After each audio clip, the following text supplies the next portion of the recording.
tasked with acting as a publisher for the title, and quote, "While the Asylum team is not contributing to the development of Furballs, we are helping to get their game out to an audience." He also outlines that Furballs is on Kickstarter, and if it's funded, will help fund Identity. If we are able to do so, Identity will have secured additional funding going forward. You'll be supporting two great games at the same time. In essence, he's emailing the people who paid for a game called Identity 5 years ago, which they never received, asking them to fund another Kickstarter game, a game that he wasn't even working on, and the idea behind this being, if they don't do it, the likelihood they get Identity is lower, which in and of itself can be described as unsavoury, but that isn't the worst part. Doing an open corporate search for John Vandersvet reveals he's the creator and director of both Asylum Entertainment, the developers of Identity, and Phony Games, the developers of Furballs, which means this newsletter is at best a lie by omission. He speaks about Asylum Games being us and Phony Games being them, but both are him. This again is odd, since he leaves the fact he owns the second development studio off of his LinkedIn profile, but when this information went public, John took to the forums to explain himself. He worked on Furballs as a small project in his off time. He claims that no one from Asylum or the Identity team ever worked on Furballs, and that he funded the project entirely out of his own pocket. This is a contradiction to the newsletter where he stated no one from Asylum worked on the project, as he, the owner of Asylum, was now admitting to have done so, even if just in his spare time, if we are to believe that. There has also been no accounting for the money used, allegedly, for Identity development, or how he would have the money on hand to hire dozens of people separately from Identity that apparently worked on Furballs. This also ties into earlier claims he made when stating they were simply too busy to post updates about the game or keep their paying customers informed on the situation, but he did have time to create a second company and develop an entirely new game. The narrative here from people within the community is that John allocated resources away from Identity, resources the public gave him for Identity, instead creating this mobile game with the intention to use a second Kickstarter raise, repeating the cycle of what he'd already done for the last 5 years. Furballs failed the Kickstarter campaign, and the Discord server for the project reveals information about John that backs up the fact he lied about his experience in video game development. As a recall to earlier, when creating online games, the biggest roadblock is the networking. According to John on the 21st of September 2020, quote, "There's really just one piece left to develop though. The gameplay itself is there, only the matchmaking / servers bit left." This was also mentioned 8 months earlier in January. Furballs was due to launch into a beta in October of 2020, and as of August 2022, the game is still unreleased. Still just a couple of weeks of networking development left until the game can launch. John also constantly claims that they have, quote, "other projects on the go in an effort to raise money, and that they are looking good, so it shouldn't be long." Something John has been claiming since March of 2021. They're always just a few months away from securing the funding and finishing each one of these games. The question is, why would John not finish Furballs with all of his networking experience in his spare time if he believed it would be the saviour of Identity, when in his own words it was just a couple of weeks from being completed? When I spoke to John about all this, he claimed that big things were still coming, and that the reason he does not tell his community about them is because he doesn't want to get them excited just to let them down again. Instead, he's not posted publicly on Discord for over a year and leaves the people who paid for his dream completely in the dark. While it cannot be proven from the outside that John misappropriated his customers' money to create a mobile cash grab game, it is what many believe, and this may not be the only time funds may have been misplaced. The Asylum Entertainment business was registered at a residential property in Ontario, Canada during October of 2014. This property was thoroughly in the middle of nowhere. John owned this house from 2011. However, this is not the only property John used to register his businesses, which allowed me to put together a timeline. John moved to another address about 1 hour away from his home in August of 2015. He purchased this house with a mortgage, which was then paid off in full 1 month later according to land ownership records that I acquired. This purchase happened just 6 months after the Kickstarter cash infusion that John received. Buying a house in and of itself wouldn't raise any red flags usually, but doing so and then paying off a mortgage 1 month later is extremely odd, especially when John's previous house was then sold 2 months later for roughly the same amount of money that the Kickstarter raised. Now, it's entirely possible this is purely coincidence and he did not misappropriate any funds, but seeing the timeline, you could make a theory here that John bought the house and paid off the mortgage with the Kickstarter money, then sold his old house to replenish said money.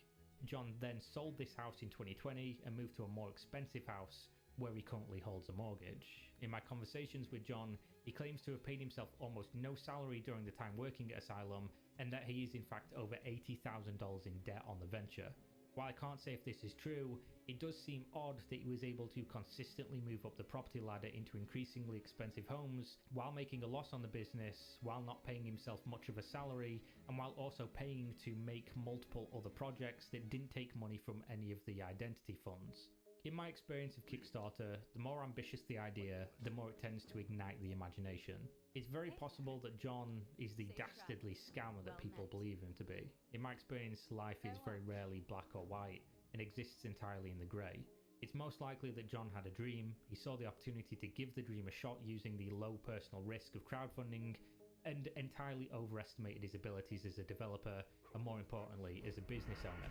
In pursuit of that dream, he omitted key information, he embellished his experience, and made some poor decisions.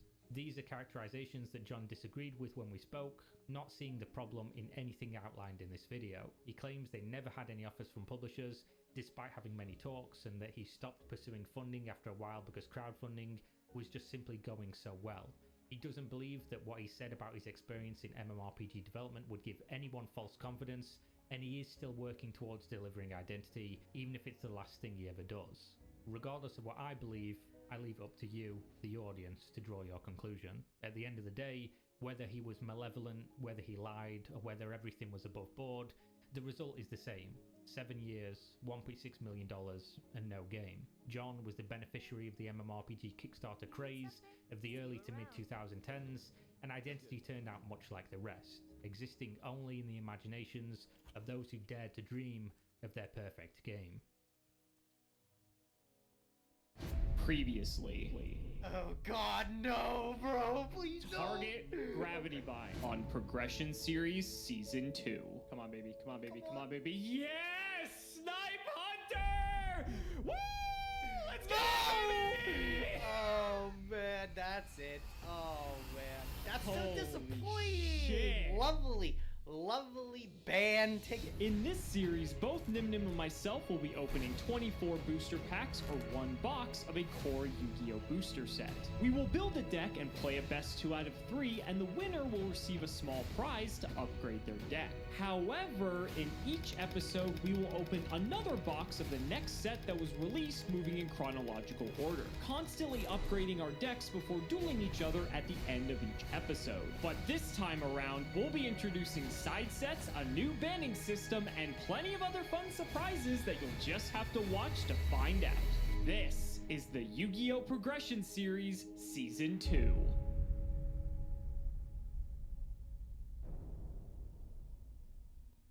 If you want 5% off any singles or sealed product, click the affiliate links in the description and use code SEMO5. And clicking the TCG Player affiliate link before you shop helps support us to provide you with more amazing content.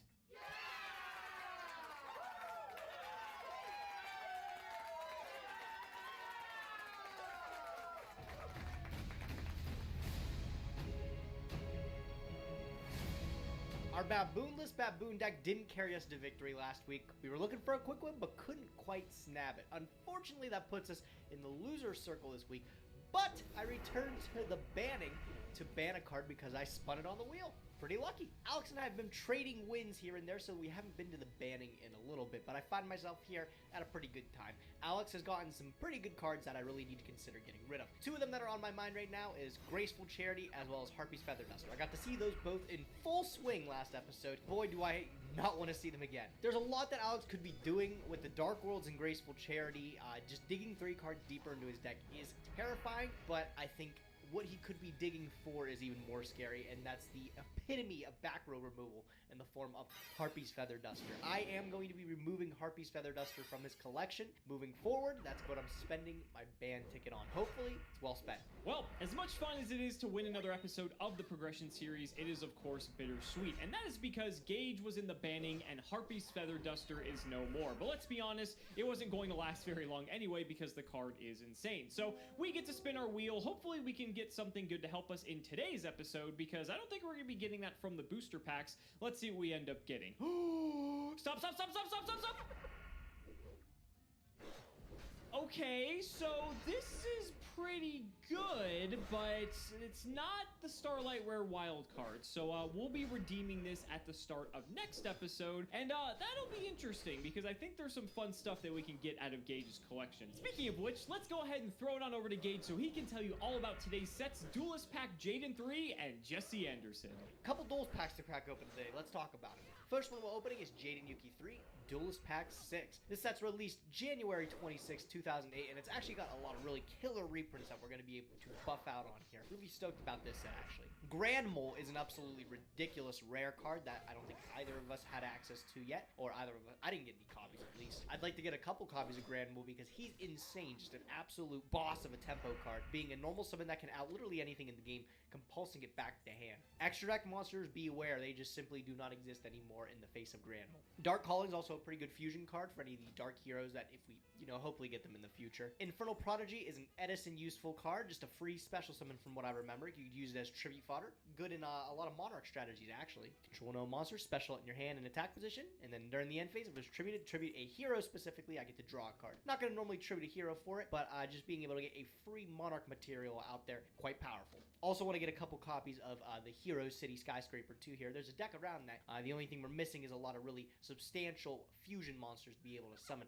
A lot of them are locked behind walls like promo packs like Absolute Zero. The Shining is another one that's critical to deck building, but is only locked behind a premium pack that we won't have access to. At least I don't think we do. I don't think we're opening it. The Ultra Rares are nothing to talk about. These both are poopy. The commons are not too bad though. Want to buff out the copies of Neos Alias, 1900 Light, Gemini, gonna be awesome when we pick up a card like Gemini Spark later on. And I lied to you, I really don't think there's any other good comments, but that's okay.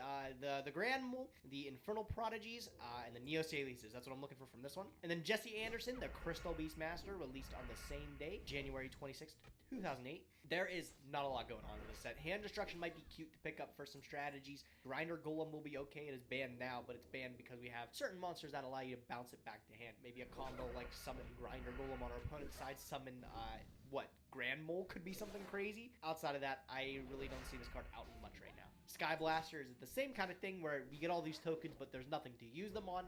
They become a lot better once we get Link monsters way later on in the game's history. And then the Crystal Beasts, I really don't expect either of us to be able to make much of anything out of them. So this one's just going to be filler.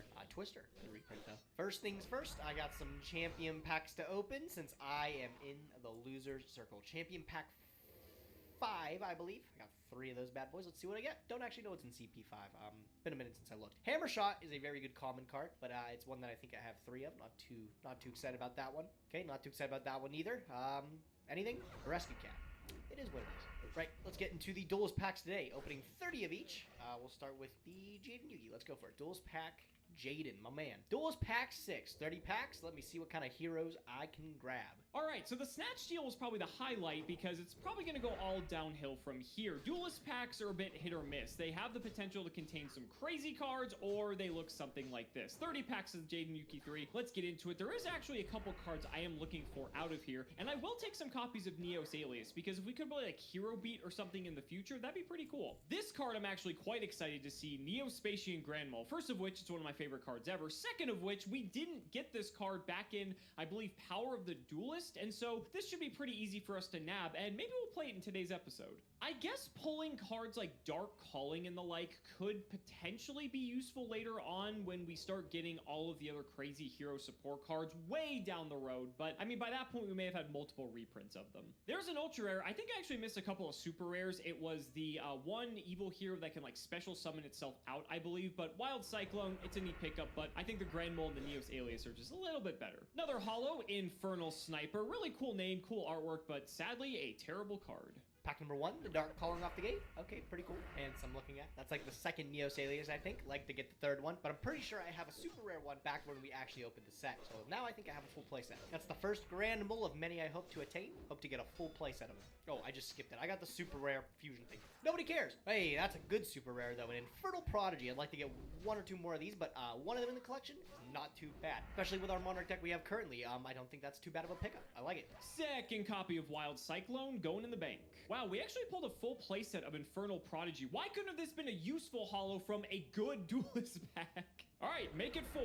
And another sniper. Again, we're getting pretty lucky on the holo pulls, so no complaints there. All right, only a few packs left of Jade and Yuki 3. We have enough Grand Moles to play Whack-A-Mole and Fairy Box. Let's see what we get in the last pack. I think that is our 5th copy of Infernal Prodigy. We're set on those if we ever get in the future. Next up, those 30 packs of Jesse Anderson, so let's get cracking. Oh my god, who is on the phone, bro? That's 3 Dark Callings back to back. Ring, ring. Oh, Infernal Sniper again, bro. I've gotten 1 Grand Mole so far. That's unbelievable, and that's like 8 Dark Callings. There he is, 2nd Grand Mole. If I can get 1 more Infernal Prodigy, this was a success. Perfect, 3rd Grand Mole. We got all 3. Another Dark Calling is what I expect. All right, last 3 pack. Come on, give me 1 more Infernal. 1 more Infernal. Come on, treat me well. Oh my god, I got the wrong Infernal! That's the 3rd Sniper! Full playset! Oh, we got 1 of the Prodigies. It's okay, we'll take him. I'm gonna put this one in the collection. Let's go to the next one. Alright, Jesse Anderson. Give me the goods, bro. Give me the goods. There he is. Jesse Anderson. Let's see, 30 packs of him? I don't think there's anything I'm looking for here. If I get surprised by anything, I'll let you know. Okay, well, actually, pack number 1. You know what? It's kind of interesting. Topaz Tiger's not too bad. If you prepare it with Horn of the Phantom Beast, 2,000 plus an additional 7, I think Horn gives you. Unbeatable, bro. You're definitely drawing a card off of that. I think Topaz Tiger was actually playable because 2,000 attack is a beefy amount. Wow, look at those twisters.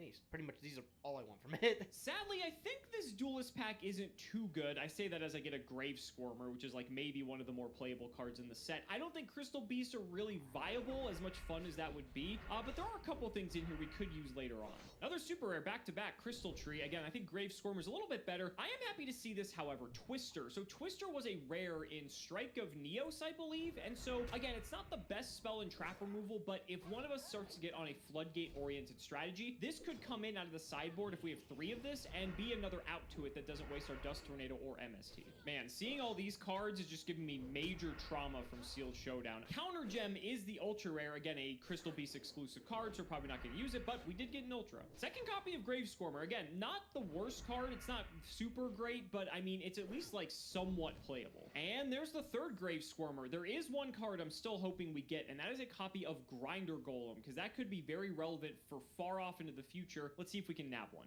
Hey, that's the first holo. Oh my goodness, dude. I thought I was never gonna see one. Grave Squirmer is even good. Oh, how's that a fiend? I thought it was a zombie. I was gonna be like, that's so cool. I was gonna be like, I could actually summon a Newdoria-ish card off a Pyramid Turtle. Unfortunately, no, it's a fiend. That's crazy. It's like a worse Newdoria. This thing sucks. Hey, ultra rare back there. I love to see Phantom Sky Blaster. He's gonna be way useful later on in the game here. I do think we get a couple more stabs at him though. I think he's an OTS pack or maybe an Astral pack down the line. So this isn't the last time we'll be able to see Mr. Sky Blaster. Oh, back to back too. Yeah! That's what I like to see.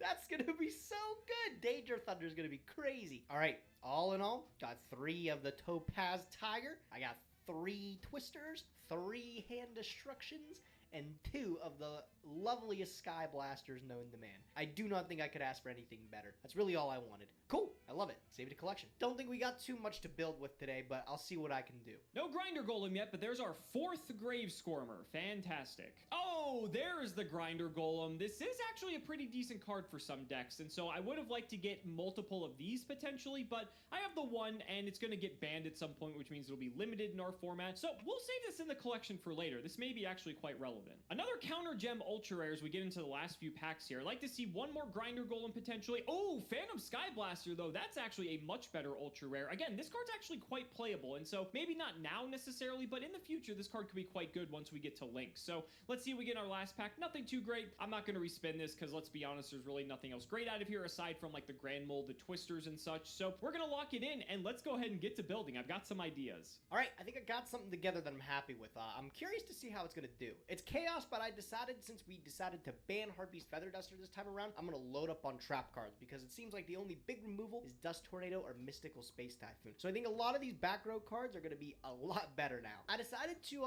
go back to chaos, but instead of playing a card like Thunder Dragon, which serves really no substance, I decided to put in cards like Neos Alias. That's what we pulled today, and it's really one of the better light monsters. Just a 1900 vanilla. Hopefully he can get some work in. We were playing Kaiku a lot before, but this is just the better light target. Cutting down on Thunder Dragons to replace the Kaikus as well with this gives me more room to play better trap cards. I think having this Told Belt behind us here, we really can't lose to anything like Cyberstein or like that, and the only big blowout's going to happen when he has it paired with Giant True Nade. Just looking at it, this is like all really well spread. I think there's a lot of different options this deck will have. The Rhoda can get us into those Neos Alias, or it can get us into the lovely Ms. Warrior Lady here. All these monsters, it seemed a little short with 18, but I'm hoping with the rest of the cards here, the traps and everything, they're going to be a little bit sticky. I had a Soul Exchange in here because I was still playing the Thunder Dragons and it made sense, but I think I'd rather cut both of them for something a lot better here. Probably another monster. What could I fit in? I still only really have one tomato. That's unbelievable, man. I really do. You know what? We'll bring him in from the side deck. Let's give him some work. We'll throw in the Grand Mole from the side deck here and see if he can put in some bouncing going on there. How about that? 2 extra spots on the side deck. Let's see what we buff it out with. All right, I decided to go with another copy of My Body and a copy of Hammer Shot. It's just some flexible removal that we can use there. My Body's more protection.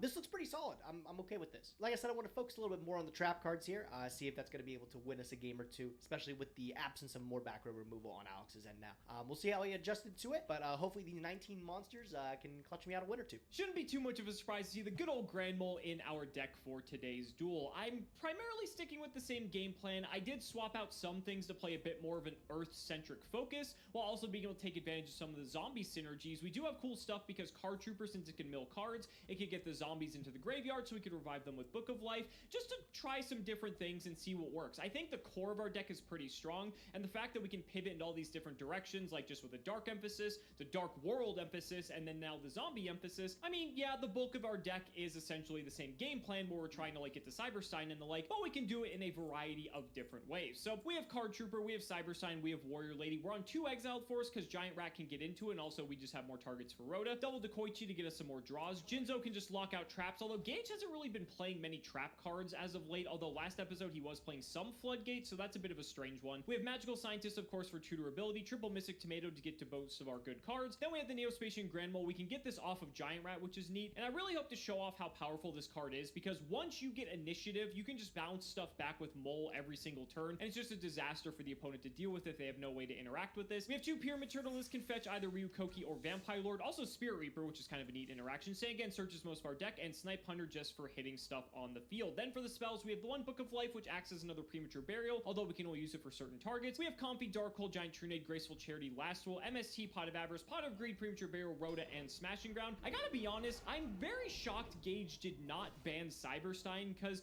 as powerful as Feather Duster is, Cyberstein has been winning me more games than anything else, and I would have to really switch up my strategy to deviate away from this if he did ban this. So, I mean, we'll see. I mean, not having Feather Duster anymore is bad, but I mean, we still have Trunade and the like, so, I mean, that's his decision. Then we have Ring of Destruction, Double Saku, a Torrential, and a Trap Dushu. For the side deck, probably not going to matter all that much. We have Double Berserk Grill if we need some more muscle, Double Thessalos if we want some more Tribute Summons to try to trigger Lasso a little bit easier. We have Book of Moon, Brain Control, Fisher. The second Pot of Avarice, we're playing 23 monsters, and a lot of them are recruiters, not to mention with Card Trooper and such. It wouldn't be too unlikely to just filter through our deck very quickly. So having the second Avarice in here could actually be quite useful. It is semi-limited for now, so that'd be fun to take advantage of before it gets like fully limited and then eventually banned. I did decide to put 2 Twisters in the main deck because after last episode, Gage was playing some weird like Floodgate strat, and so I want to have just more ways to deal with Floodgate specifically, besides our MST, besides our Trunade, and besides our Dust Tornadoes. So the 2 Twister are in here just in case of any back row shenanigans, and triple pulling the reg for the Monarchs. Again, it really depends on what Gage is playing, but I just want to have these in here as a precaution, because if we see Cyborg or Mobius, these are going to come in 100%.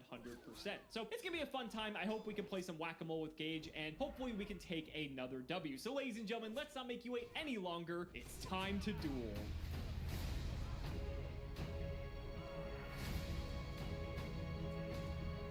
Gage, I gotta be honest. I want to just get straight to this. I did not think, of all things, you would ban Harpy's Feather Duster because I thought Cyberstein was going to be #1 on the chopping block. There's some things you have, man, that I just can't let you have too much fun with. I knew you had Graceful Charity and Harpy's Feather Duster in your decks for like the last 2 weeks. Yep. But I didn't see them until last week. And I was like, okay, that's enough. You've had your fun.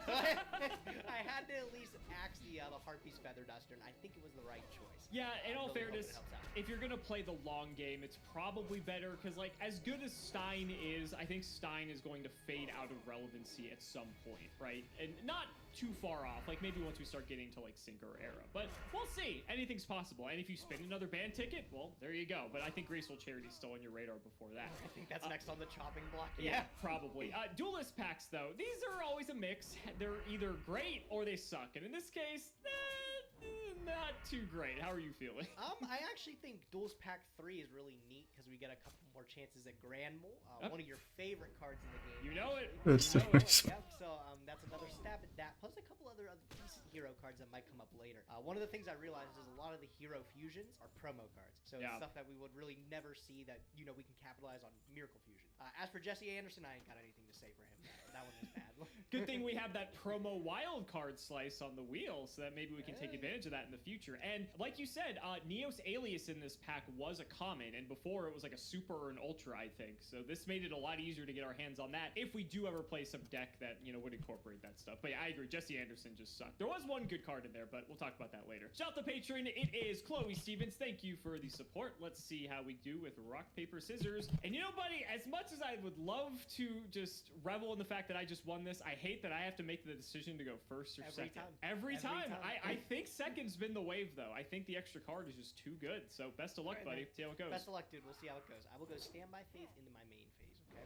I'm going to just set Taruski 1 card, and I'll pass it to you. Very simple play on your end there. Let's just run out a copy of Mystic Tomato, and let's see if we can poke. Sure. It's the Warrior Lady. I will opt to banish. Okay, sounds good to me. I will be up 1 card, and I will set 1 card, and we'll throw it to you. Okay, I'll draw. Standby main phase. Okay. All right. I'm gonna confiscate your hand here. Let me get a peek. Ooh, I know what's going. Oh no, the Stein! Oh well, I gotta get rid of him now. He's too terrifying. Is that the call? Yeah, it has to be because there's no way I can put you down. Oh, hold on. Okay. I'm still looking. Sorry. It sounded like you'd made your final selection, so I was just, skipping ahead here. Yes, I do have to let your Stein go. That is the right choice. Okay. And I'll go ahead and put these in the chat for you so you know the rest. Thanks, bud. Obviously, the audience knows, but now you do as well. I will follow it up with a normal summon of Neos Alias. Look at that. Oh, speaking of which, what a coincidence. Sure. Yeah, big 1900 boy right here. He's going to get in. Can he get in for 19? He can get it. This is very funny. This is like a good light monster for you. Yeah, right? That's what I'm thinking. That's crazy. Cool. So 1900 Neos Alias from everything in your hand, unless you decide to trade with your trooper. He's sticking around. Go ahead. If only you didn't ban a copy of Cyber Dragon, you could have had even more good lights, but here we are. Okay, so main one, I could just go Trooper Crash here. I could also just lead Alias up. That's not like the end of the world either. He's just a vanilla. You don't want to get rid of him. Yeah, I don't know about that. You've got some decent cards that I know about. I actually like this play instead. I'm going to run out Giant Rat. Oh, okay. Nice top deck. So let's go in here. I'm going to take 5. Okay. We're going to send him to Grave. We're going to grab out a copy of Pyramid Turtle. Okay, cool. And let's go Turtle into the Alias. We'll take 7 here. And we'll crash the Turtle. And let's grab ourselves a copy of Vampire Lord. All right. There's no Honest yet, so we'll just sink in here for 100. Okay. And we'll throw it back. Okay, I will draw. We'll Standby Phase, main phase. I am going to normal summon Card Trooper. Okay. My own copy. I'm going to choose to mill 3 cards. Let's see what we got. All right. Happy to see those go. That's like, I'm not really thrilled about that. You were probably hoping to hit a dark here, I imagine, for that Chaos Orca, that BLS in your hand, huh? A couple things I'm looking to hit off the mills there. Definitely not Morphing Jar. I'm going to activate Snatch Steal, and I'm gonna try to pick your Vampire Lord. Ooh, yeah, that's fine. Oh, also, we did forget to resolve Vampire Lord's effect, by the way. Wait, that's super helpful. It is relevant because of Card Trooper and everything. You can send a spell to grave. It's fine. We always forget this effect, so it's fine. That's my fault. It's my card. Tell you what, I'll just dump a lightning vortex. We'll call it square. Okay, all good. Okay. All right. I'll go battle phase with these two, and I'll go 19 with the trooper. Okay. I'm gonna MSC the Snatch Steal. All right, you'll take it back. Okay. Yep. Oddly enough, I will not crash that card trooper in. I'll just pass it over to you. Okay, we'll draw. It's not a bad one. I think there's anything too valuable we can get off of it. Let's run out my own card trooper. You know about this one. Yep. We'll get to mill in too, if I know the commands properly. There we go. Okay. There's the scientist. Okay. Some big ones gone. All right, so we'll go Vampire Lord in here. Okay, so I will take 16. Yep. Now, we need to figure out how this works if Vampire Lord triggers before the draw. I think it does because it's on inflicting damage. Yes, I do too. Okay, so you can dump another spell from your deck. Okay, I'll get rid of a space. Okay, so then you get to draw with your trooper. I do. Okay, and then 19. And then second main, I'll just throw it back. Okay, I will draw. Very boring game we've got going on. I know, it's a lot of trades here. I'm Yeah. going to start off with the balancer, Mr. Pot of Greed here. Sure, that's fine. That's fine. Dig too deeper. Does put us at even cards. It does. I will summon another copy of the Neos Alias. There he is. And I'm going to get him bumping here into this card trooper. I'll take 15. I will draw my card. Yep. I'll go main 2. I'll set 1, 2, and my friend, it is back to you. 2 Baccaronis. All right, we'll draw. Stand by anything? No, you're good. Okay, cool. Main 1. But this is probably as good a time as any. Let's activate Pot of Avarice. Wow, yeah, that's a powerful Avarice Yeah, there. Okay. we get to get the Stein back, even though we're under the life point threshold. But 2 more cards. I You hope got you Pot draw of it. Greed. I get Pot of Avarice. You know, it's a fair It's game. only fair. It's only fair. I hope you draw the nicest Stein. Yeah, That's gonna be the I really craziest hope I monster. don't. Yeah, okay. Not bad, not bad. Now, I do have to deal with back row here. Just a little bit frustrating. Dude, we are dead even on life. This is a close one. Yeah, it's not bad. Well, okay, that's not as close. You have 6 cards in hand. But... Yeah, I do have a lot of cards comparatively. We were even for a moment, but no longer. I'm down to boogie. Let's run out Snipe Hunter. Sure, yeah. Let's try for it. So I'm gonna fire the effect. I'm gonna pitch this copy of Ryu Koki. I'm gonna target Neos Alias. Yeah, that's fine. Okay. See if the Snipe Hunter comes through. He does as always. Good looking lad. Always. All right, and then this is lethal if I can connect here, so I am perfectly okay with it. Let's try it. I will take the 50. And the 2K I imagine is not happening. I will not take the 2K. I'll put it back in your hand with Compulse here. Sure, that's fine. Then second main, you shall live another day, sadly. You still have no dark for the for the looming Chaos Sork or BLS in your hand, which is quite funny. It is scary though, I will say. I will go ahead and set a card and I'll just throw it back. Okay, I'll draw. Stand by main. That is so unlucky. That is unbelievably unlucky. Wow. For who exactly? For me. Man, Oh, that good. Sucked. Oh man. Yeah, you got this one. We got Wow. Oh my god. I was on the edge of my seat with how that could have gone.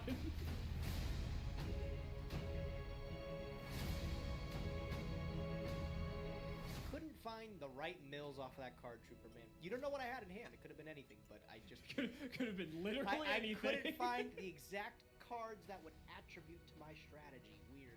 So Is that how that works? Jeez. So, all right. Well, you put me in the same spot, man. I hate this decision. It's like, do I go first, try to get initiative, or do I go second and get a free card? And I do think, man. Well, according to your luck here, I guess going second. The free card's too tasty. I will go second. Seems to be the move. You can take solace in the fact that you did technically beat Cyberstein, but for all the good it did you, I ended up winning in the end. I'll just tease it and pass, buddy. Go ahead. All right, we'll see. I'll draw. Stand by main. I'll kick it off with the greed. Okay, he's smiling. Yep, always gotta have something to give me an edge, huh? I will normal summon a DD warrior lady. Sure. And I'll get moving. Let me see the floater. We'll sack this. Let's just get it out of here. That's fair. Respectable play. I will go main 2. I'll hit you 1, 2, and you know what? Feather Duster ain't around, so I'll hit you with the 3rd. How about that one? Yeah, there's other cards, but you're correct. Feather Duster is no longer in the format. Just keep rubbing it in, buddy. I'll rub this in though. I get the pot of green, Oh, it's only fair. Yeah. All right. All right. Well, let's see. Not bad. This is probably good a time as any. I'll sack Sangen for Jinzo. Wow. Yeah, okay, that's cool. Trigger the Sangen. Let's see what we want here. Stein sounds pretty good. He sounds all right. You have 3 fancy. back row, though, so I don't know if he's actually the right call. Take off the Sangen. I'll just pick up a DD Warrior Lady. Just a nice, solid monster. Let's try to sink 24 in. I will take the 24. Okay. And over to you, buddy. Okay, I'll drop. Standby phase, main phase. I do have the out for your Jinzo. I will smash and ground it. The one of Smashing Ground. Yep. Congratulations. Perfect. I'll follow it up with a normal summon of the Neos alias. 19. There he is. You know, I do respect this alias because I remember when I was on Chaos like you were, and there's no good 1900 lights. No. Like several sets ago, there's just no good option. We'll go to main one. Let's go ahead and just do what you did. I'll just smash alias. Hey, all right. And let's follow that up with a good old copy of Mystic Tomato. Sure. Try to get for 14. I'll Saku this tomato here. Nice trade. Okay. Sounds pretty good. And I'll just pass it back. All right, we've been trading blows, bro. This is this close. Yeah. All right, I'll hit standby main here. I will set 1, set 2. All right, buddy, go ahead. Setting this time, huh? So the only real card I've seen that you would want to set is Morphing Jar, which is a bit scary if that's the case. You have other stuff as well. I feel like if it was Card Trooper, you would have just gone in and just tried to swing. I'll run out of Exile Force. Yeah, that's fine. Just try to sack it off. That's fine. You can pop the jar. Ooh, red like a book. I'll set 1 and pass. All right, I will draw for turn. Stand by me. Let me get a confiscation here. That was the worst possible time. Was it really? Oh my goodness. Yeah. Oh, okay. You got a hole, a rat, and the warrior lady. Didn't want you to know about the hole. I don't have any dudes, bro.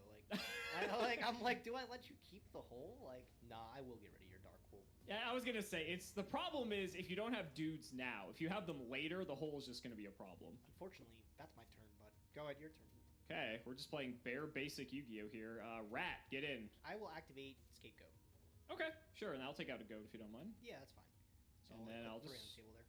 Chuck it back. Okay, I'll draw. See you peeking in that graveyard there. You don't have a dark again. You don't know what I got, man. Maybe I got another chance at it here with Card Trooper. Oh, that's true. Well, if it's anything like last time, you won't. I swear he but doesn't miss, bro. He can't mill Morphing Jar this time. Let's see. Mill 3. that is true. It is limited, so I would hope not. All right, you can mill. You're fine. 1, 1, 2. Oh my 2. god, bro. He never misses. He never misses. I can't believe it. What the heck? That's ridiculous. Oh my god. Well, I guess I will slam the trooper in there though. Give me a 5. I'll take the 5. Yeah, you're juiced up. I don't think you have much of a choice. We'll trigger the rat. Nuts, bro. I can't believe it. We'll get out the turtle. Yeah, that's fine. Go ahead, your turn. We'll space your back row on end phase. Okay. Saku again. Seems pretty good. Okay.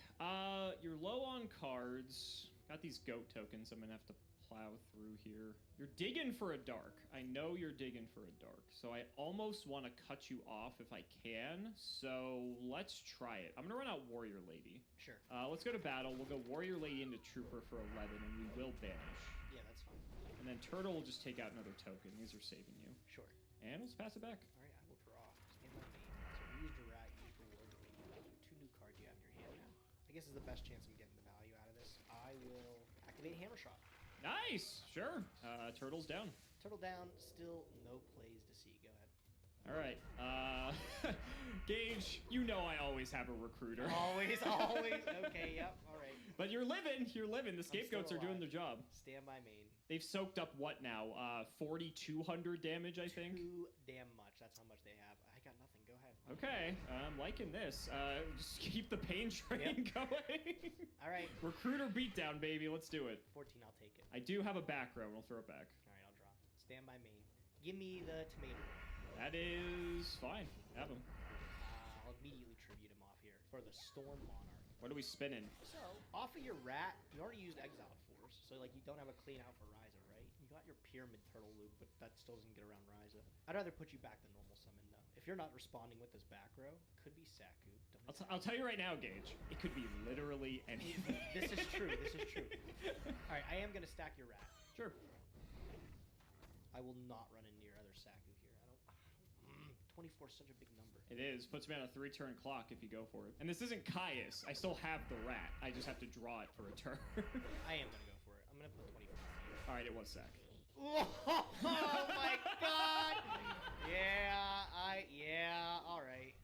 I don't think I'm dead no matter what you draw here, so that's the upside. Oh, yeah, I know what you draw. It's giant rat, so I think I'm alive here. You are alive. Nice. All right. Congratulations. I will pass. I Nice. turn off your pre-mat with that hit, so that feels pretty good. So your rat target is pure. I'm going to set a card, and I'll set another one, and I'll just pass.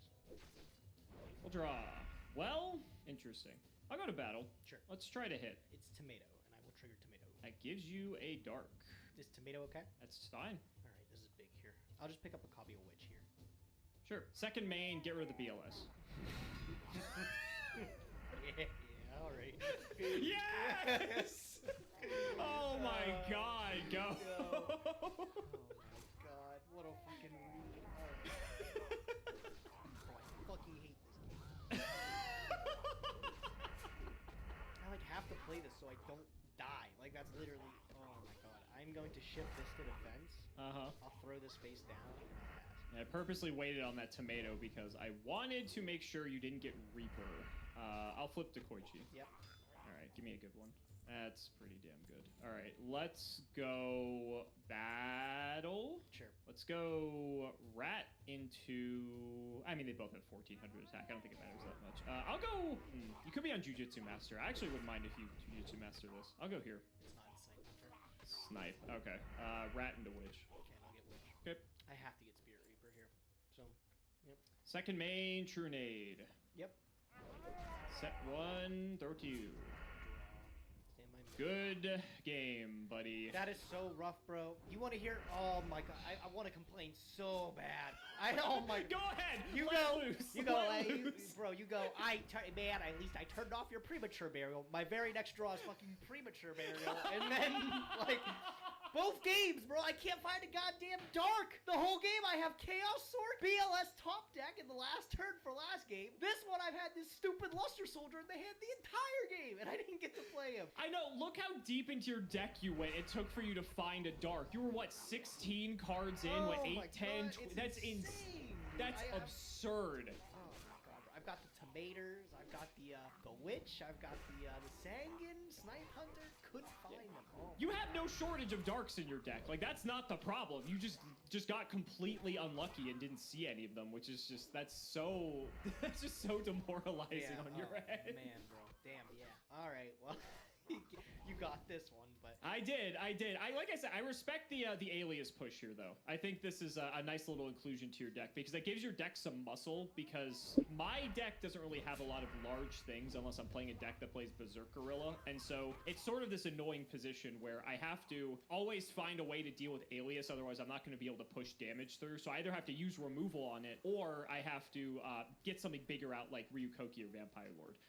You did mention that I already used Exile Force. Exile Force is unlimited, my friend. It did come back. I didn't expect you to have more than one copy, though. I had 2 in the deck, so if you did go for the Ryza spin back sack to the top, then I would have just gotten Exile Force and popped. Yeah. So I did have that as the backup plan anyway. I also could have just grabbed any of the other Earths. I could have just gotten Grand Mole as well. Not that I really want to give you Ryza back, but we did the Duelist packs. I wanted to play the boy because Grand Mole is great. He's already limited. Too. He's my deck right Yeah, now. he's fantastic. If you get initiative, Grand Mole can just take over the game, and there's almost like nothing you can do about it most of the time. Another big thing that didn't come up is like gravity bind and LLAB. He gets out of that, so he's able to dig his way through those. Pretty cool. He is, yeah. Just a great card all around. We didn't really get to show him off, though, unfortunately. Yeah. The rest of the set, not the best. I actually was side decking copies of Twister, as a matter of fact, because I know last episode you were playing the Floodgate deck, and so I wanted to have just additional things to take out LLAB, Gravity Bind, etc. Just because only having 2 Dust Tornado, 1 MST, and since you banned Feather Duster, I was thinking you might want to double back and try to play something that's more back row heavy, thinking I might not think that you would want to do that, and so I just sided those as a precaution. So having full place at a Twister, not the best back row removal, but like, it's fine. Yeah, so I actually ended up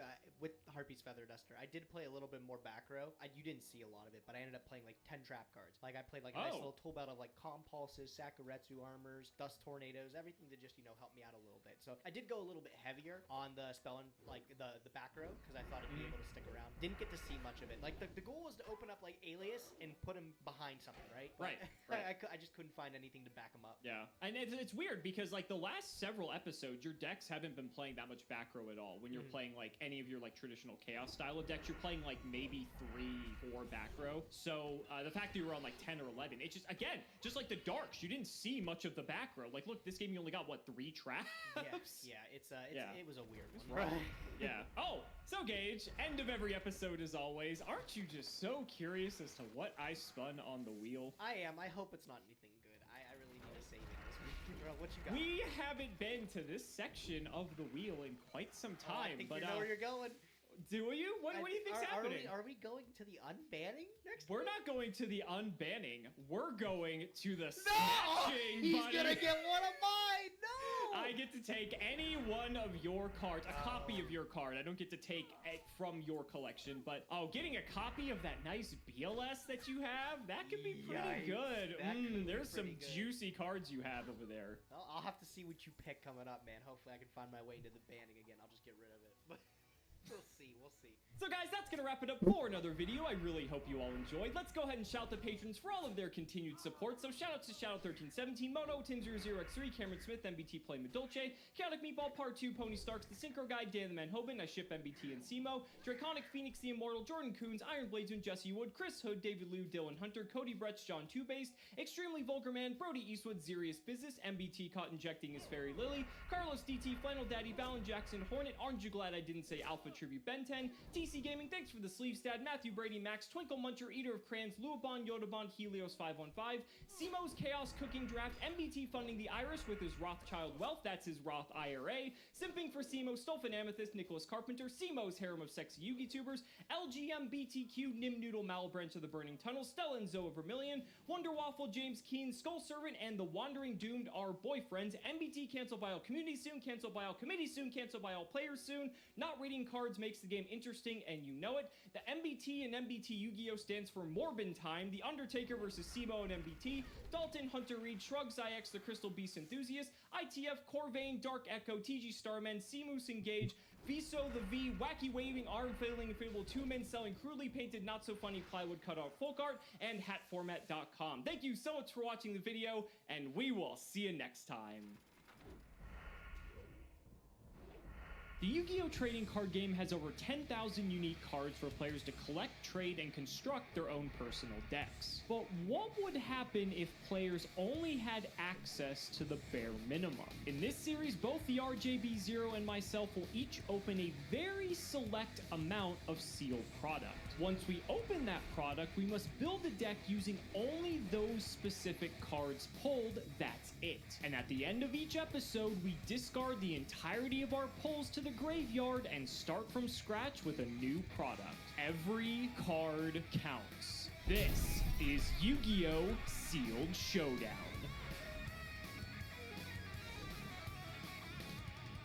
If you want 5% off any singles or sealed product, click the affiliate links in the description and use code SEMO5. And clicking the TCG Player affiliate link before you shop helps support us to provide you with more amazing content.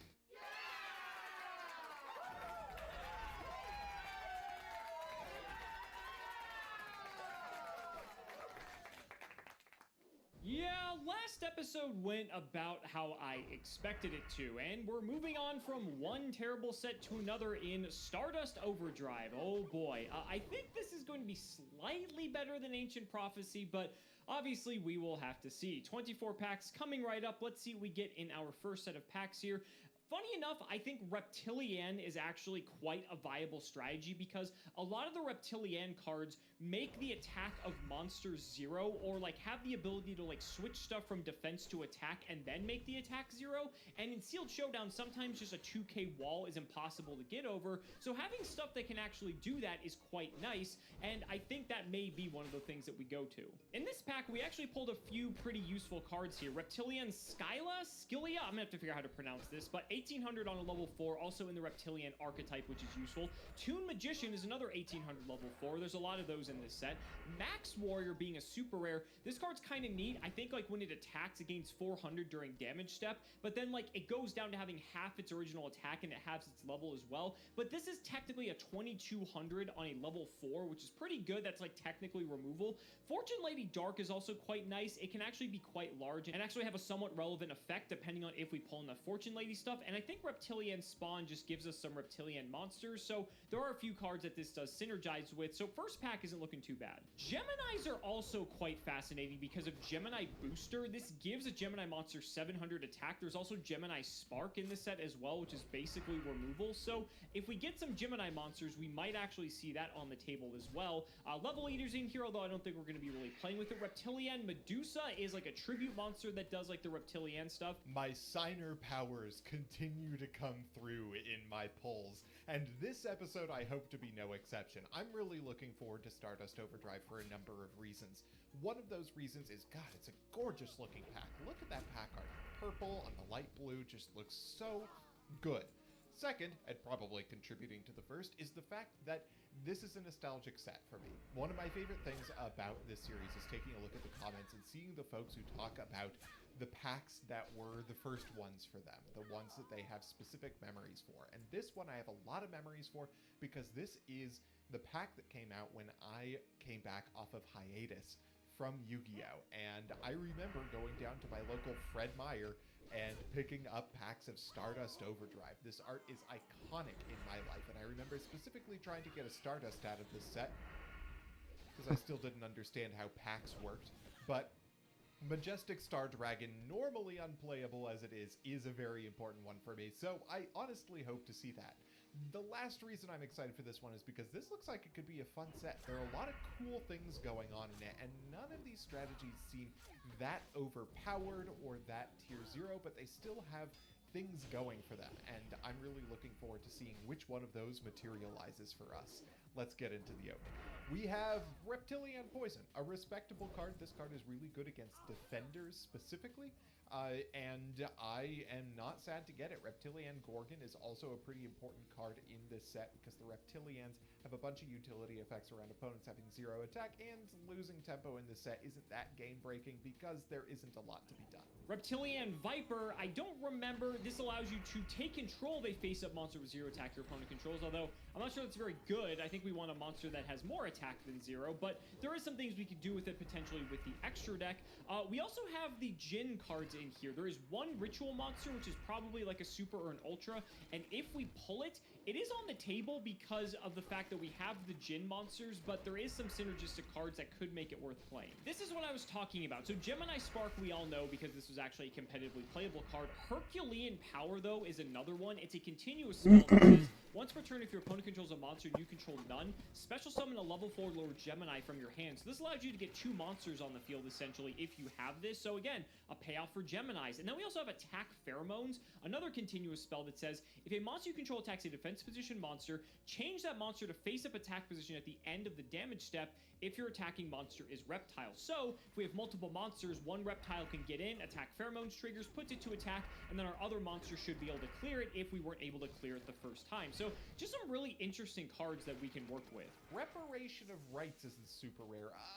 There are a couple of better things that could be, but if we get Divine Grace North Wemco, I can certainly see myself running this. Catoblepas the Witch of Fate is a great card if we get a critical mass of Fortune Ladies, which I am hoping to do. Spiderweb is an interesting field spell. I'm hoping to get 3 of this and 3 Savage Colosseum because they're an interesting way for us to swap out utility depending on whether we want Alex attacking or defending. So I do like that one. Swamp Frog is a card we're probably not going to. Zero Gardena is a rare, is not an exciting one to see. 0 attack points is not something you want your opponent to see on your side of the field because of the existence of the Reptilians, and specifically Reptilian Viper, which is a tuner that steals 0 attack point monsters. So I'm very much not going to be running this card. Another Reptilian Gorgon, though, is pretty good.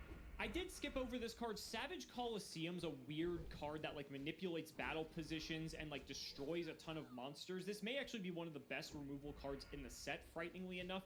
Regulus is like a decent statted body. Infernity Necromancer is like a 2k defender, so could be good, but again, with all the Reptilian stuff, I'm not actually sure how good this is. It also would have to be played with like no Infernity payoff, essentially, so there's that to consider. And we got a super rare, Fortune's Future. This allows us to draw 2 cards if we put a Fortune Lady for our banished pile back into the graveyard. If we get enough Fortune Lady cards, we could actually play this. Fortune Lady Wind is a fantastic card. It is a walking MST. Again, I am hoping to get a critical mass of Fortune Ladies in this set. Reptilian Gorgon, that's my third one. Faustian Bargain is an interesting card if we get Dark Rabbits, which we'll see. Hopefully I don't get Dark Rabbits, but if we get 3 of them, Faustian Bargain is a good backup plan for them. Reptilian Spawn is also a great card for Monarchs, of which there are a few in this set. Jin Presider of Rituals is pretty good just because it's an 1800 attacker with 1400 defense, and am I being trolled? A spider token in the common section. That could have been any number of things that would have been great, but we'll work with it, I guess. Oh, Shellion's an interesting little card because this actually allows us to search for some of the Reptilian cards. So if we went down that route, we would probably play this. Energy Bravery is another Gemini payoff that allows Gemini monsters, I believe, not to be destroyed by card effects. A Point of the Red Lotus is good and competitive, but I don't think we're going to play it in sealed. But just a wide variety of different cards that are playable this time around. I actually think this will be more promising than Ancient Prophecy. Black Brute Drago. That's a weird one. It depends on the tuner lineup that we get access to. I'm noticing that this requires a Gemini monster, which is a little awkward considering Tuned Magician is the only Gemini I think we're going to get access to, and that's probably our level 4 tuner as well. I'm not going to complain about getting a Synchro, but this is an interesting one. Also, our second Fortune Lady Wind. If we see a critical mass of Fortune Ladies, there are a few really powerful support cards that we may also see going along with them. Reptilian Medusa, also an extremely solid card. Probably the best card in the set. Stardust Xiaolong is an interesting rare, and it's mostly an interesting rare if we pull a Majestic Star Dragon. And if we pull a Majestic Star Dragon, you bet your bottom dollar we are going to be trying to make it another spider token in the comment section. There are so many good cards this could be. Oh well, Tuned Magician is great to see though. It's got great attack, great defense, and can become a tuner. A Shine Palace is an interesting one. I'm not sure what our light monster lineup looks like, but this card is very strong if we have any of those. I'll certainly be looking out for more copies of this one. A Reptilian Scylla is very good. I am hoping to see 3 of this card. Both an 1800 attacker, which is our best type of normal summon we'll have access to most likely, and is basically a Goyo Guardian for 0 attack point monsters. Speaking of which, there's Kwakimeru Beetle. This is actually part of the Kwakimeru strategy you could go down if you get enough of the Kwakimeru cards. This is a super, though. I don't know what the rarities of the other ones are, but a lot of them are 1900, which is quite high. So if you get lucky enough, you could actually get a core of these, no pun intended, and you actually would be able to have, like, the bigger-sized beaters in the set. But I'm looking for the Reptilian stuff. Another Medusa, another attack for modes. That looks pretty good. Fortune Lady Dark is a great one. If it is special summoned, we get more Fortune Ladies, which is sick. There are a number of ways of special summoning Fortune Ladies in this set. And it's just a 2000 attack monster that gets bigger every single turn. Molting Escape is also great for our Reptilian monsters, especially for Reptilian Scylla. Another 0 card is not great. Metabow Shark is an 1800 attacker, which is fine. Infernity Necromancer is cool because it's a 2000 defender, but if it gets flipped face up, it is absolutely going to be stolen by Reptilian Viper. Rinian the Lightsworn Rogue is not the ideal rare, but it's made up for in the common Reptilian Medusa. Always glad to see this card. Another Catoplopas, again, this is not ideal without the Fortune Ladies to go along with it, but we are hoping for more of those, and it's an 1800 attacker, which, you know, isn't terrible. Negaton Core Panel, not the rare we're looking for because of the amount of commitment to the field it requires. I don't expect us to have Kwakimeru monsters on the field very often, and so this probably isn't going to be as cool as I want it to be. Level Eater and Quick Draw Synchron are in this set, which is unfortunate because there are no synchros to go with them, but they could be things for tribute fodder if we get that. Pack number 14, another Rinian the Lightsworn Rogue. They really just sandbagging us on this one. Woodland Archer is kind of cool if we have a critical mass of Geminis, but I don't think we're going to get that high. Reptilian Spawn, though, glad to see. Pack number 15, another Negaton panel in the rare slot. Not an ideal card for us to be seeing, but another Kwakimeru Sea Panther. Again, if we get some water monsters into the mix, this card could be pretty good. and is a Kawaki Mary for some of these support cards. Reptilian Gorgon's another one. This card says if it attacks a monster after damage count, the attack of that monster becomes 0 and it cannot change its battle position. So if Robert has something that is an attack position that we can't clear, we can send Gorgon in first and then attack with our other monster. So this doesn't necessarily modify battle positions, but it is in a way sort of removal. These Reptilian cards are looking more and more promising. Pack number 16, a third Fortune Lady win. Damn, Alex is not going to get any back row, is he? Another Reptilian Scylla, though, is very, very important. And a third Reptilian Medusa, I think that's our third. Very good card. All right, we've got about a third of our packs left. I'd like to see some of the payoffs for the Fortune Lady strategy. I've got a Dark and 3 wins, which is not terrible, but I would like to also see some Earths to go along with it, and maybe some Bombs to go alongside all of those. Perhaps a Majestic Star Dragon? Let's see. Next pack, Gemini Scorpion is an okay card with the Gemini strat. Pack number 18, a Jin Presider of Rituals. I do like to see those just because it's a normal summonable with quite a bit of attack and defense. Gemini Scorpion's another payoff for the Gemini strat. It is a rare though, but it allows you to special summon a Gemini from your hand. Quick Draw Synchron's also in the set, so if we get some Synchros, we could actually play this too. Seal of Wickedness is actually an interesting continuous trap because once returned to your opponent's standby phase, select a face-up card on the field. The selected card's effects is negated during that turn. We have to pay 500 life points to destroy this card each turn, but in all fairness, this is a way to bypass some weird effects on some cards. At the very least, we might side deck this. Pack number 19, a Stardust Xiaolong. Again, good if we are going to get those Majestic Stars, but we've got 5 packs left, and I'm not sure if we're going to get there. Pack number 20, there it is, the Majestic Star Dragon. Okay, so this gives us access to a vanilla Stardust and a vanilla Majestic Dragon, although Majestic Dragon is basically a vanilla as is.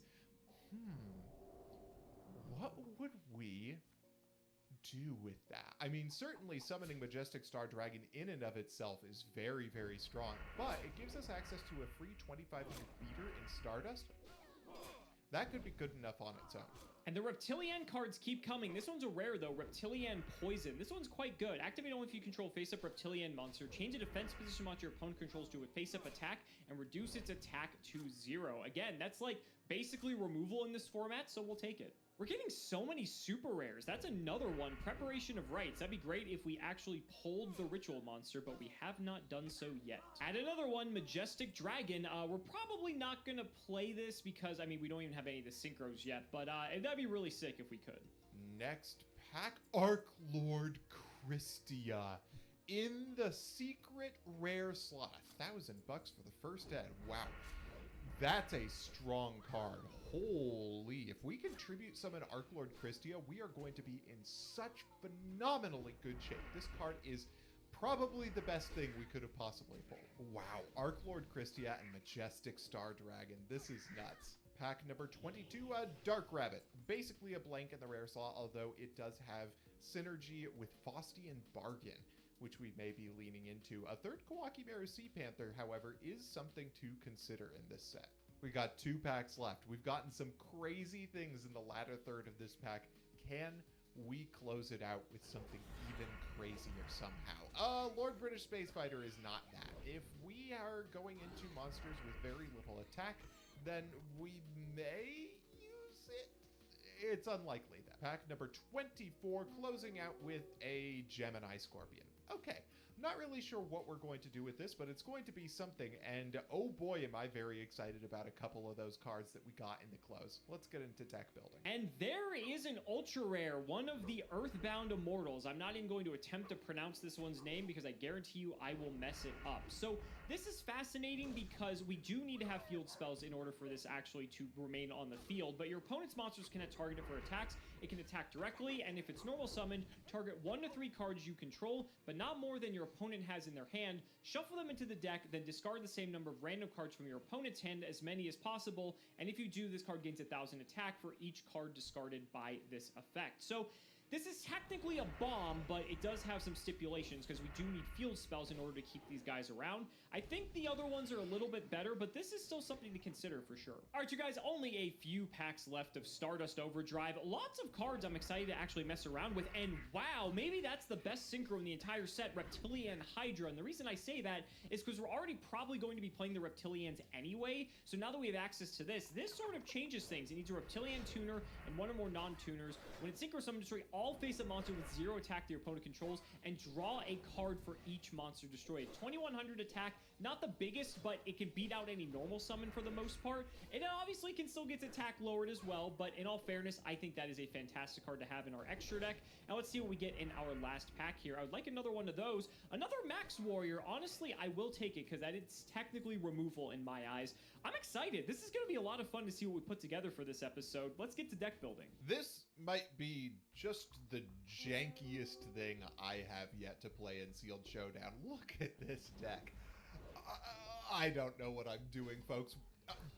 That's a lie. What I'm doing is really hoping that I get to summon Majestic Star Dragon. Will it almost certainly lose me the game because of the existence of Reptilian Medusa? Probably, but would it be the sickest thing that's ever happened? Absolutely. That being said, I also have Archlord Christia. This card's pretty good, I hear. In fact, it's so good because it negates the ability to use Reptilian Spawn. If I can clear Alex's board, there's going to be very little opportunity for him to get back into the game. Let's hope I can stick it. Next, we have 3 Reptilian Medusa. This card is just the best monster in the set because you can just discard a card and blank out a monster that's on the field. We have 3 Kawaki Miru Sea Panther.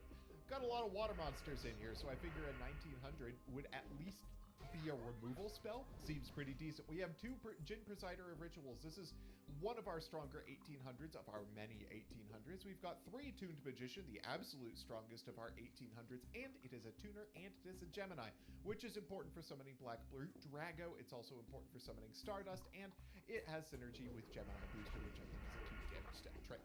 We've got 1 Metabow Shark. It's an 1800 and it's also a water. We've got triple Reptilian Scylla, the most important 1800 because of its ability to steal 0 attack point monsters, of which I expect there to be many.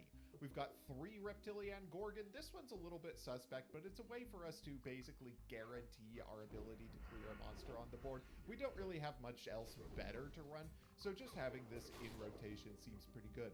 Next, we have 1 Fortune Lady Dark. This card is an okay tribute summon. It's only got 2000 attack. However, if you can use it to run over a monster, you can bring back one of my 2 Fortune Lady Winds. This is an extremely powerful card because it's a walking MST. It can be less powerful, admittedly, because the spell traps in this set are less good. However, there's one card that I only got 1 of, which is going to be game determinative, which is Molting Escape.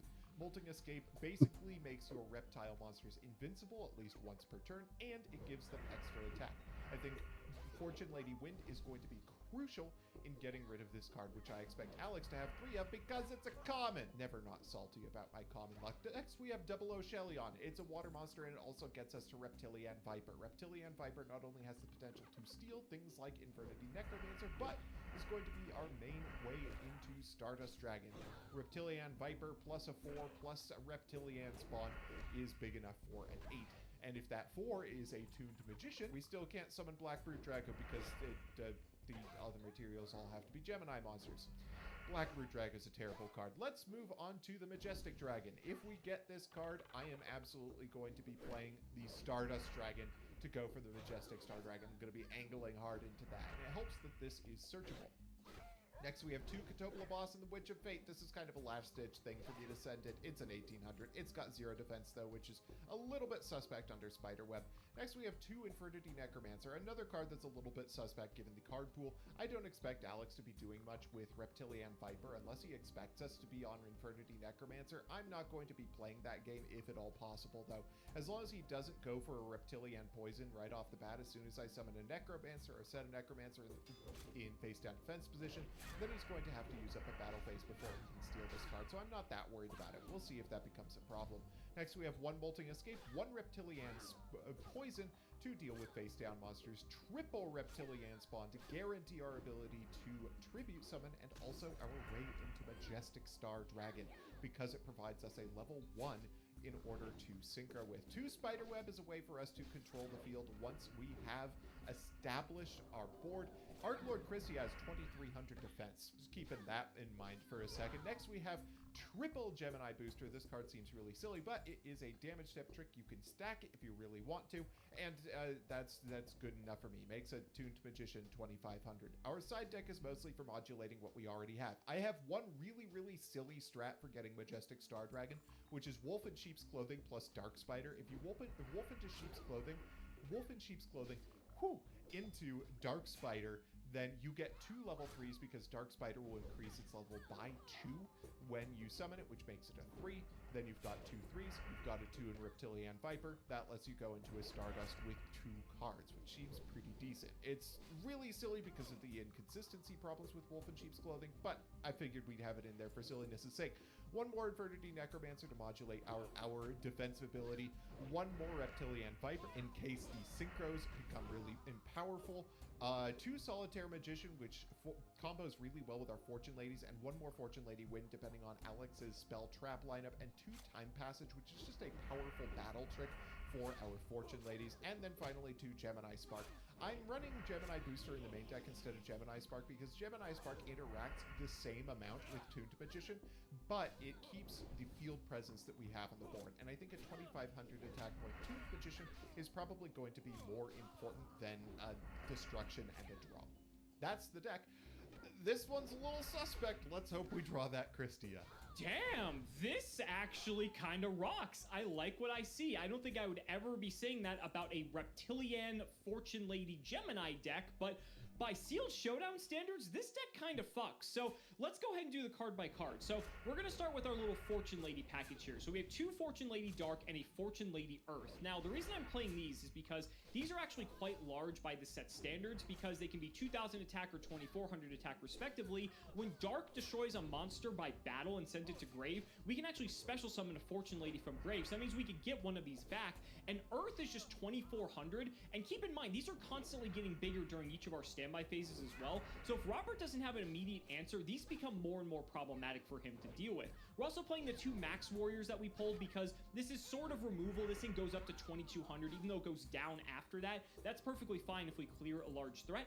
I am playing the 2 Quick Draw Synchron, and the reason for this is because I'm playing in the neighborhood of like 6 to 7 tribute monsters because I think that's the name of the game. I'm just using Quick Draw solely as a monster to get to the field that I can just sack for a tribute monster, and that's it. Then we get to the Reptilians, and wow, for Sealed Showdown, these cards are actually kind of cracked. So Reptilian Gorgon, if it attacks a monster after damage calc, the attack of the monster becomes 0, and it cannot change its battle position. Then, Reptilian Medusa, which is a 2200 tribute, reads, send 1 card from your hand to the grave and select a face-up monster your opponent controls. The attack of that selected monster becomes 0, and it cannot change its battle position. Reptilian Scylla is another one that says if it destroys a monster with 0 attack by battle, you can special summon that monster from the graveyard to your side of the field in face-up defense position, so it's basically a mini Goyo Guardian. And then we have Reptilian Viper, which on normal summon can select and take control of a face-up monster with 0 attack our opponent controls. Also, if that monster is level 4, we can then use this to sync into our Reptilian Hydra, so we have something to convert that monster into. The Reptilians are crazy. Being able to modulate the attacks like this, and for some of the spell support cards we have access to as well, these are nuts. And then we're playing the only Gemini in the set that we pulled, because there is another one, but I think it's an Ultra, Tuned Magician. This is just an 1800 that it's Gemini effect. It can become a tuner. That's irrelevant. We don't care.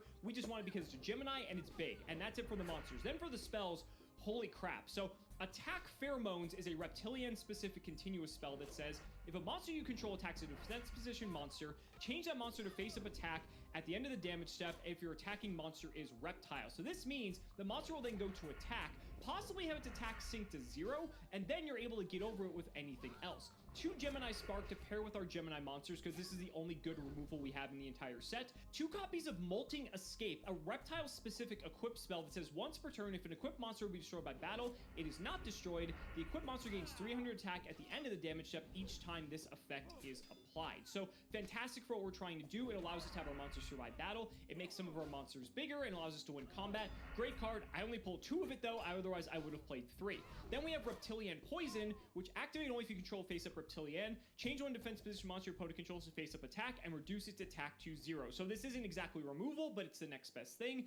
And then we have a weird one, Reptilian Spawn. This, we banish a Reptilian monster from grave, special summon 2 tokens. Now you might be wondering what the hell we do with those tokens. Well, we can just sack for any of our like 7 tribute monsters and just have a easy way to get to those to be able to take back the board. That does it for the spells. Then the traps, we have 3 Gemini booster, which gives a Gemini monster 700 attack, putting our Toon Magician to 25, and honestly that's good enough for me. And then 3 Limit Impulse, which is essentially another copy of Reptilian Spawn. It requires us to send 2 cards from hand to grave, which in all honesty that's fine, because as long as we can stick a big card with this, because we can use these for a tribute summon, that's all I'm looking to do. So I just want to have ways to get big monsters on the field, and hopefully we take over the game that way. That does it for the main deck. Then for the side, Jin, Presider of Rituals, is just an 1800. Energy Bravery is just a 1700. Fortune Lady, Water, and Wind sort of make up a little Fortune Lady engine, especially paired with Solitaire Magician, because this is actually removal. Once per turn, you can select to face a Fortune Lady,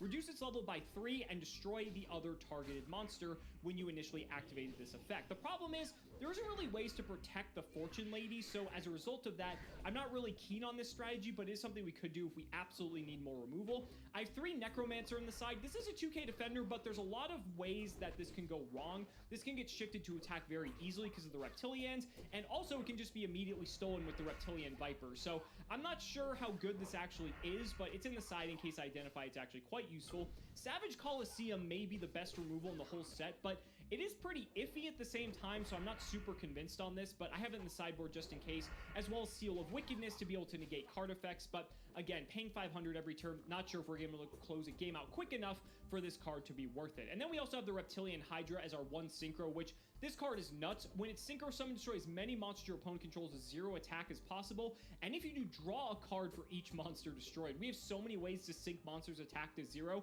that will not be a problem. And hopefully we get to resolve this at least once. So I'm really excited. I think this might be one of the best episodes of Shield Showdown ever. And I can't wait to see what Robert brought to the table. Ladies and gentlemen, let's not make you wait any longer. It's time to duel.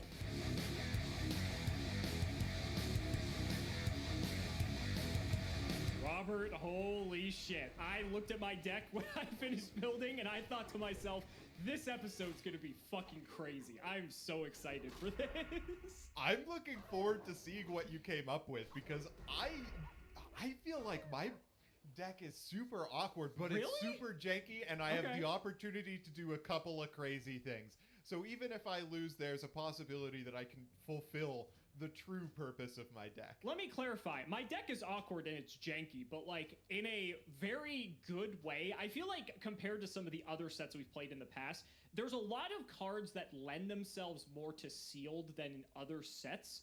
And I think when we get a set like that, we really need to like take it in for all it's worth, because after like GX, like good lord, we really need to appreciate where the credit is due. So that's true. Shout out to patron Ford Fanatic 1993. Thank you for the support, and God help me, I need to go first. All right. Yeah! Ah, damn it. We did Okay. it. All Let's right. let the win streak continue, buddy. I'm going first. I am not liking the fact you have 3 cards in your extra deck, but I don't care. Don't worry about it, buddy. We don't need them. All right, we'll draw. Best of luck, sir. Main phase 1. This is already interesting. Okay, I'm going to normal summon Tooned Magician. Okay. And I'm going to set 2 cards in the back row, and I'm going to pass it to you. Okay, draw for turn. Okay, I know what one of those things could be, and if it is that thing, there's legitimately nothing I can do. What are you worried about, buddy? What are you worried about? Let's see. Is there a good way for me to play around that, though? Also, what the fuck is on Toon Magician's head? It looks like an ice cream cone, or like It a really stalk is of an corn. ice cream cone. At first I always thought that it was a waffle cone, right? But the rest of Tooned Magician is shaped like a lily, right? Right. Like a flower. Right. So it's like, it's the little center bit of the flower, right? Yeah. Well, I'm the comments know everything, so I'm sure they'll clarify for us. For sure. Yeah. Hopefully the comments know how fucked I am. They're about to. The best part is that even if I don't have in my back row what you think I have in my back row, then this is just the best way to bluff that I have the card you're thinking of. Okay, I think I have to try for it. We're going to normal summon Jin, Presider of Rituals. Okay, if you have the thing, I'm fucked, so let's go for it. I I have the thing, buddy. Oh, that is so much better than the thing I thought it could have been. Yeah, you thought it was the Enjoy trap. your draw. You thought it was the I so trap. thought it was Yeah. the trap. This is way better than Yeah, the trap. we'll Main take 'em. phase 2, I'm going to activate Spiderweb and pass. Oh, great. All right, that's a pretty good card. We'll draw main phase 1. So every time a monster declares attack, it goes to defense at the end of the damage step. Okay. Correct. And it cannot change its battle position until the end phase of its... So it's basically, it turns everything into Goblin attack force. True. Okay. Just wanted to clarify how that works. So this puts us in an interesting situation. So there exists a world where I could just get a free shot in, but then whatever I have goes to defense, and that's quite annoying. There's another world. Do something else. I'm down. Let's try it. I'm gonna normal summon Okay. Reptilian Scylla. Interesting, Skyla, I do okay. not know how to pronounce this card's name. And we will equip it with Molting Escape. Ooh, that's cute. Yeah. Puts fine. it to 2100, and we will. I'm sorry, it does not put it to 2100. It's only. I will when take the offensive 1800. exists. You'll take 18. End of the battle phase, this will go to defense. All right. And then second main, I will just pass. Draw for turn. That's so funny that that's the draw. So this plays interesting against Spiderweb, right? Because it makes my Skilla a lot harder to kill. Sure. I'm in trouble anyway. Let's normal summon Oshelion. Okay, sure. And we're going to pass because I ain't giving you free attack points. Makes sense. We'll draw then. We'll Okay. go to main. So my Skilla cannot go back to attack until my next turn. I'm going to go for it. Let's see what happens. I'm going to Okay. activate Limit Impulse. Interesting. Okay. I'm going to pitch Reptilian Gorgon and Reptilian Viper and get 2 soul Ooh. tokens. Okay. I am going to sack one of those tokens for Fortune Lady Dark. Oh, fuck. Yeah, that's fine. So she is currently level 5 and has 2000 attack, 400 per level, and we're going to get over the Oshelion here.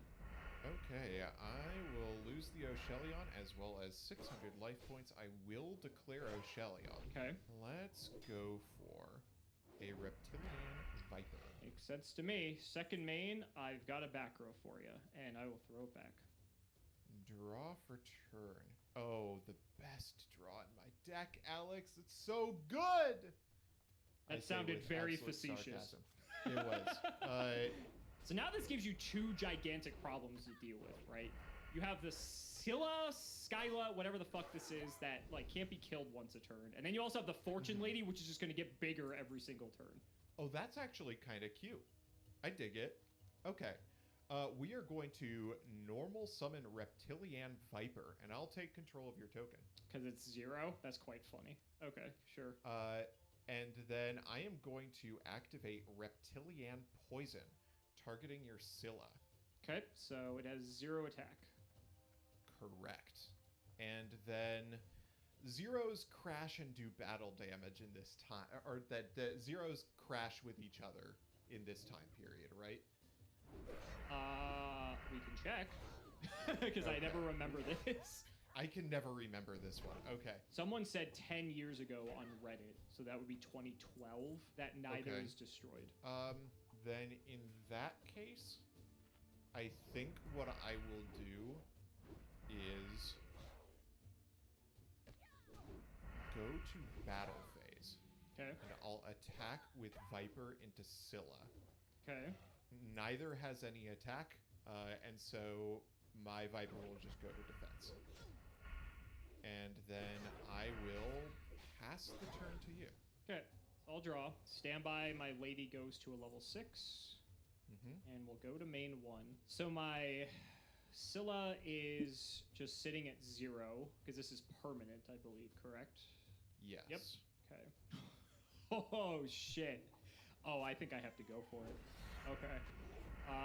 Let's see it. I gotta say, by the way, Reptilian Viper triggering on normal summon is the stupidest Nombo with Reptilian Poison ever. I would have Right? been in such good shape if I could have stolen like a Scylla here. Yeah. It would have been a lot better for you, for sure. Okay. Here's why I'm excited. I'm going to normal summon another Scylla. Oh, fuck. Yeah. What are you worried about, here buddy? we go. What are you worried about, buddy? Don't worry. All right. I'm gonna take Let's your see it. Viper. I'm gonna take your Viper. Okay, yeah, it is all you. and I saw Vipers in your deck. Now, there's a reason why Viper is in my deck, Okay. but I can guess the reason that Viper is in your deck, and I am not a fan of What it. are you talking about, buddy? What are you talking about? Don't worry about it. Don't worry about it. We're just gonna move some cards around here, and we're just gonna bring out Hydra. That's all. Oh god, and it destroys all monsters with 20. Yep. Oh god. Okay, And there we you get to go. draw a card. As much as I would have loved to draw on 2, sadly, I'm not going to be able to do that. Yeah, just one bad thing after another for you, huh? That's Yeah, it for no my joke. turn. Go ahead. Draw for turn. That is not the card that gets me out of this. Next turn, you're going to have to deal with a 2800 attack Fortune Lady Dark going to attack mode. Yeah, and that might actually kill me. So, main one, I am going to set a monster, and I am going to pass my turn. We'll draw. That is not bad. We have our own Reptilian Poison, buddy. I am going to admit defeat. Not even gonna show the set. Oh my god. Oh, that was so bad.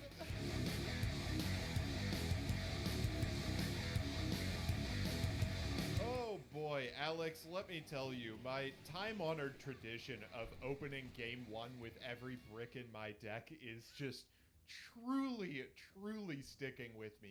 It's Sounds like a skill issue, buddy. That's what it sounds like to very me. much a skill issue. Let's go first and see if that helps me out at all. To be fair, I feel like my hand was pretty cracked that game. So Oh, this is a hopefully pretty it's a little decent bit hand better as this well. time. Draw for turn. I think you cursed me. I just have the you problem now. Let's hope that we can change things. Best of luck. Best of luck to you as well.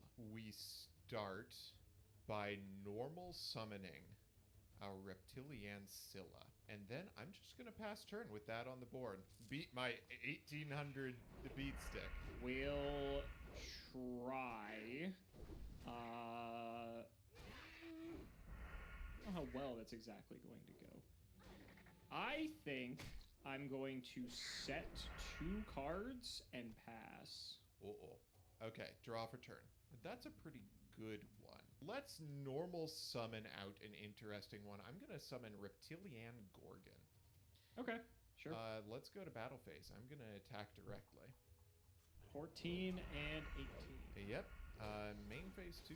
I'm going to set a card, I think. Nah. All right, your go. We'll draw. Not what I wanted to see, but we'll make the best of it. Energy Bravery. Incredible. Hit over Reptilian Gorgon. Okay, I will take 300. And I will pass the turn. I will draw for turn. Oh, that's funny. Yeah, let's try for this. I am going to normal summon my second Reptilian Gorgon. Ooh, okay. I think I see where this is going. Yeah. I'm going to crash my Reptilian Gorgon into Energy Bravery. She'll take 3. My guy goes to 0, and then Scylla can take it. And that is the plan. So I will take 18 from that exchange. I believe you get him in defense position. Yes, It is basically Goyo Guardian. actually just Goyo Guardian. And with that, I am going to pass the turn to you. It does negate effects, so it is not exactly Goyo Guardian. Goyo Guardian does not negate attacks. That's a big difference. We will go main phase 1. I guess that technically solves my problem, but not really. So this thing's back to its regular stats, which is kind of frustrating. True. Okay, not much we can do about that. I guess I need to just start clearing stuff. So I'm gonna run out Max Warrior. Holy shit, this card is pretty good. It's not bad in this exact instance, but it's not great either. So we're gonna hit you for 4 I here. will take 400.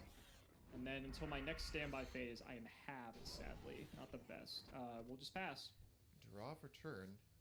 Main 1. That's an interesting draw. Oh my god, that's hilarious. Holy shit, that's so good, actually! Oh, okay, Alex, God. are you ready for Oh, the no. spice? No, I'm not. All right, we're going to start off. Oh, that doesn't work the way I want it to. Oh, thank God. That makes me actually pretty sad. So its attack is at 900 right now. Okay, why does this card have to be worded this way? Just to make my life difficult is the answer. That sounds like the correct answer. Could I just have game here? Hold up. I'm only on 3,000. It's pretty likely. That's got half attack. Half attack is 900. You have guaranteed 800 just with my own energy bravery. Can you do 2,200? Unfortunately, not quite. I am going to start by normal summoning a Fortune Lady Wind here. Okay, so she is 900. And I will declare her effect, and I'll target one of your back row. It is attack pheromones. That would require me to have a reptile monster. Interesting. Okay, and we will switch energy bravery to attack. Okay. Go to battle phase, and I'll attack into max warrior. Okay, so I take 8. And then I'll take, what, 9 here? Yeah, 900. Sure. Main phase 2. Set this back row. Pass turn. Well, we tried, folks. Oh, we tried. it worked out!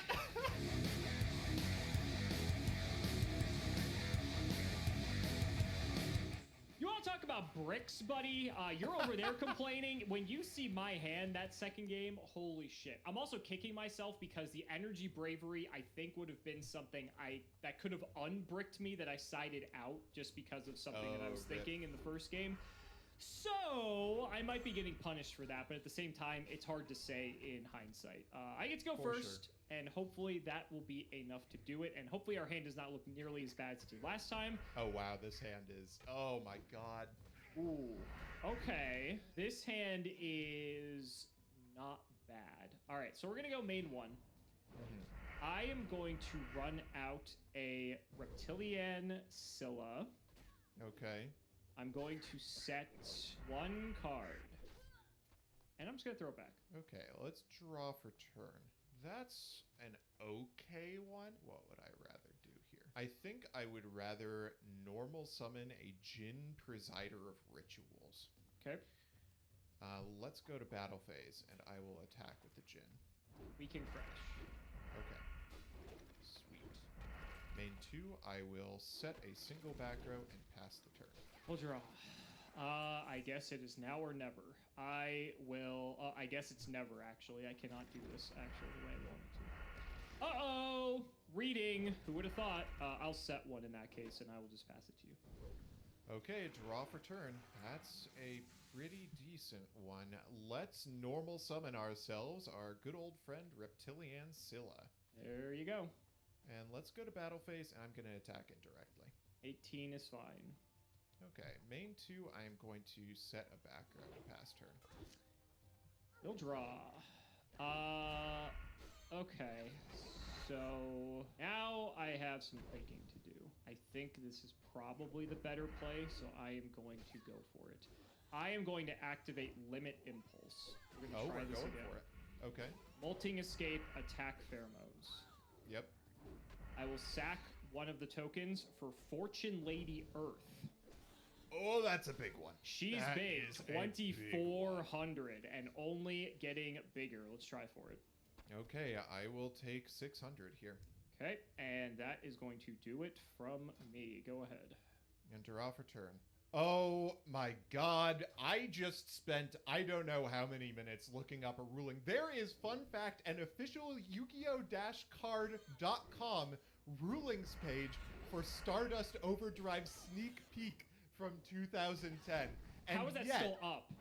I don't know, and yet it somehow doesn't have a very crucial ruling. However, the Pojo forums have come through for me.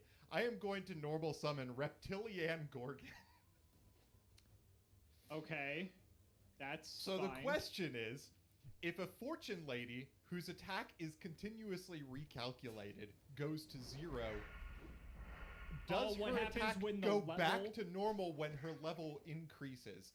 And it turns out the answer is, since the recalculating effect is made null by the 0 attack, that continues to be true because the level change doesn't change its attack. It's for the same reason that you can't activate some of the Fortune Lady cards during the damage step, because they don't actually specifically affect their attack, they affect their levels.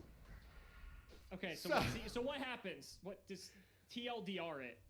So TLDR, if I attack into Fortune Lady Earth, I lose a ton of life points, but Fortune Lady Earth does go to 0 after.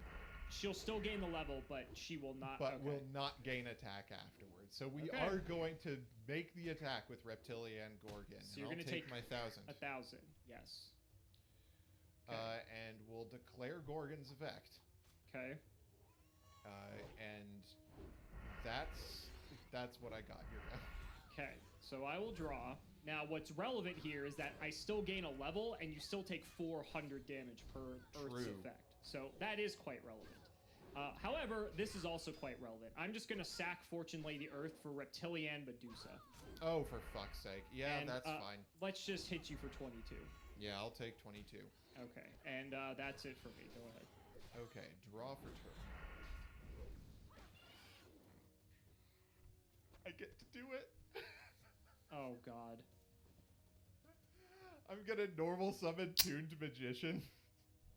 He's going to do it. Oh, I'm gonna go to battle phase. I'm gonna attack into Reptilian Medusa. Would you like to proceed to damage step? I guess, yeah. Let's activate Gemini Booster. So I'm Targeting going my to take Tuned 300 here. Magician. Yep. Christ. Okay. Your go. We'll draw. An eye for an eye, Robert.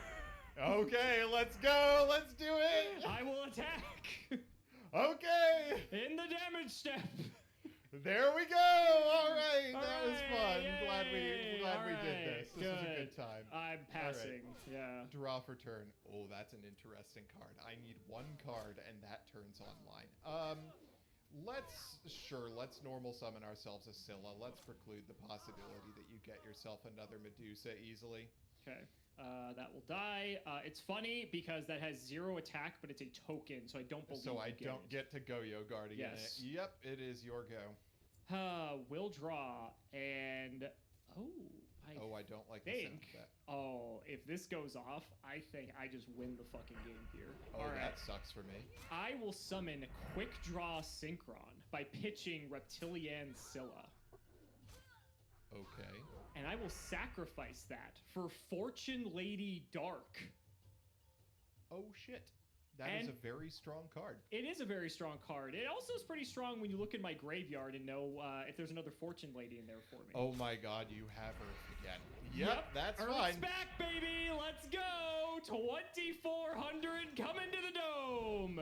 I will take 2,400. You are on 200. You die next Alex? turn if you do not kill Earth. Alex, there is a card in my deck that will immediately win me this game.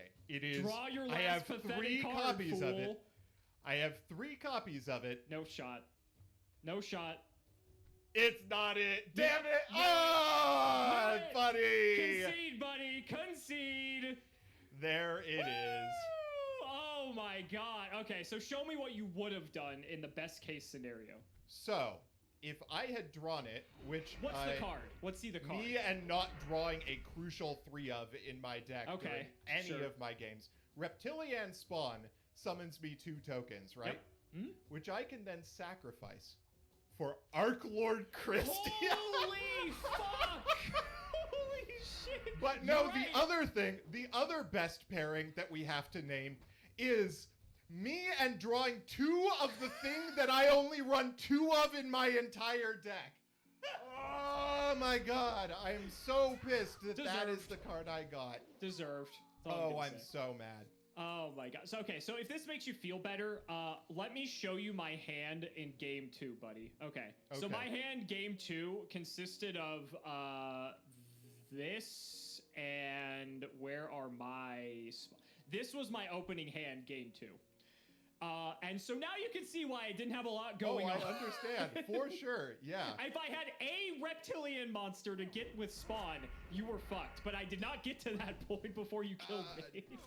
Damn it. Yeah, that's fine. So my game 1 hand was double Medusa. Okay. And then a bunch of back row. And then another one of in my deck, Majestic Dragon. Excellent, excellent. I am happy I got to live the dream of Dark Summon Earth. That was like, I said, I'm like, if this happens, I win the fucking game. This is By the so way- good and sealed. How many Darks and Earths did you get? I got 2 Dark, 1 Earth. So I that is got a 1 1 Dark, 0 Earth. Oh god. And I was okay. so mad about that. Yeah. But so game 2, the thing I was really mad about is the fact that Reptilian Poison requires the monster to be go in from defense defense to attack. Yep. So I had in my hand the material to make a synchro summon plus a level 1 plus Majestic Dragon to make Majestic Star Dragon. But because Reptilian Poison has to be in defense position, I couldn't do it because I couldn't steal your monster. You would have become the king of Sealed Showdown if you actually resolved that. That would have been amazing. Oh, I think I would have just conceded the match if you summoned Majestic. Like, what the fuck do I do against that? That's amazing. Oh my god. The dream was alive. Unfortunately, it wasn't good enough. I knew this episode was going to be hype, and it definitely did not disappoint. I mean, yeah, it was a little bit simplistic, but I mean, Sealed Showdown always is. I felt that there was just so many playable cards in this set. Like, the fact that I was running Limit Impulse, which seems terrible, but I'm running like 7 or 8 tribute monsters in my deck. Like, who cares if I get to pitch 2, if I get to summon a gigantic idiot, and if you can't out it, then I just win the game. Like, I don't care. That's legitimate. I didn't end up running it because I had a grand total of 4 tribute summanables. Oh, okay. And so, yeah, it wasn't going to end up being worth it. I did run the triple Reptilian spawn because it did both give me access to Christia and Medusa and give me the potential to synchro into Stardust. Yep. No, that makes sense. I think that's a good call. Yeah. And then I had the Hydra, as we saw in game 1, and Hydra's like, sure. I think our Hydra's the best one, arguably, just because it's the easiest to summon. And its effect is quite relevant, too. I mean, I could have maybe gotten you for, like, multiple, had the circumstances been different. So, I think I pulled that Hydra in, like, one of my last packs, too. So when I saw that, I was over the moon. But, yeah, I never thought Reptilian, Gemini, Fortune Lady was going to be the move. Fucking Fortune Lady, Dark, and Earth in Sealed are so fucking crazy. Good. Like, so Earth just keeps getting bigger every turn. So... You may be wondering why I have 2 Time Passage in a deck that only has 1 Dark and no Earth. It's because the Fortune Ladies I got were 3 copies of Fortune Lady Wind. Jesus Christ. Okay. Which would be great, you would think. But it has 900 attack. Yep. Which does jack all in the face of both things. So, yeah, I did end up taking out the spider webs for this card. And, I mean, neither card would have made the difference here. I also only got 1 copy of Molting Escape, which was a little bit rough. Yeah. Me and Commons, let me tell you. But I only this got was 2 really if hype. it makes you feel better. I didn't have a full playset. I was really hoping to hit the Christia because the only thing, there is a grand total of 1 thing in this set that outs Christia. And it is me attacking with Christia, or no, you attacking with a Gorgon into Christia. That is literally the only thing in the set that outs it. And then I just draw the Christia again. Yeah, I mean, Gemini Spark kills it too. So that's true. There's that. I had 2 Gemini Spark in the deck, so I had some removal for it. But I mean, if I didn't have that and the actual monster, then I was just boned. So that's an interesting difference between your deck and mine. I didn't run Gemini Spark. I ran the 3 Gemini Booster and no Spark because I figured Gemini Booster for most monsters accomplishes the same thing as Spark, but I get to keep the monster. So my theory was it is just another payoff, and so if you don't have the booster, it's a way to actually clear bigger threats. And also if you have, let's say you have the Magician plus the booster, but then say in this instance, like let's say you went Limit Impulse Sack for Christia, then I can Gemini Spark and just kill your Christia off. At the end of the day, removal's removal, and so I figured that was worth just having, even if it was pretty optimistic if it was going to go through. And so, I mean, I don't know. It's obviously up for debate, but damn, this episode kicked. This episode was crazy. This was awesome. Basically haven't had a bad episode since, like, maybe Retro Pack 2, but the decks in that were crazy. I think in 5D's core sets, I don't think we've had a bad episode yet. For sure.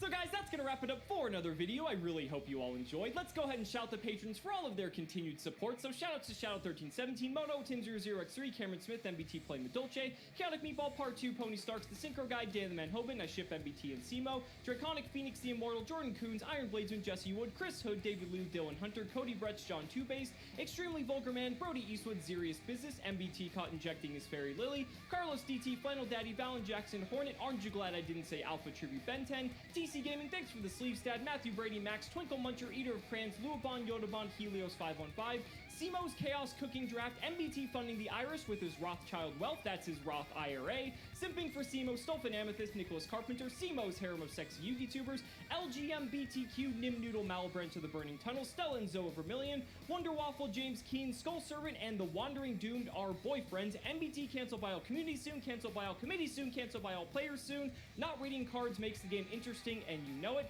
The MBT and MBT Yu-Gi-Oh! Stands for Morbin Time, The Undertaker versus Simo and MBT, Dalton, Hunter Reed, Shrug, Zyx, The Crystal Beast Enthusiast, ITF, Corvain, Dark Echo, TG Starman, Seamoose Engage, Viso the V, Wacky Waving, Arm Flailing Inflatable, 2 men selling crudely painted, not so funny plywood cutout folk art, and hatformat.com. Thank you so much for watching the video, and we will see you next time.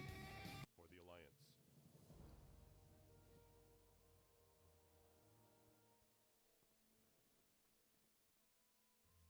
Duelist Alliance was released on August 15th, 2014, and this set changed everything. Not only did Duelist Alliance introduce a new summoning mechanic in Pendulum Summoning, it also brought forth 3 Tier 1 archetypes at release, a Tier 2 archetype in Yang Zing, a fun casual deck in Ultra Athletes, as well as several generic support cards including Felis, Lightsworn Archer, Time Space Trap Hole, the Monarch Stormforth, Artifact Lancia, and Castel, the Sky Blaster Musketeer. In this series, both MBT and myself will be traversing the sands of Yu-Gi-Oh's history. Each episode will take a deep dive into Yu-Gi-Oh's past formats and unlock new strategies as new sets become available. Strap yourselves in because anything is possible. Welcome to the history of Yu-Gi-Oh! Fitness starts with food, and Factor makes it possible for you to achieve your daily goals through nutritious, purposeful eating. Factor cuts out stressful meal planning and extensive prepping, so meals come together in minutes, taking the guesswork out of what to make for breakfast, lunch, or dinner. Factor meals arrive pre-prepared and ready to eat in 2 minutes or less, even faster than ordering in, so you always have something nutritious on hand. Meal plans offer variety with a rotating weekly menu and add-ons like smoothies, keto shakes, desserts, and more. Factor even offers meals for those looking to follow specific diets. I personally avoid gluten and dairy, and Factor offers a surprisingly wide variety of meals that meet my dietary restrictions. With meal preference options like keto, calorie smart, vegan, and vegetarian, over 27 meal options each week means that there's something for everyone. Use my link or go to go.factor75.com and use code POGSIMO130 to get $130 off across 6 boxes.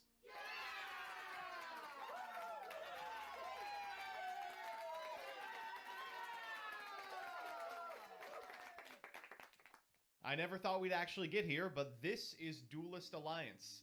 And no explanation I give is going to be able to do this set, or this metagame, or this period in Yu-Gi-Oh's history justice, but I'll try my best. So if you're unfamiliar, Duelist Alliance is the set in Yu-Gi-Oh! More than any set before or after, it changed our conceptions of how we metagame, how we deck build, and how we play Yu-Gi-Oh! It's at this period that Yu-Gi-Oh! Starts to resemble the game that we play today, instead of, to some degree, a hackneyed Magic ripoff that frequently ends up being unbalanced. Duelist Alliance introduced a number of extremely powerful decks into the fledgling metagame, and they absolutely dominated it.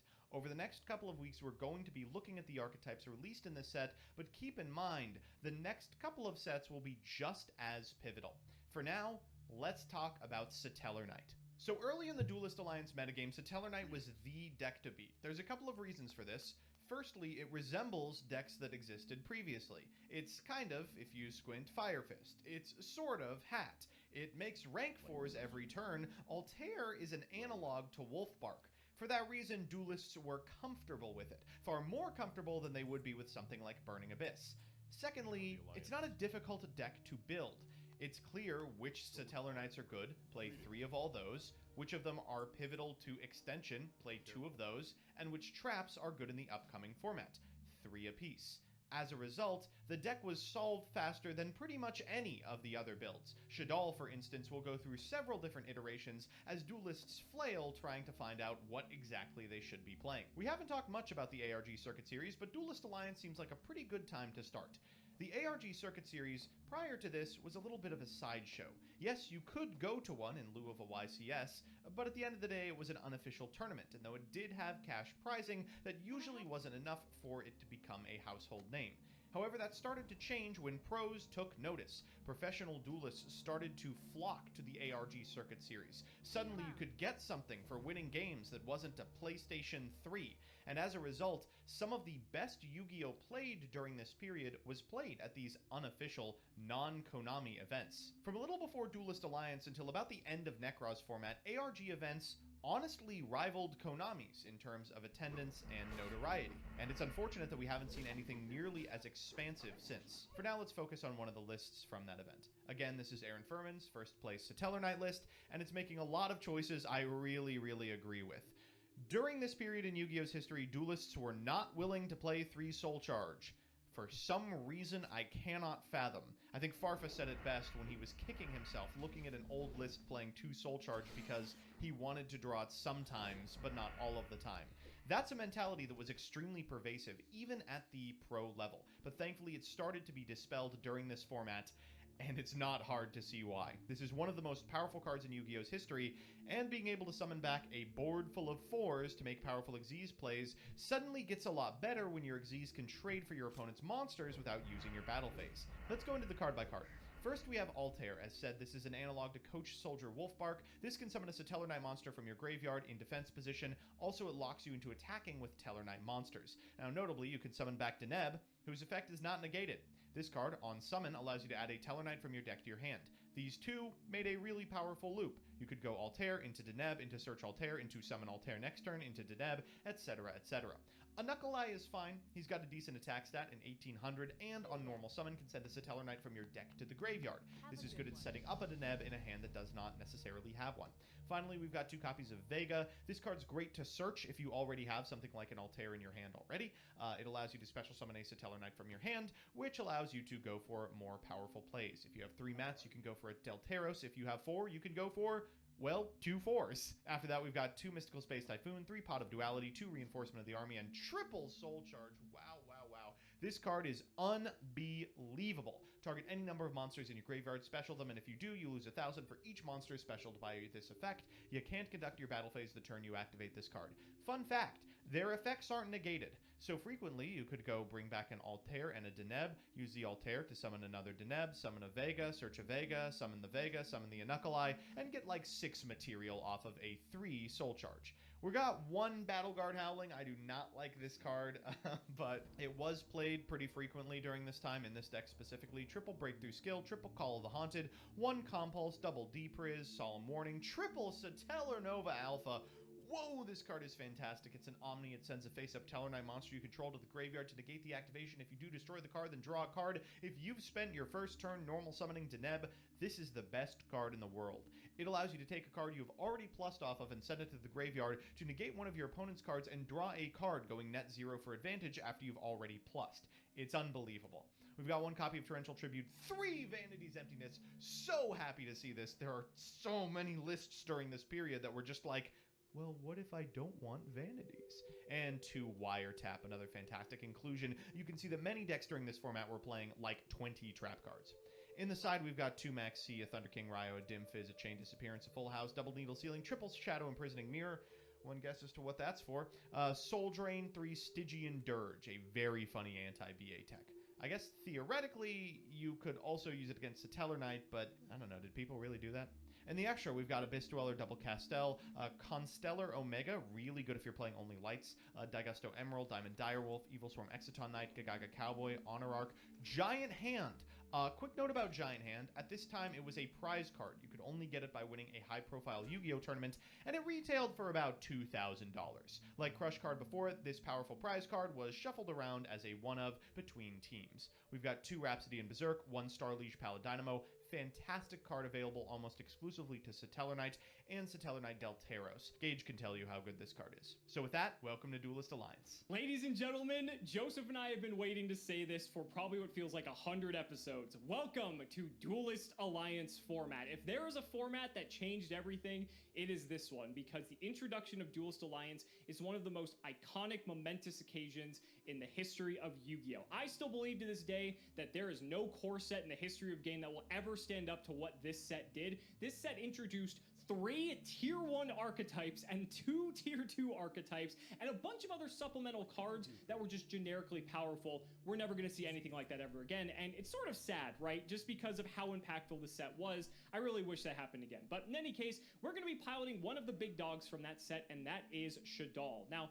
Shaddoll is a graveyard-focused archetype that a lot of you more modern players might be quite familiar with, but it was actually released almost, 8 years ago at the time of recording this, and so as a result of that, we get to see the origins of this deck. A lot of you may think of Shaddoll in the ways you see it in modern Yu-Gi-Oh! It looked nothing like that in the beginning. There was actually multiple variants of Shaddoll very early on. There's this build that you see here that has more of a chaos emphasis. There is Artifact Shaddoll, which also takes advantage of the artifacts, but I decided to shelve that one for now because I figured you guys have seen enough artifacts in the hat videos. There was also Lightsworn Shaddoll as well that started to pick up in popularity to sort of turbo through the Shaddolls and again through the chaos monsters subsequently. So this is going to be the first iteration of Shaddoll we are going to discuss in the history of Yu-Gi-Oh! And let's go ahead and do the card by card. So I figure we'll start with the Shaddolls themselves because these are the newest cards of the bunch. All of the Shaddolls, when they are sent to the graveyard via a card effect, have an ability that triggers, and they also have an ability that triggers when it is flipped face up. Now, they're only allowed to use either effect once per turn. You can't trigger both. That would be way too broken, but let's do the rundown. So first up is Shaddoll Beast. You flip it up, you can draw 2 cards, then discard 1 card. This is nice because this will trigger Shaddoll effects, which means you can actually probably plus off of this. And then if it's sent to the graveyard, you can draw 1 card. Dragon has a flip effect that allows you to compulse a monster back to hand that your opponent controls, and when it's sent to the grave, will pop a spell or trap on the field. Falco, when it's flipped, special summons a Shaddoll from the graveyard, except another copy of itself, in face-down defense position, meaning it can readily use its flip effect on the next turn, and its graveyard effect allows it to special summon itself into face-down defense position.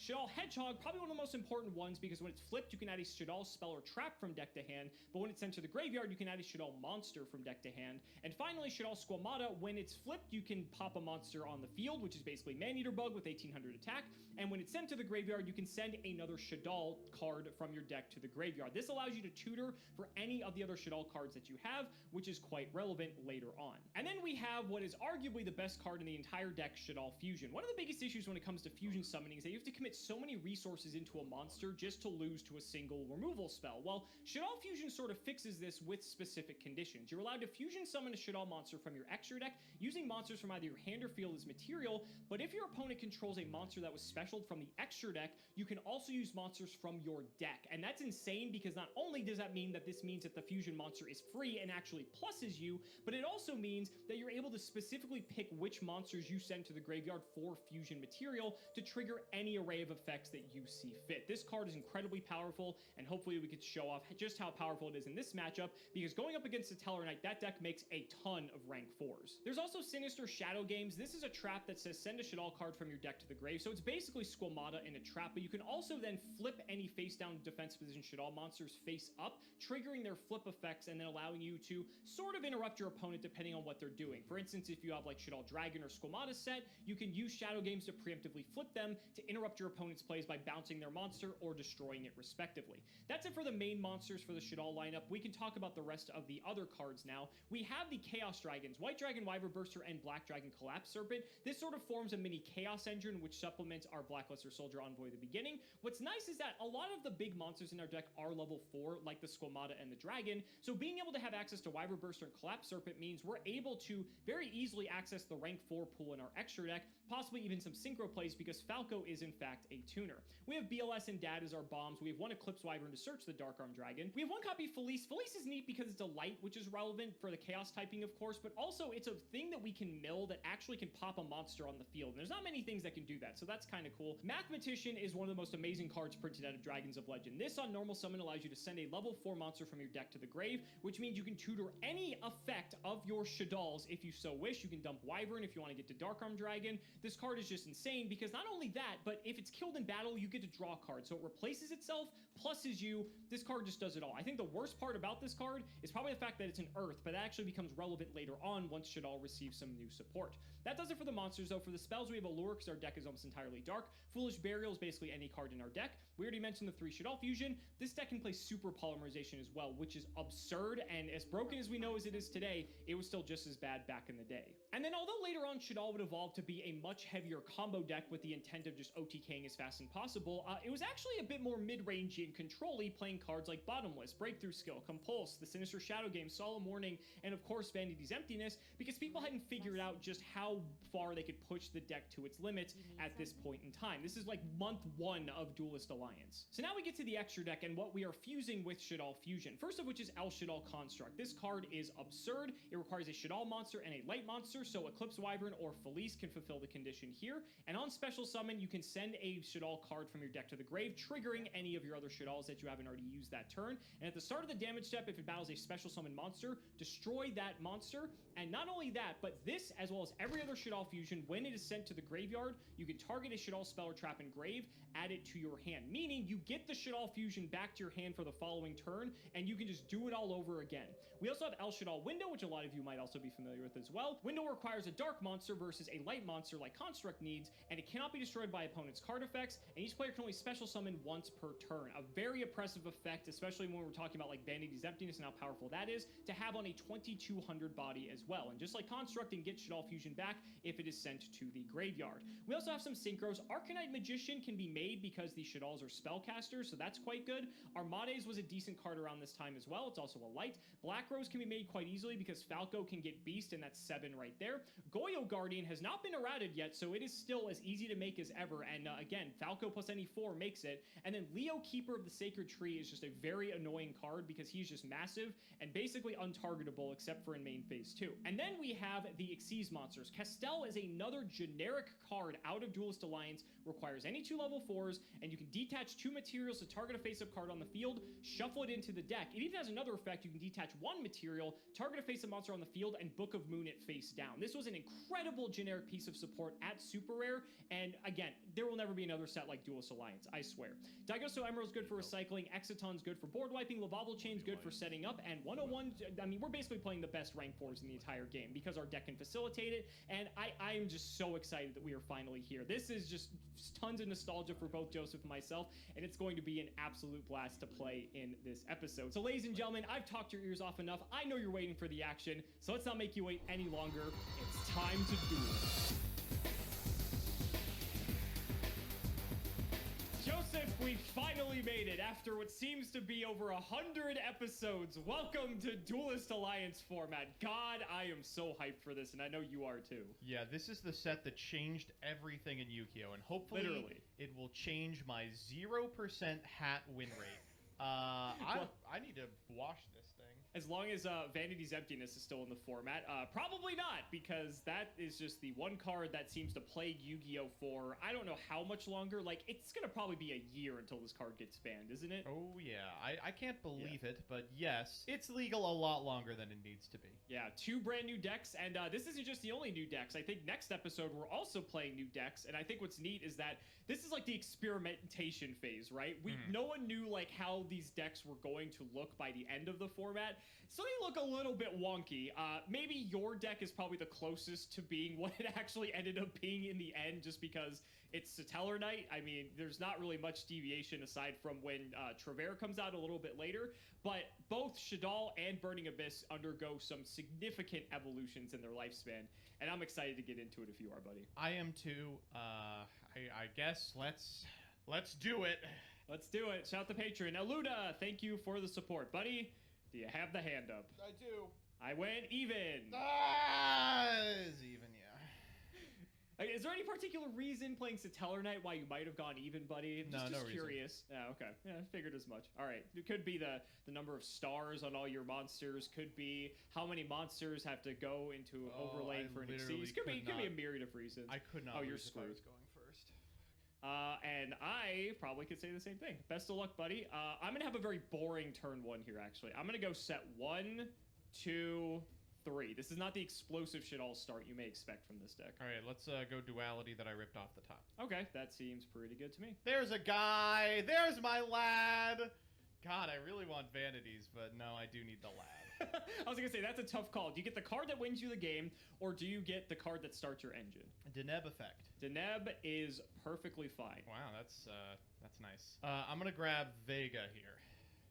Setting up for next turn. What is the set card? It's Hedgehog, Squamon. I mean, whatever Literally it is, anything. we'll try it. You are correct. It is in fact Hedgehog. Why don't you get a Shadal spell trap, asshole? Go find El Shadal. Could be. Why don't you search El Shadal, you little baby? Any Shadal spell trap I wish, of which there's actually only, technically I think there's 2 that are legal, but there's only 1 that is actually good, and it is Shadal Fusion, Yeah, that's what so I will thought. grab it. All right, well, I'm not going to give you the easiest time. We are instead going to we're going to light them up, baby. Back to you. Build that wall. All right, thinking on end phase here. Just want to get Anything fishing? else I wanna do? I'm thinking about it. This does not help knowing that Vanity's Emptiness is in the format. I'll just draw. We'll try it. Let's see the Vanities. One day, I am going to snap. It's alpha. Okay, sure. So you're going to sack off your Deneb. You get to draw a card. Alpha's such a cool counter trap. He's sick. It's so sick. What's even more sick about it is that it negates activations, and Shadal Fusion says you can only activate it once per turn. So Oh I'm gonna my use another god, copy. I'm really going to get to negate every Shadal Fusion you have, Oh aren't I? god, shit. Yeah, keep going, asshole. I'm just not gonna get to play Yu-Gi-Oh, am I? You're really holding out on that Vanity's Emptiness, aren't you, buddy? Well, you can't MST a solemn warning. That is correct. That is correct. That was fun. I think that's the end of my turn. Go ahead. All right, we're going to end step activate Call of the Haunted, targeting Deneb here. Oh, I need to think about how this is gonna work. Yeah, that's what I'm thinking. Now you fire the MST. It's not gonna work the way I want it to. I do have the Vanities. Oh, that's fine. Yeah, I'm completely okay with that. I bet you are. I bet you are. I'll draw for turn. Well, it is what it is. Oh my god. I guess you're just better. Yep. You know, sometimes. I'll take a Knuckle Eye. I'll go to combat. We'll hit for 15. Not much I can do about that. Yeah, 15's fine. Second main, I'm going to set 1. Back to you. Well, maybe my draw will change things. Let's see. Wow, that's actually garbage. All right, buddy. I'm going fishing. Activate Shadow Games. We'll wiretap here. Wiretap. That's very funny, because actually Vanities will stay on the field, because this goes back to my deck. If you think that I am in a rush to get the Vanities off the field, you are sorely Yeah. mistaken. That's true. Okay. Probably should have done that on end phase then, but it is what it is. I'll pass. Stand by me. Knuckle Eye. Sure. We'll send to Vega. Combat. Let's go 15, 18. Take 33. Back to you, Buckaroo. We'll draw. That was a fun one. That was a nice match. That went well. I do want to, for the viewers at home, that was the first game 1 I've won in 5 weeks. Double Beast, Dark Arm Dragon, Black Dragon Collapse Serpent was the hand, and drew into the 3rd Shadal Fusion. That's pretty good, actually. That sounds like an optimal. You listen to this. Listen to this. This is what playing against Alex is like. Man draws 3 Shadal Fusion and complains. You should be thanking your lucky stars. I should be, but here we are, unfortunately. I still lost the game because I'm just apparently not that good. All right, let's hope this hand is very beatable. I hope so. This hand doesn't look as intimidating as before. All right, so main 1, I'm gonna go set 1, 2, 3, and kick it back to you. My exact same opening from last time. Well, I mean, that might work. Let's go, Rhoda. Okay, Rhoda's fine. Grab my good old pal, Satellar Knight, Deneb. You've opened Deneb both games, so that's if you do that with Satellar Knight, this deck is like unbeatable. I mean, I'll tell you, the deck has like 9 ways to do this. I mean, it's good enough. I have Breakthrough Skill for the Deneb this time. Oh, fuck off. Liberal. All right, let's go to combat. Walk into your hedgehog. I have Fire Hand for the Deneb this time. Oh. Hold up, I'm Googling real quick. Are you allowed to play good cards in your deck? Yes, sir, I am actually, in fact. Doesn't seem right to me. All right, second main, let's go, Duality. Sure. What? Oh! Altair's not bad. Nice little Shadow Mirror you got there, buddy. Yeah, I think that's what I'm taking. Pretty good in the face of my Ice Hand. Okay, let's go a 1, a 2, and back to you. Draw. Stand by anything? All right, main phase 1. Well, I guess I know No shadow mirrors in my future. That's fucking annoying. I'm gonna put Ice Hand to attack. Yep. Normal Eclipse Wyvern. Still with you. 14, 16. 3K here, I'll take. Pass it back. Stand by me. Altair, target Deneb. This is probably bad, right? Now you have Shadow Mirror, you get Deneb, you get a Search. Vanities. Vanities, Alfalfa. Sure. Draw here. Oh, wow, that's a great one. Get your Deneb. We'll go Deneb effect. He goes in defense. Let's grab Vega. You have Vega, Shadow Mirror, and 4 other cards that I don't know. I'll pass turn here. 2 more back row. Good lord. Main 1. I'm gonna normal summon Shadal Falco. Yeah, that's annoying. Sure. I'm gonna sync Wyvern and Falco for Goyo. Oh, all right. Has not had the errata yet. Trigger Eclipse Wyvern. Yeah, sure. I'm gonna banish Dad. Ooh, okay. Let's go battle. I'm gonna send Goyo in. You want him? I do want him. 14 on the hand. Yeah, I'll take it. Second main, I think I'm just chilling with your Deneb, so I'll pass it back. Stand by main. Oh, Yep. Awful draw. Rhoda. I forgot Rhoda's not limited yet. No, it's not. Yeah, we'll grab a Knuckle Eye here. Makes sense. We're gonna go Vega Special a Knuckle Eye. We're gonna go Knuckle Eye, send Deneb. We'll overlay here. Makes sense. Go 101. Oh, that's pretty good. We'll take your Go. Ooh, wait. No, There is an argument I'll for take it. the Goyo. Okay.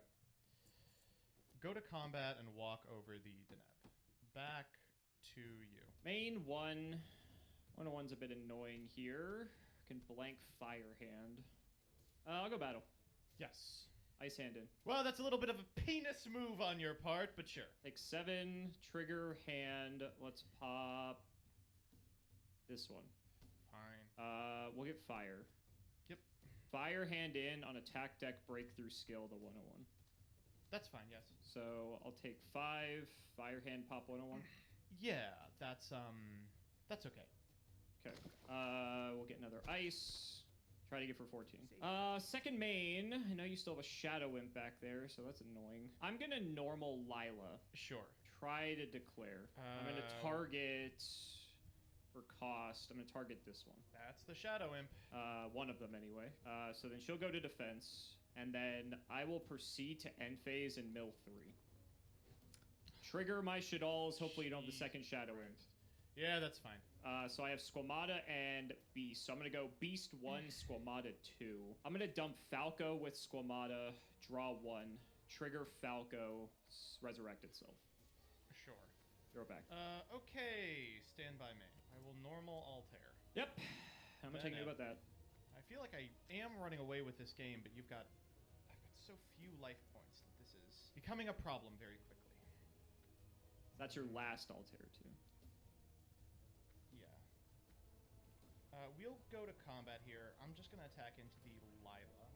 Sure. And this is really poopy. Main phase 2, I'm going to overlay for Dweller. Castel. Ooh. What are you shuffling back? Hand? We'll shuffle back the hand, yeah. Alright, back to you. I remember, like, you didn't think Duelist Alliance was good enough, and then they also print Castel in the set, too, right? Yeah. And it was a super! This card's crazy! Stand by anything. Main 1. I will flip Shadal Falco. I will activate Falco. I will target... Probably target Shadal Beast. We'll go Vanities here. That's fine. I will set 1, 2, and throw back. I'm going to MST the back row. Sinister Shadow Games. Draw. Stand by me. All good. Deneb effect. You got it. And we're Altairs. Vega, I think. Sure. We will go to combat here. Let's hit the unknown with Castel. It is Dragon. Would you like to return my Altair to the hand? I would not, honestly. I think Castel has to be the hit. Okay. We'll go Altair in. I'll take 11 from this. That's fine. Nothing I can do. If I chill, you can't Shadow Fusion, which I think is the only way I lose this game. So we'll try that. We'll draw. Shadal Fusion. Alpha. Well, we tried, folks. We tried. So I know you have Vega in hand. I think that's the only one I know, correct? Dragon has 1900 attack, so I'll try it. I'll take 2. I've got a back row. Go ahead. Stand by me. Oh, that is really rough for me, actually. That's a lot of attack. Hey, I'm gonna soul charge for 1. Like, fuck, I have this. Ooh, all right. Back to you. Setting 1. I knew you had Vega, so you're probably setting Vega to not die here, I'd imagine. I'll draw. Vega's defense is like 1,000. It's actually kind of chunky. I will hit in with Dragon. It's Vega! Oh, who would have thought? All right, second main, I'm going to... I don't want to do anything, honestly, but I'll set 1 and pass. Stand by me. Duality. Those aren't bad. Wow, none of these cards out the immediate problem. That is awful. 2 of them protect you from dying. Well, actually, no, 1 of them protects you No, from they dying do under not. vanities. You wish they did. Back to you. Compulse, and the other 2, I don't believe I know. All right, I'll draw. That's not a bad one. Normal mathematician. That's an insane one. Yeah. Okay. That's fine. Okay. I'm just gonna dump Hedgehog, trigger Hedgehog. Yeah, that's fine. I'll grab Squamata. He's not flipped, so he grabs a monster. So I know you have Compulse. You need... I can't kill you with the current board. If I flip up the monster I have set, you would need another way to not die. Vanities shuts off Called. I don't know what other back row you play, honestly. I'll go for it. I'll flip Hedgehog. Yes.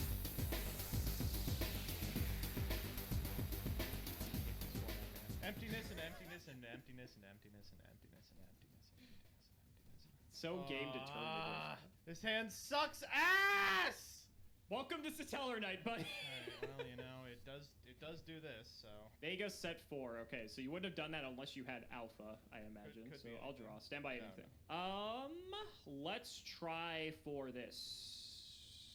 What else am I afraid of in your back row? I honestly don't think anything. Normal summon Lila. That sucks. I actually have to solemn warning this. Okay. I was like, it's like warning or bust. I think I'm going to be able to clear Vega here. Technically, I'm still in main 1. I'm passing. Go ahead. Yeah, sure. Stand by main. Wow. Yep. I'll take We're 12. getting there. It's We're like- getting there. Back to you. Okay, I'll draw. And 1. I know you have emptiness, so let's just fish it out. No, I'm just gonna alpha here. Oh, that works too. Sure. Please go to the grave now, dueling book. Thank you. I will set 1 and throw back. Stand by main. Normal Vega. Sure. Wow. It is Hedgehog. Wow. Alpha again. Ooh. Okay. Draw here. Okay. Main 2. Back to you. Draw. Main 1. I will set 1, throw back. Dude, this game is so fucking fun! Isn't it? Alright, stand by main. The time for clocks is over, Alex. Rhoda! You found Deneb. Congratulations. Deneb! I found Altair! Oh. Oh, excuse You me. dumb To summon fuck. Vega to summon I found Deneb. Deneb last turn! Oh my god. Okay, Sure. we're gonna overlay these 2 here. Let's go get my... I guess I'll get another Altair, right? Let's go Abyss Dweller here. Do it. We'll go Altair in. Well, thankfully this is a flip effect, so we're gonna pop the Dweller. Good. Okay, well, I really needed that to work. Okay, back to you. Okay. Draw. Normal Dragon. That's fine, yes. Hit Altair. I'll take 2. Second main, Shadal Fusion. Okay. Wow, we get to fusion summon? Are you serious? This only took 3 games? I can't believe I this. know. All right, I'm gonna send Falco and Beast. Oh my god. Yeah, who we making? Winda, the only one we can make. Sure. Trigger Falco and I'll save you Beast. some The time here, order buddy. doesn't. That does save me a lot of time. Thank you very much. That's a ripperoni. Go I'm gonna ahead. use my 1 special. We'll get a knuckle eye. Sure. Okay, stand by main. Oh, that's kind of funny. Winda gets you a thing back, right? You have Shadow Imp up, so it doesn't give me anything back. Thank you for reading my cards. I'm gonna normal summon a knuckle eye. Let's send a knuckle eye. Can I do that? No, I literally can't. We'll send Deneb. You can't do that, yeah. I think it's better to send Deneb anyway, honestly. We're gonna go overlay here. Aladynamo? Nah, we'll just make 101. Oh, that works too. That's a little bit better. Sure. Whoops. Didn't mean to do that. Sorry. I imagine my dragon's going to the graveyard here. Yeah, anyway. yeah. So I'm going to take, what, 2 from this? Sure. Set 1, back to you. YOLO! Wow. Yeah, okay. We'll get rid of... I really don't think this matters all that much. I'll get rid of these 2. Declare Banish 101. Yeah. Go ahead! MST the back row. It was because Vanity's Oh, not- you sneaky little snake. I was like, oh my god, like this is like the god combo if this works. I'll just make Pala Dynamo here. Let's go Soul Charge. Yeah, sure. Let's go Deneb, Altair. As if I wasn't already dead. Vega. Hello. Take 3 here. Have a good one. Trigger your effects if you so I wish. just can't believe that it lets you do that. We'll go Deneb. And we'll go. You can Altair we'll too? go Vega 1, Deneb 2, Altair 3. Sure. Yeah, that's fine. We'll go Deneb. Deneb will get Altair. We'll get a Knuckle Eye, sorry. And then Vega will summon the Knuckle Eye. I promise I have another target in hand. Let's. You dumping with the Knuckle High? I think I actually am not. We're gonna go 1, 2, 3 for Trevor or Delteros. I was gonna say Triver's not. Oh, out yet, I so hope it wish. wasn't Trevor. Oh, I wish. Crack the BLS here. And then, is there a good one to make in the dark? I think Rhapsody and Berserk is pretty good. Man, I wish there was one that would just prevent you from activating Shaddoll Fusion. Wouldn't that be a good card? It would be a nice one here. If it makes you feel any better, I only have one Shaddoll Fusion in the deck, and I have 30 Dog, cards in I've the played deck. against you enough. It does me no comfort. I almost think I just want to go. Oh, I can't even make. You can't Emerald attack, remember? because. Oh, I do. I have 3. Yeah, we'll go Emerald. Oh, also Emerald's out now. Did you know that? Emerald's been out for a while, but No, he's crazy. We'll go Emerald here. We'll do. Yep. Vega, Abyss Dweller. Is decent draws here. Good luck. I mean, 1 in 30, 1 in 30, Joseph. 1 in 30. What are the chances that 100%. Shaddoll Fusion is the top card? He pulled it. Oh my god, he drew the fucking thing. What is it like? What is it like being Alex Simo? Give me some insight into the He mind. always draws the fucking card he needs. What the fuck? I have nothing to respond to. Vanities me. You have no response I to have no this? response to this. Okay, well, you have Shadow Imp up, so, like, this isn't as good as it would be It's otherwise. still fine. Oh my god. Oh my god. That's unbelievable. I actually am having a very easy time believing it. I'm gonna tell you that right now. I'm not on the receiving end of it, so I think I would too. Anyway, alright, how am I gonna actually come back in this game? I still have to deal with fucking 2 back row. Thankfully, one of them isn't Vanity, so I mean, that makes me feel a little bit better. Then I still have maybe a chance, but I'm gonna say it's probably 0. I'll dump Beast, Felice, we'll make Construct. Sure. So we'll go Construct 1, Felice 2. Actually, do I even want to send off of Construct? Like, this kind of doesn't even seem worth it, considering you have Shadow Imp up. Yeah, I'll just Felice. Sure. I wish Felice just, like, popped any card. That would Oh, be I bet nice, you do but it wish has to be a that. I monster. bet you do. Yeah, I can't have it all, Joseph. I can't have it all. If I had one more monster, I could maybe have a chance, because Construct's attack is your exact life total. Indeed. No, this just sucks. There's not really much I can do about it. I guess I can keep Felice on the field. I guess I have life points, but for all the good that's going to do me. I'll put Felice in attack. I can run over Emerald, That's true. potentially. Yeah. Then Construct in the Deltaros. We're gonna compulse the construct here. Sure. So we're never getting through anyway. Second main, I guess I will just sack Felice to pop Deltaros. Sure. I have to mill 3. Oh, Eclipse Wyvern. Oh, I got Wyvern. I don't think it matters because I think BLS is the only thing that I can actually banish Wyvern for in this deck. We'll go. Get your Altair Deltaros here. effect. Go Deneb. This is so Yep. fucking unfair. This is so unfair. Oh my god. And that's it. Go ahead. Right. Surely there's a way to win the game. Yeah. We can go these 2 to attack. That's 32. If you have another Altair and an overlay, you might be able to clear the threshold. Maybe Vega. I'm not gonna do math. I'm just gonna shut my eyes and hope it's enough. Altair for, let's get Deneb. Deneb for the 3rd Altair, which we do not have. I'm lying. For Vega, of course, I was always getting Vega here. 44, 44, 46, 56, 60. You're 500 off, but there is a card that might be able to bridge the gap there. Yeah, so let's go combat. This is everybody, right? Do it, buddy. Oh man, I don't know. I mean, I just don't think. Yeah, I just don't think there's any card in my extra deck. Maybe some sort of rank 4 that I could jokingly make here and win the game. Yeah. Get me I out wonder of what this that could fucking be. shirt! Gaga cowboy! Oh. Good game, buddy. Was it? Good Was it? I game. feel like I mean, No. I won, so it was great. But at the end of the day, that was a game decided by me drawing a bunch of Literally macro. shadow imprisoning Game mirror. 2 decided by you sticking vanities. Game 3 decided Yep. by me sticking shadow. It's not fun.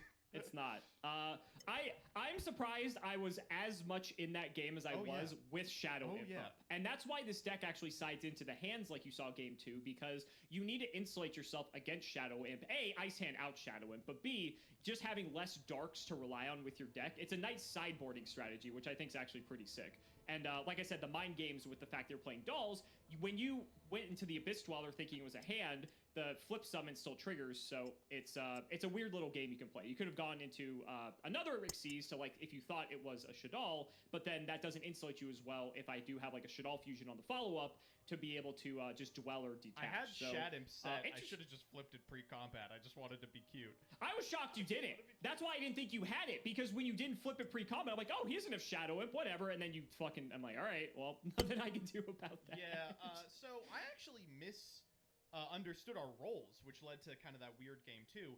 I thought you were the beatdown, because I'm familiar with, this deck as this, like, super explosive combo deck, and you've got, like, BLS Dad, so I'm like, oh, Alex is the aggressor here. But I don't think that's true. I think the longer the game goes, the more likely it is that by way of alpha, I just see so much of my deck. I find something like a Shadow Imp or a Vanity's Emptiness, which is a card that you legitimately cannot beat. So I think I'm just supposed to be preserving my life total in the early game, which I didn't do game 2, and I really paid for it. It's so weird to think of it as Shadow, the deck with the extremely powerful resource loop. The fusion into the monster, into returning the fusion, the cards that put it on the map, not being able to stand up to the late game of a deck like Satellar Knight, just by virtue of these exceptionally powerful floodgates available in the format, and just finding those in order to stabilize, and finding them being an inevitability because of how much of the deck that I get to see. I mean, there is a lot of play and a lot of theory that definitely goes into playing these matches and understanding these matches. It just sucks that it culminates in board states like this one, where like, hoo-hoo, I have Shad Imp up and I activated Soul Charge. Ooh, great duel. Well, and it's not like I didn't have outs to Shadow Imp, course. right? So I had the hands, which you knew about. I had 2 MSTs in from the Right. board, and I also had, where is it? I was literally just looking at it. I also had Malevolent Catastrophe and the sideboard as well. So I had multiple ways to deal with Shadow Imp. I just literally did not see it. I also boarded into Light Mirror, which Yep. I did not see at That all. beats So I me. was trying to do the same thing that you did to me, but you beat me to it, and we would have had a very boring game if that were the case, of just like big idiot beatdown. You did mention role assignment, though. I think I misassigned my role in this game 3 because I had an opportunity before you started really going off here where I could have just dropped BLS as soon as you killed that Shadal Hedgehog. So there's a world where I could have gone like normal summon dragon, drop BLS, and then like BLS over Altair for, what would that have been, 13, 3k, and then 19. And I think that would have actually just sunk you, but I was, or if it didn't sink you, you're going to be on like 100 Yeah, life. it's... I was just too nervous. I was going to run into just one of your many back row that was going to be a problem. And so I ended up paying for it as a result. But yeah, no, that's another facet of the game that during this format specifically you have to plan around, because this happened in game 2. Getting your life points low enough cuts you off of the strongest card in the format, which is Soul Charge. In game 2, I was at 2200 for like 5 turns in a row, and I was like, I can't activate this, I'll die. Like, I get to do, and I think I ended up firing it for 1 even, or attempting to fire it for 1 on like a really late turn. So there is a lot of, cool back and forth. It just sucks that also in the format, huge, unrespondable, game-ending floodgates. I'll let you in on a little secret. So this deck actually wasn't on Soul Charge, if you can believe that. The first iterations of these decks did not all necessarily play Soul Charge, and that's baffling to me because a Soul Charge in this deck is still ridiculous because of the fact that Falco's a tuner, so you have access to things like Black Rose potentially. You have Arcanite Magician because the Sudals are spellcasters, so you can literally just pop 2 cards for free. You have Castel because most of the good cards in this deck are level 4.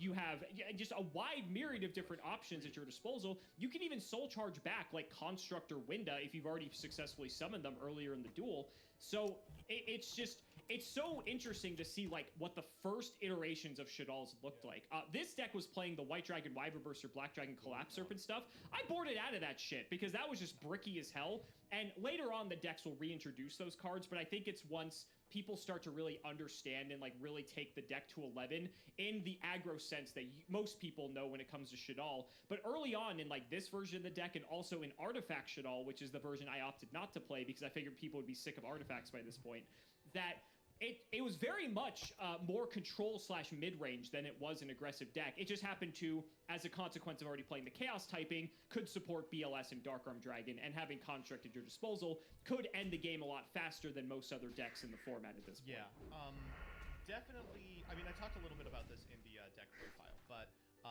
Duelist Alliance changed so much about not only how we conceive of Yu-Gi-Oh, like what it means for Yu-Gi-Oh to be Yu-Gi-Oh, this like ultimate Marvel versus Capcom, like balls to the wall combo fest, but also it changed both how we play the games out and how we deck build. And if you go back historically and look at some of these deck lists, they are making asinine choices, like you're relaying right now. You know, the artifacts are good, so I mean, we got to play them with the Shadows. A little more defensible than so many people. Even professionals being like, yeah, I was on like 2 soul charge. It has a life point cost, and like you don't want to brick on it. It's just unthinkable with our modern understanding of deck building that power cards like that would be played at anything less than 3 in every single deck until the end of time. And a lot of that has to do with, like you said, the fact that this is the first time that the extra deck starts to be able to accomplish stuff without the battle phase. You know, we have Castel, we have Diamond Dyer, that's an old card, but we have like Giant Hand, we have Dalteros, we have Abyss Dweller, we have Rhapsody and Berserk. All these cards are game determinative without having to click that little BP. And so all of a sudden, Soul Charge matters. Well, we all can't afford Giant Hand like Whoa, you, whoa, Joseph. whoa. It was a gift, all right? But I am excited to see us resolve Soul Charge in upcoming games. I'm excited to see us delve a little deeper into the gameplay available at this time. And buddy, I'm just excited to try out some new decks. I agree. I'm not excited to see Vandy's Emptiness get flipped on some more, but I'm also not excited. I am excited, I should say, for the fact that this won't be the last time we see these decks. Absolutely. And once we get to like the next core set or the next 2 core sets, which we're not going to get to that point for another few episodes, these decks evolve. We start to see Satellar Knight get Trevere. We get Shadal having access to El Shadal fusion and new fusion monsters, right? And so we're going to see these decks multiple times throughout the history of Yu-Gi-Oh! And it's going to be cool to track that evolution from a fan perspective. Absolutely. So guys, that's going to wrap it up for another video. I really hope you all enjoyed. Let's go ahead and shout the patrons for all of their continued support. So shout outs to Shadow1317, Mono, Tim00x3, Cameron Smith, MBT Play Madolce, Chaotic Meatball Part 2, Pony Starks, The Synchro Guy, Dan the Man Hoban, I ship MBT and Simo, Draconic Phoenix the Immortal, Jordan Coons, Iron Bladesman, Jesse Wood, Chris Hood, David Liu, Dylan Hunter, Cody Bretz, John Two-Based, Extremely Vulgar Man, Brody Eastwood, Zerius Business, MBT Caught Injecting His Fairy Lily, Carlos DT, Flannel Daddy, Valen Jackson, Hornet, Aren't You Glad I Didn't Say Alpha Tribute Ben 10, TC Gaming, thanks for the sleeve stat, Matthew Brady, Max, Twinkle Muncher, Eater of Crayons, Luabon, Yodabon, Helios 515, Simo's Chaos Cooking Draft, MBT funding the Iris with his Rothschild Wealth, that's his Roth IRA, Simping for Simo, Stolfin Amethyst, Nicholas Carpenter, Simo's Harem of Sexy Yugi-Tubers, LGMBTQ, Nim Noodle, Malbranch of the Burning Tunnel, Stella and Zoa Vermilion, Wonder Waffle, James Keen, Skull Servant, and The Wandering Doomed are boyfriends. MBT cancel by all community soon, cancel by all committee soon, cancel by all players soon. Not reading cards makes the game interesting, and you know it. The MBT and MBT Yu-Gi-Oh! Stands for Morbin Time, The Undertaker versus Simo and MBT, Dalton, Hunter Reed, Shrug, Zyx, The Crystal Beast Enthusiast, ITF, Corvain, Dark Echo, TG Starman, Seamoose Engage, Viso the V, Wacky Waving, Arm Failing Inflatable, 2 men selling crudely painted, not so funny plywood cutout folk art, and hatformat.com. Thank you so much for watching the video, and we will see you next time.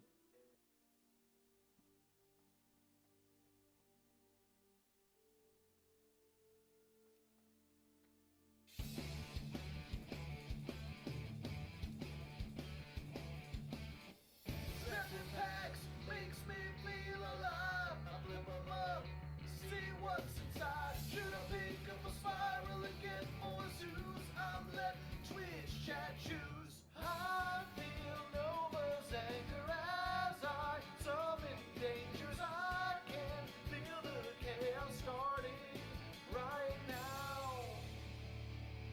And welcome back to what may be the last episode of the Chaos Draft Season 3. Ooh, ah, mystery. I am, of course, Hardleg Joe, joined by the mystic mind of YugiTube, Golden Nova.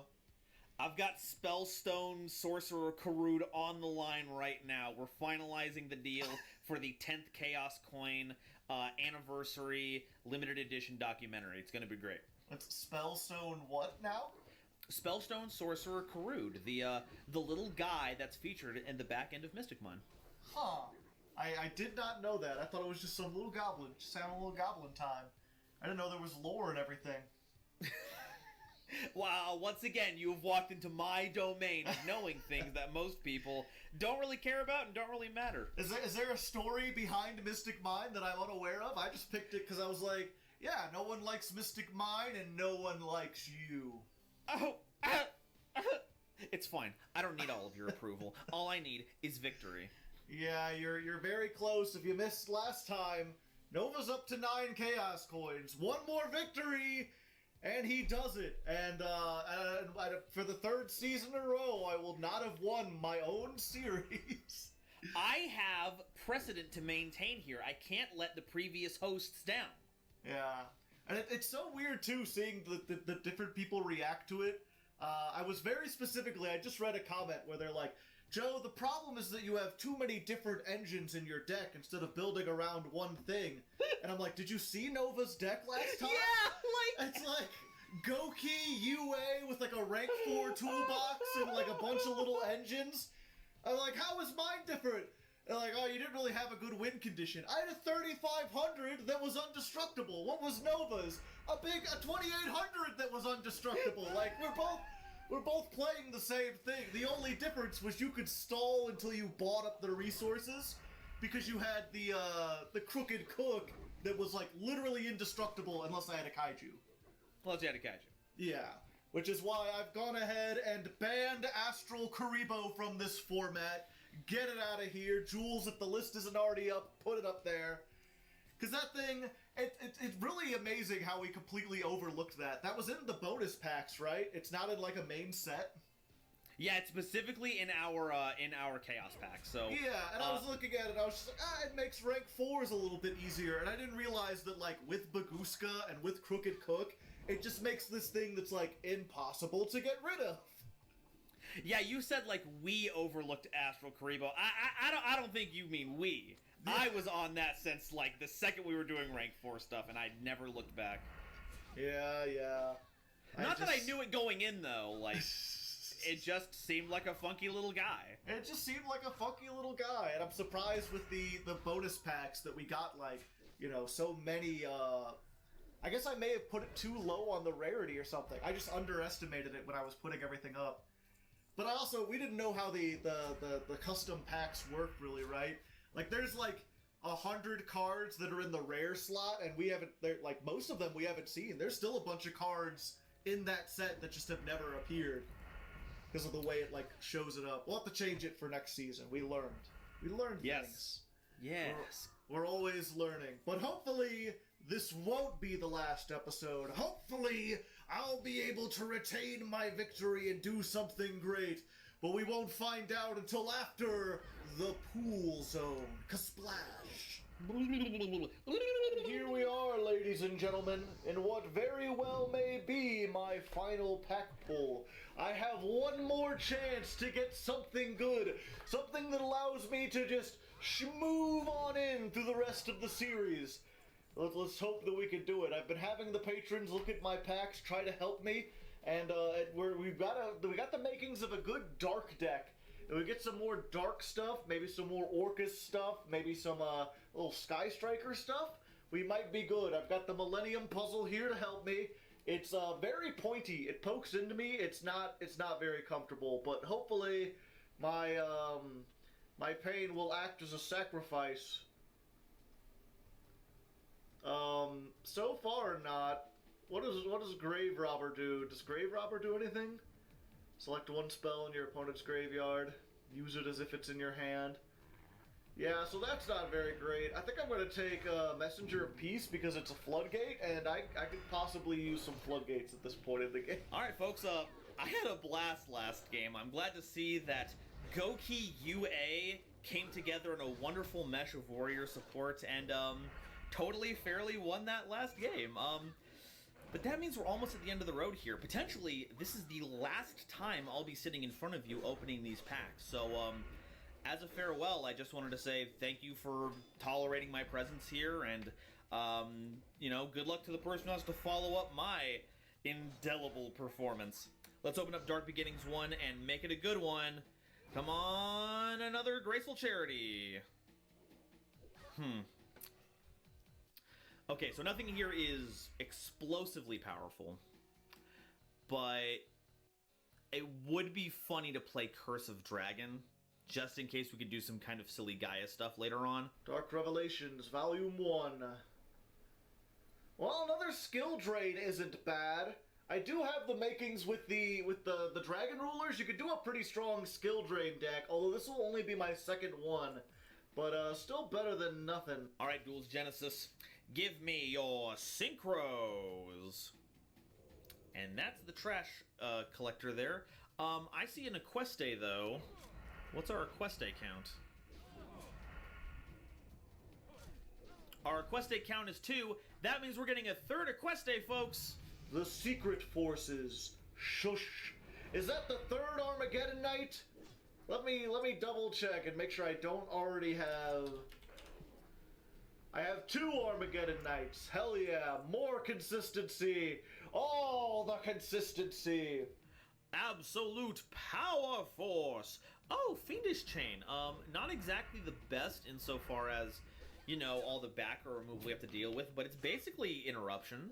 I want to take Viper's Rebirth, but I know any reptile pile we go with is going to splash in a bunch of non-reptile link monsters, so I think Fiendish Chain's the pick.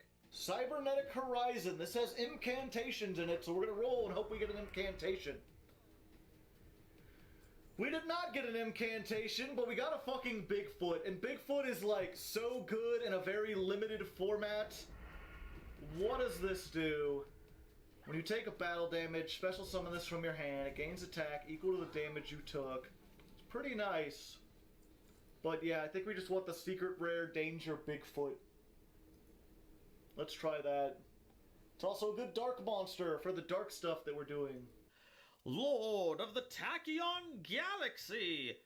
A fucking dragon ruler right now. Okay, we just take the Redox, right? We're playing like Earth shenanigans anyway. We take the Redox. That's our boy. Thank you, you big bungler dragon. Mystic Fighters. Oh, hey. Another Tempest? Don't mind if I do. I'll just take up another Tempest. Sure. High Speed Riders. Oh, hey, driver. How's it going? Wow, there's almost nothing in here. Do we have a driver yet? Have we gone the driver route? We haven't gotten driver yet. Let's get driver. We can do Psyframe stuff now for as long as that's relevant. Wow. When the code is eternal. Ooh, Arch Nemesis Protoss. 3 different attributes. This might work really well in the Dragon Ruler deck. I definitely gonna have a bunch of attributes in the graveyard with this. Fire, Wind, and Earth. Earth, Wind, and Fire, I just realized, are the 3 Dragon Rulers I have because the water one's banned. Not sure necessarily if it's worth it for one of, but let's try it. Alright, Secret Slayers, no shot. We are getting one of the tuners. Damn, that wasn't either of the tuners.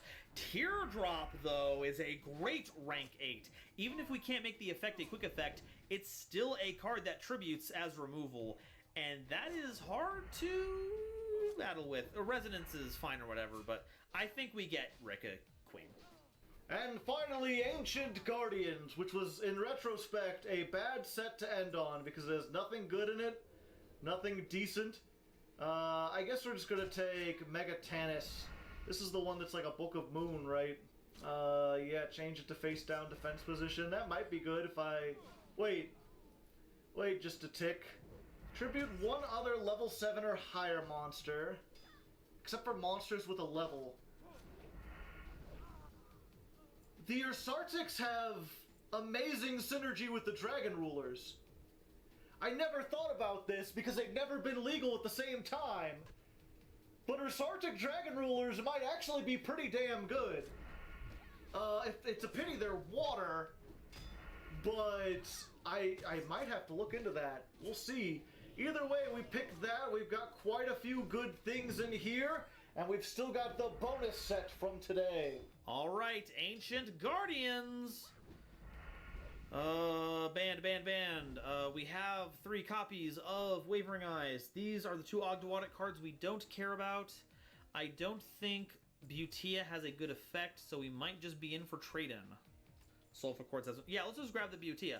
Okay, that is our current pulls. Let's go ahead and save these and see if we need to re-roll anything.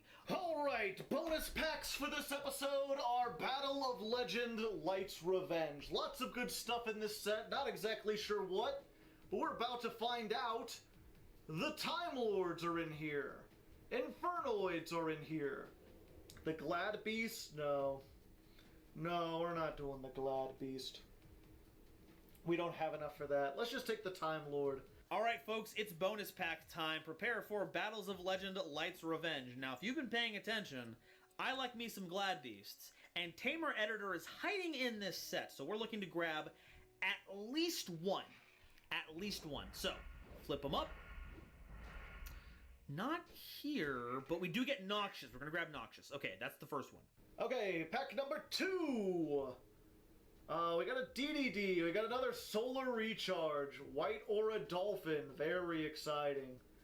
Target 1 face up, its attack becomes halved. I don't have enough waters for that. I think what I want to do, because I do have a pretty decent rank 8 engine that I haven't used yet, is get Tachyon Galaxy. That'll give me another thing I can make with my rank 8s, and this might actually be good in a limited format. Number 2. A second Noxious. Let's go. Awesome. Let's do this. Okay, pack number 3. Exciton Knight. Or I could get a Light Sworn. I think I just want the Exciton Knight. I don't already have an Exciton Knight, do I? No, that was last season I had it and never was able to use it. But this might get me something. Number 3. Minerva is actually quite good as a rank 4 monster. We'll take Minerva. Okay, pack number 4. Ooh, Crystal Wing Synchro Dragon. Or I could get Anti-Spell Fragrance, which might be a decent Floodgate. Floodgate or the Crystal Wing. Chad is saying 100% Crystal Wing, so we're going to take the Crystal Wing. It's secret. Number 4. Curtain Raiser. I could see us playing Curtain Raiser. Do we have any Curtain Raisers?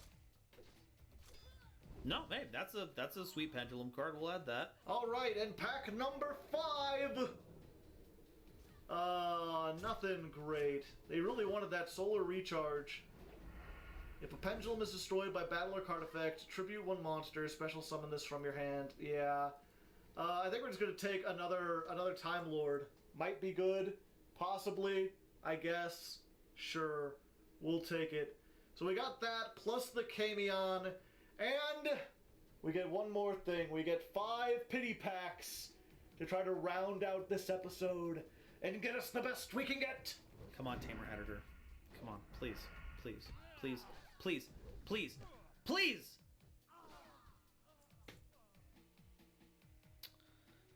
Do we get the second Minerva, or do we do Transmodify? Yeah, let's grab the second Curtain Raiser, just in case. Okay, well, no Tamer Editor, so our Glad Beast plans are a little shot, but I will not be deterred. Let's go ahead and save this, and I'll see all of you in deck edit for the spicy tech we're bringing this week. All right. 5 Chaos Draft Packs. I have no idea what I could get at this point. There's nothing in here, I don't think that... there's some Shadal stuff in here. If I can get like a Shadal fusion, that would be cool. I think we're just going to go for the 3rd Scapegoat. Maybe we can make something with that. If nothing else, it's good stall. Pack number 2! Denko Sekka is very funny.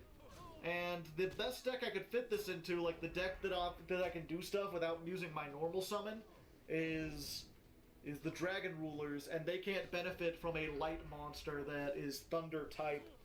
I think I'd rather get this and help with the Cybers deck, because this essentially protects the only thing that can get over the arrival Cybers, other than a Kaiju, is destroying it by battle, and this protects it from battle, while also being a summonable Cybers monster.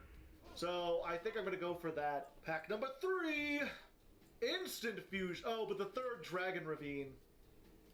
The Dragon Ravine is so good, especially in the Dragon deck. I think I have to go for the third Dragon Ravine. I think Dragon Ravine is just so good with the being able to discard a Dragon Ruler and send a Dragon Ruler to the graveyard. Just amazing for the Dragon deck. Okay, pack number 4. Witch's Strike is very funny. There's a Shaddoll. Wow, everyone's saying Burial. No one likes Ghost Mourner. Alright, we're taking the Burial from a different dimension. We've got one more pack. Can we get something great? Doesn't look like it. Ice Edge. Dark Flare Dragon is actually not bad. Or I could take a third Burial from a different dimension. That's not bad at all. What do I have as far as Burial? I already have one of those. So I could get 3 Burial from a different dimension, or I could add a Dark Flare Dragon. Yeah, we just want to go for consistency. We're going to get the third Burial from a different dimension. I'm not sure how well that will work. I'm not sure if even I want to play 3, because this can be very bricky. But once you get going with Dragon Rulers, being able to put 3 of them back into the graveyard and just summon another one, pretty dang good. So we'll save that and see what we can come up with. Well, with 9 Chaos Coins under our belt and a significant lead over Joe, I figured we should use this breathing room to try and win the whole series using my favorite deck of all time, Gladiator Beast. Shout out to Chibi Gohan for helping put together this wonderful list. Unfortunately, we missed out on Tamer Editor in the bonus packs this week, so our ceiling is not as big as it could have been, but we still have Domitianus, Heraclinos, and Geyseris, and their specifically named material to help field them onto the board. The whole kit is there to help field those monsters to put them onto the board, because Domitianus is basically a war chariot on legs. They have a gigantic attack stat, Heraclinos has multiple spell and trap negations, and Geyseris is a way to clear any card on the board that we don't like, and then it tags into even more monsters. It's absolutely silly, and we're hoping to resolve this as many times as possible. Chaos Impact was a set that gave us a ton of ways to accelerate this, including a Monster Reborn / a way to summon Glads from hand with Comeback. It also makes them unable to be destroyed by battle, so they can force a switch by running into something, or act as a nifty blocker against something like, off the top of my head, a World Theological Demiurgy Gear Cliffort self-insert character. I also like Gladiator Beast United because it is a quick play Miracle Fusion, I guess it's more of a parallel world fusion, that can ignore summoning conditions and get us any of our big boys onto the board using graveyard material only. Will be really helpful, especially because we have a Prisma here, which we can search with our Rotos, as well as a Torix, which acts as an on-theme Prisma, which I think is really cool. One of my favorite things here is that we are running the triple Ghost Ogre we pulled a while ago with the emergency teleport. Not only will this clear big monsters with activated effects, this is also a way to get into Ancient Sacred Wyvern, because Ghost Ogre is a light tuner. That plus any level 4 gets this gigantic chonker onto the board. If we are ahead in life points, we can turn that into an attack gain with ASW and swing in for game almost immediately. We also can use the Rotos to search out our Photon Thrashers, which can go into our bevy of rank 4s, which can either, of course, evolve into Spin Breaker as a great piercer, or turn into Zeus to level the playing field a little bit. Aside from that, we're just playing good old Yu-Gi-Oh! If Joe is still on World Theological Demiurgy Super Mega Chocolatey Mega Gears, we can side into the Kaijus to just slap over it. And everything else is just kind of gravy, so I'm looking forward to seeing how this stands up to the strongest thing in Joe's arsenal, because I don't think he can afford to not give me his best duel. And I can't afford to not give these gladiators a blood-curdling battle in the Colosseum. I'll see you all over there in a bit. All right, here we are on what may be my final build, Orcust Hero. It's been bad losing these last couple weeks, but this week I sat down, I had the patrons help me, I've been testing this. This is probably the best deck I can put together. It's pretty close. There is a Dragon Ruler deck that's still pretty good, but I played that the last 2 weeks. I feel like if I went out just playing the same deck over and over again, it not only would I lose, but it would have been boring. This should hopefully at least be kind of interesting. Basically, we've got this nice combo where if I open with Armageddon Knight, Dark Grepher, or Reinforcements of the Army that searches either of these, then I can end on a combo where I have Orcust Galatea backed up by the Crescendo, so we have an Omni Negate, and then I can also make Verte, use that to make Dystopia, which we can increase to it by 1,000 using the Dynatag in the graveyard, and that'll give this a quick effect pop. So we're going to end on a quick effect pop and a Omni Negate, plus whatever kind of back row we may end up having, and Celestial in the graveyard to draw 2. Basically, this whole deck is just about having that and being able to repeat it, drawing into hopefully more copies of Fusion Destiny. If we can get out Dominance, then not only is that a 2900 beater, but when it dies at the end of the next turn with Fusion Destiny, it can revive back the Dystopia we had before, so we can keep that boss online. If we can keep our links online, we can go up into Borreload Savage Dragon. We have the ability to make, Borreload Dragon. We also have the ability to make Borreload Savage Dragon.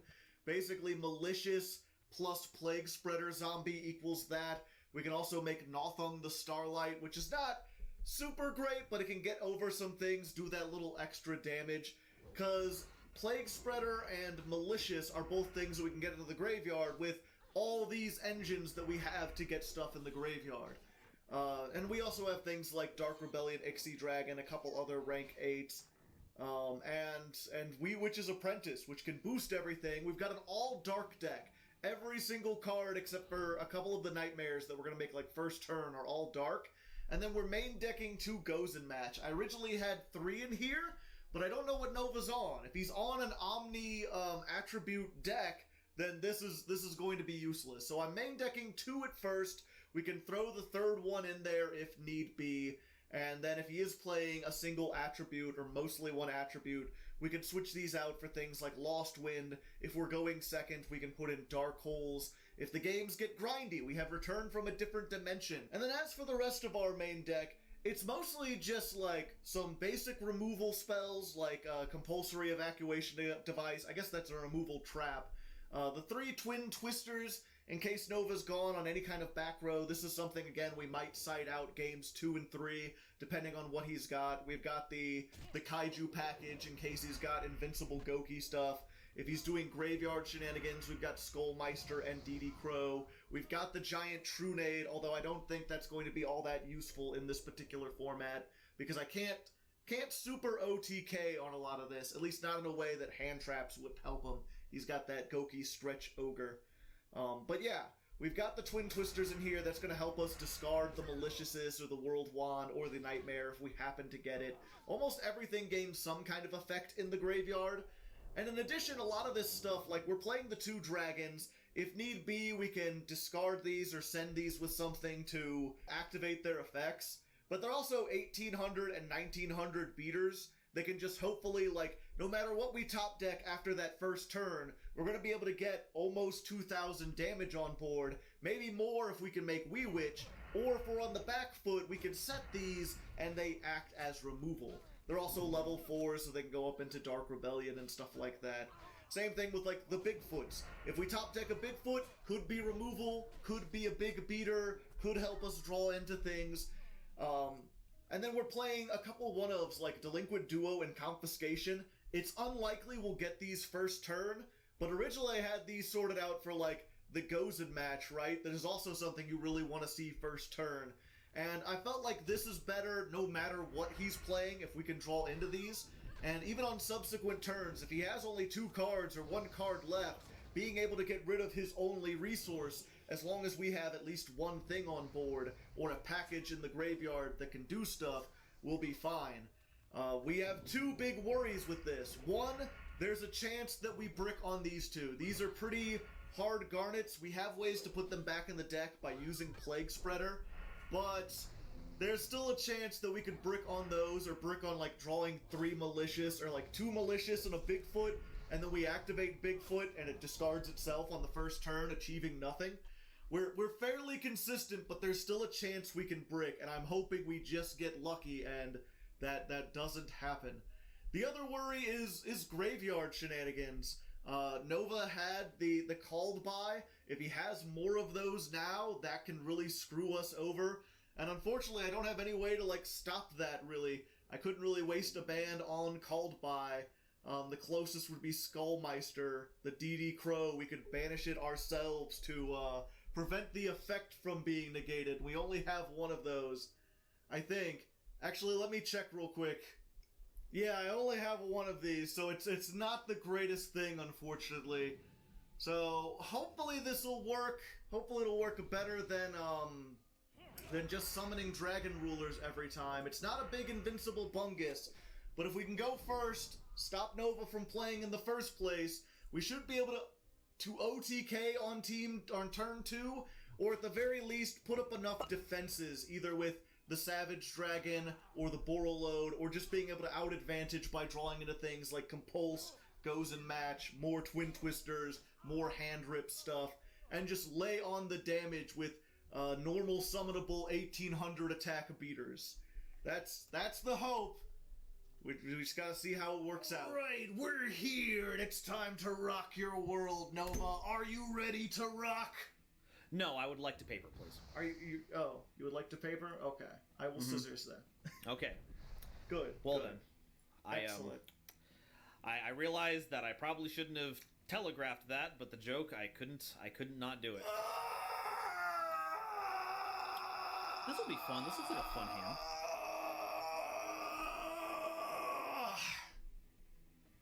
I'm sorry. I built my deck to do one specific thing, and I said in the start where I was like, we do have potentially some bricks, but there's only 3 of them, and we would have to draw like all 3 of them to brick. And I've drawn all 3 of them. Yes. I do have this though, so I can at least get an idea of what you're doing and see how screwed I am. Enjoy, buddy. Well, this is unfortunate. Got Karas.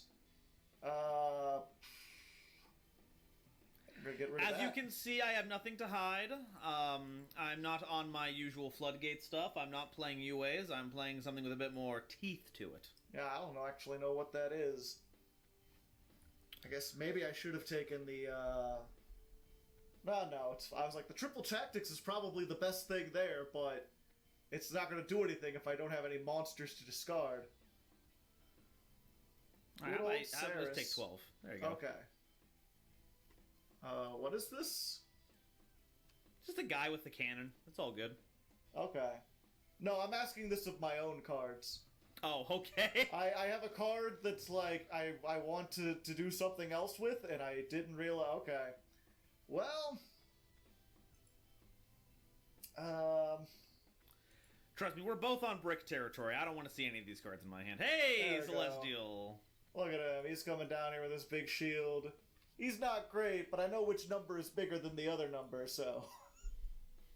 We've got that. Number Gaming.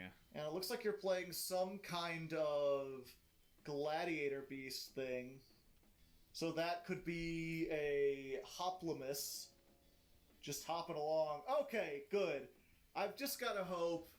Okay, I got bad luck with my opening hand. Let's see if this bad luck persists to this. 1 in 4 chance. Okay, thank the Lord. Oh, that's bad for me. Big foot. Big foot. Chugga chugga chug. Okay. So, where do we go from here? I think we're gonna do this. Yeah, we're gonna do this. I'm gonna get out our thing. We're going to... Yeah, let's just go ahead and try to do this full combo. We're going to make Cerberus. Cerberus. We're going to make Mermaid. Ah, very familiar. Mermaids and Malicious. Started with 2 Malicious in my goddamn hand. Incredible. Just absolutely astounding. And we're gonna make your good friend Galatea, the Orcus de Traumaton. Yeah, Trauma's right. We're gonna boost that attack. We're gonna send Wonder Wand. We're going to wonder about this wand. Ahaha, ho. Oh, Joe, you're such a kidder. Such a joker. I'm the Joker, baby. Oh no! Never mind. I'm putting an end to that conversation, Tree. I haven't normal summoned yet. Normal summon. He hasn't even normal summoned yet. Yep. Let's activate Digreffer. We'll send that, and we'll go ahead and I think we just want to send Plague Spreader. Just get it out of the grave for now. And yeah, this is probably the best way to go. Make Verte. Oh, right, you still have this thing! I still have Verte. It's pretty neat. Pretty cool. Pretty cool. Doing some cool stuff. Doing some cool things. Are you just gonna kill me here? I think I'm just going to die. It depends what you have. 16. Ouch. Monk. Yep, let's boost this up. Unfortunately, I don't know what you have, but as long as 26 can get over it and there's nothing else here, then I think I could do it. Yeah, no. It's the Ghost Ogre! Yeah. I was sitting here trying to play around the Ghost Ogre because I was like, you got some stuff at the... Yeah, well, we both ended up bricking really hard that game, so we both let's bricked go really to game hard, 2. but we happened to get... Yeah, we did it. I opened with Dynatag and 2 Malicious and still somehow pulled out of that. Amazing! Thank you, Bigfoot. Your feet are big and like your heart. Alright, you hero meme lord, check this out. Alright, let's do it. Let's rip each other's heads off. Activates 10 key! Ah! How many keys does the fire formation janitor have? 9. He has 10. He lost one a couple days ago. Oh, okay. Yeah, okay, alright. Gotcha. Oh, aha. Ooh. Yeah. Alright, have fun. Okay. That is a card effect. Good to know. Can you handle my most threatening aura? Maybe. Oh, Dorotas. I got a Rhoda. I'm eroding or something. I don't know. Fuck. Hello, folks. I'm a rock. I'm eroding. Please save me. I'm just doing some stuff, some things. Yeah, we're just Wow, that's a lot of back row. Let's normal summon Armageddon Knight. Sounds great. Okay. Let's I hate it, but it sounds great. I'm trying to think. I think I need to do this, actually. Ah, fuck. I'm in a bad position because I drew something that I didn't want to draw. And if I put it back into the deck, then other bad things will happen to me. And I don't want bad things to happen. Let's just do it. Okay. You know, Joe, I think you have a problem with your deck building right now. Normally when you start a series, you end up with a bunch of different engines in your deck right now. And it really isn't working out for you.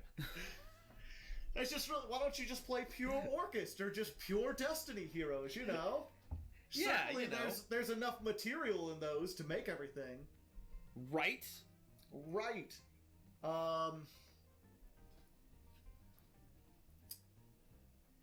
Yeah, we're just going to make one of these. Phoenix! Oh, dear me! Oh me, oh my. I'm gonna have to let that go. Cosmic Cyclone. I don't know what silly back row you've got cooking up in there. Let's toss the Dark Grepher. Get him out of here. Don't want to see him. It's your fucking nightmare. Alright. And it's your good friend who died, and then I built a robot out of her. Well, Such things happen from time to time. And I'm just now realizing that I could have sent... I didn't have to send the, I didn't have to do what I did. Okay, it's fine. It's fine. We've still got it. it's fine. Everything's just fine. I'll get it. I got it, okay? We'll just summon this back. That's fine. Let's activate Destiny Fusion. Well, fine. I guess you get to do that too. I didn't want to do anything anyway. People doing What are shit. you're making Dystopia Guy. It's huge. I'm not making Dystopia Guy this time. I am making Dominance. Right. Because I am going to dominate. Let's activate this effect. Did you know this had an effect? Well, the big thing on the stat line that said effect might have tipped me off, but I was too busy looking at its amazing sword. Okay, I can look at the top 5 cards of your deck and rearrange them in any order. So I'm going to give you this in the hopes that you can't use it. And then I guess this. There you go. Thank you. You're welcome. No, I think it's fine. We'll just battle over whatever you got. Yeah, it's, this thing. Hey, and if I destroy something by battle, I get to draw a card. Oh boy, exactly what I wanted to draw! Thank you! Okay, might as well set it. There you go. Alrighty. What'd you give me? Oh, good! Good for you! Okay, here, have LaQuarrie. Fucking LaQuarrie! Looking LaQuarrie, ass looking LaQuarrie. Yeah. Punch the Nightmare. Yeah, I shouldn't have summoned the Nightmare. I'll punch your fucking Nightmare. You just did. I mean... Yeah, I've accomplished my goal. Okay, all what right. do you tag out for? Yeah, just go ahead and bestiary. Aw, the best! Diari! There you go. Wild! It's the crescendo that would be good if you didn't compulse my... Okay. So... Yeah, we're just gonna resolve this effect. It dies, and then these 3 fuckers all come back. Unless Funny you got a thing called about that. by. Yep. I always have the called by. That's my trick, Cat. I've always got called by. I mean, I guess that's you know, I don't get my 3 back, but at least I still have malicious and stuff. That is good. I am far from getting out of this scenario. God, I wish I'd summoned something bigger than Bestiari. Okay. So, I could make Galatea with this Nightmare, but that wouldn't help me that much, because I don't have my one crescendo. I think I could still do some stuff, though. Let's Malicious. He's delicious. I've already used my Plague Spreader, right? Yeah, okay. Yeah, I think I still want to do this. Because then I can get the World Wand out of my deck and get a big attack boost. Da big boost. The World Wand is not in my deck. It is not. I forgot I didn't shuffle it back. I had it from last time, but you interrupted my combo. It was one of those interrupted kaiju slumbers I've heard so much about. I'm just a little scamp. Let's do another malicious. Hello there. Is What it else me do you're I looking have for? that I can, hopefully. Let's set these two. Now, you wouldn't punch a bird, would you? Let me. You wouldn't punch an innocent little bird, would you? I mean, I might. Shit. Do I do this? Okay. So actually, first what I'm going to do, we're going to reinforcements of the army. Oh, you have Celestial too, son of a gun. I'm gonna get Drill Dark. Going to normal the Drill Dark. We're going to make just a wee witch. Ooh, just a wee witch. Just boost all the dark, and then we'll activate Celestial. Banish the Drill Dark.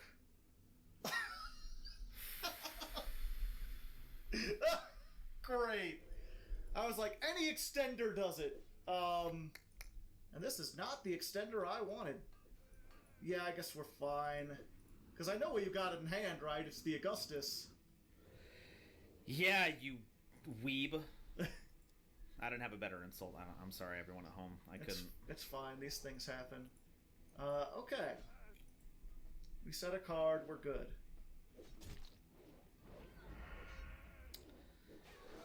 Boy, howdy.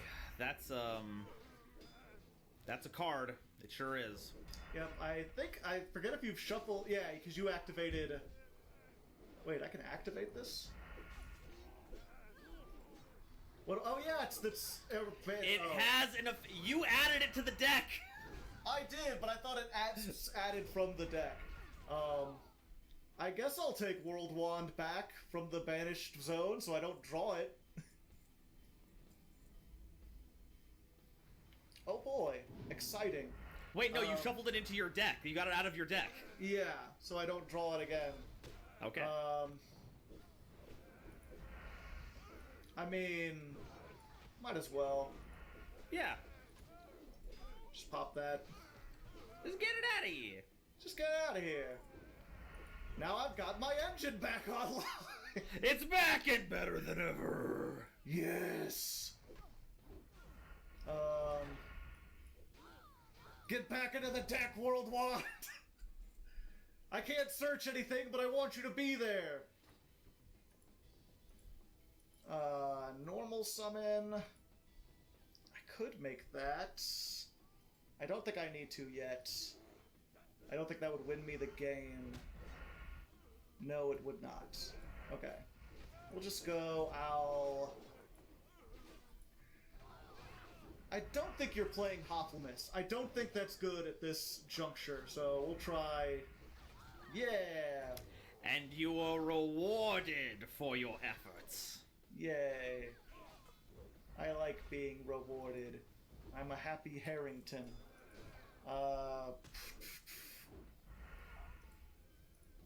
And I just realized I could have won the game if I had been slightly less stupid.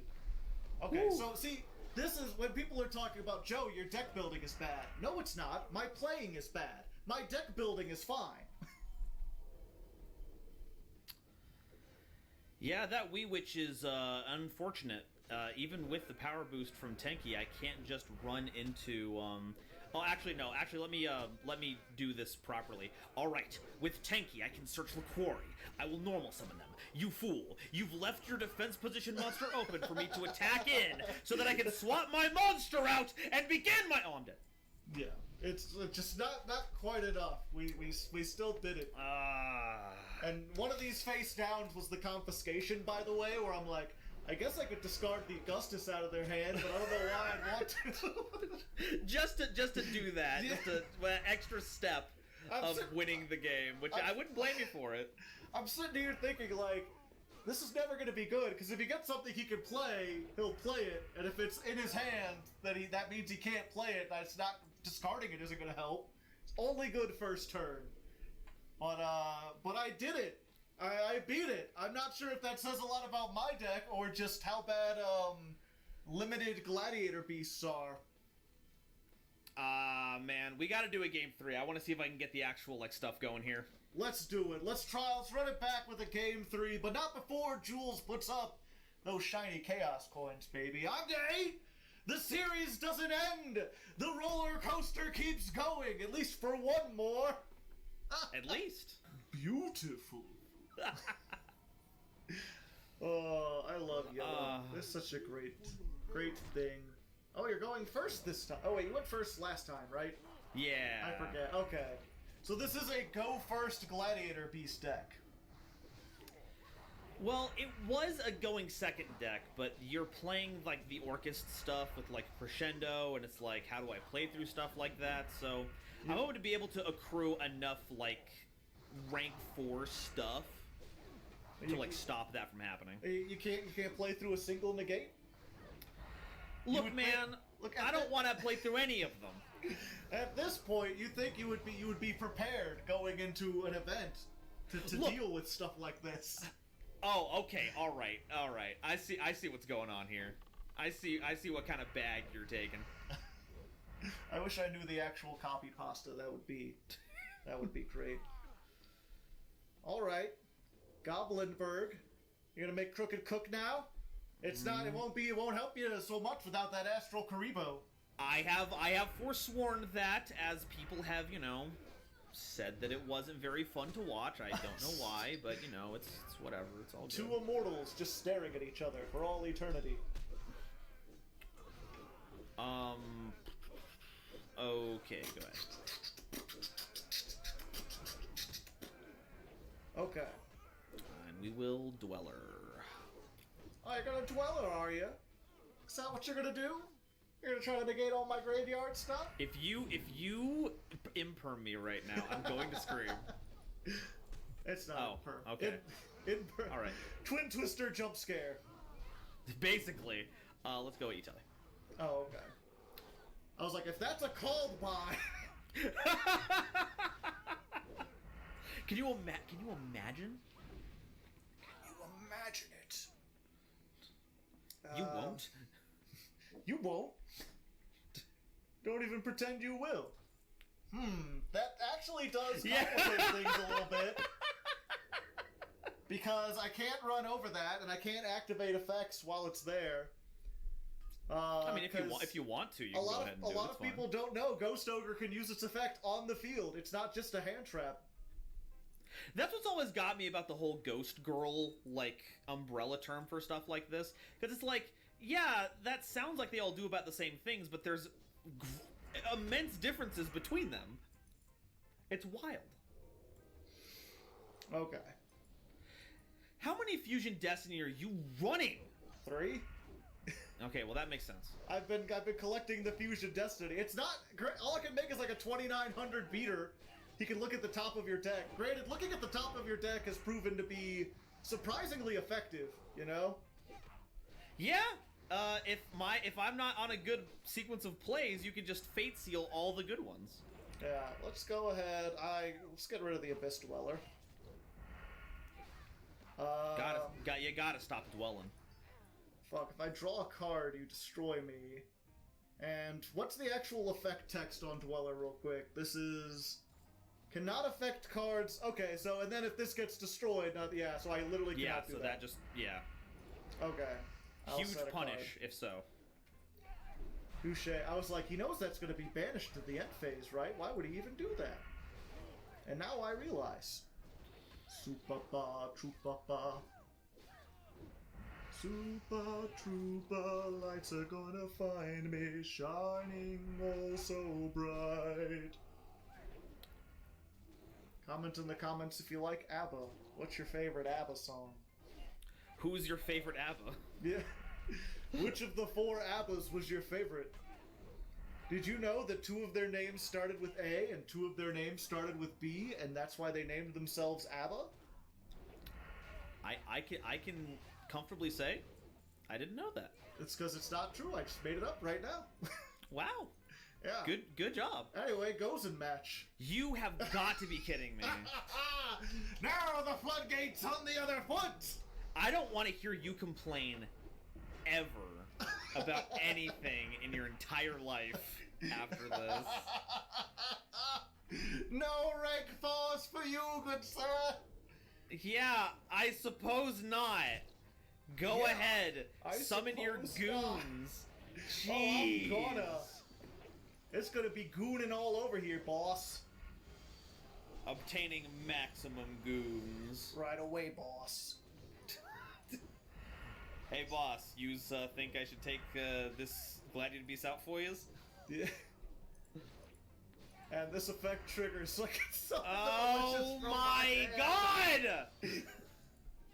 Just doing stuff and doing things.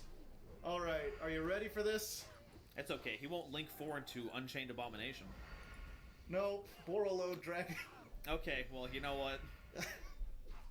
That's... When That's you okay. got it, It's fine. you get it. Okay. Alright. Cool. Let's normal summon this. Let's set this. Let's, oh, Celestial went to the graveyard this turn. Well, I like to Gotta watch out. pretend. Gotta watch out for that. Let's attack.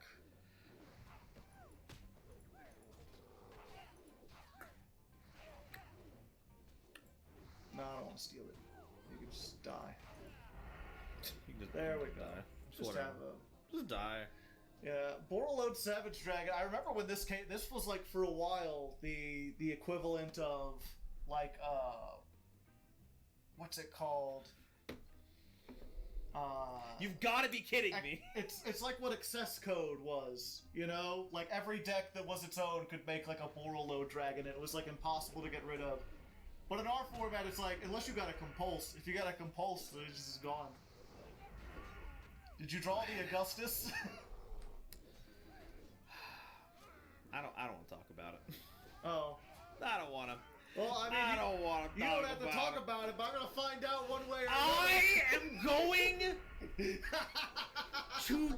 I'm gonna die. That's it. I don't have another word for it. I'm just gonna die. I was gonna be like, I'll just hold the MST in hand for whenever I can actually use it. But no, apparently not. No, you don't get it. And then I get to draw 2. I skip Celestial's banned in Master Duel for a reason. Yeah. Because Verte was in the selection pack and they couldn't do that. That's what I heard the reason. Like, Verte was in the latest selection pack and they can't ban a card that's like already, like, currently being sold. Because of the way... Can we talk for a moment also? Did you see they had the thing where they're like, yeah, now you can play without a ban list, but also you're not allowed to craft banned cards? Wait, what? Yeah, like you can't craft like a Pot of Greed or like a what's that one card? Metamorphosis that was good for goats. So you can't Yeah. actually play like historic formats. The only thing it's good for is if you already have like VFDs and stuff and you still wanted to play with them with your friends instead of decrafting them, now you can. You can play in the exact same format we have now, just you know, without the ban list. Or without the hard cards banned. Cool. I suppose that's cool. Did you want one more turn to see if you could get your big combo off? Well, with Gozen match on the board, that's going to be a little difficult, so I think we should save everyone the time. Well, you could have Mystical Space Typhooned it. I could have! Yeah, and then I had another one though, so it doesn't really matter. I'm losing everything. Everything. Yay! Go Dark Greffer! Show him the power of darkness. And Okay, have him I muscle. lied. I do want another turn. I lied. What? What? What? I want to continue the battle phase. Yeah, I'm gonna attack into it anyway out of spite. Haha! You fool! And then I pick up the Ghost Ogre, and it's just like a Gladiator Beast. But then I forgot that thing can reduce attack, so never mind. I lied again. I did want us to end this game immediately. Yeah. It reduces Alrighty. defense. See, when I offered it to you, you know, if you had accepted it would be fine. But if you try to take it from me, then no mercy in this dojo. No, I don't take the words of mercy from someone who drops double Gozen on me and then proceeds to act like a...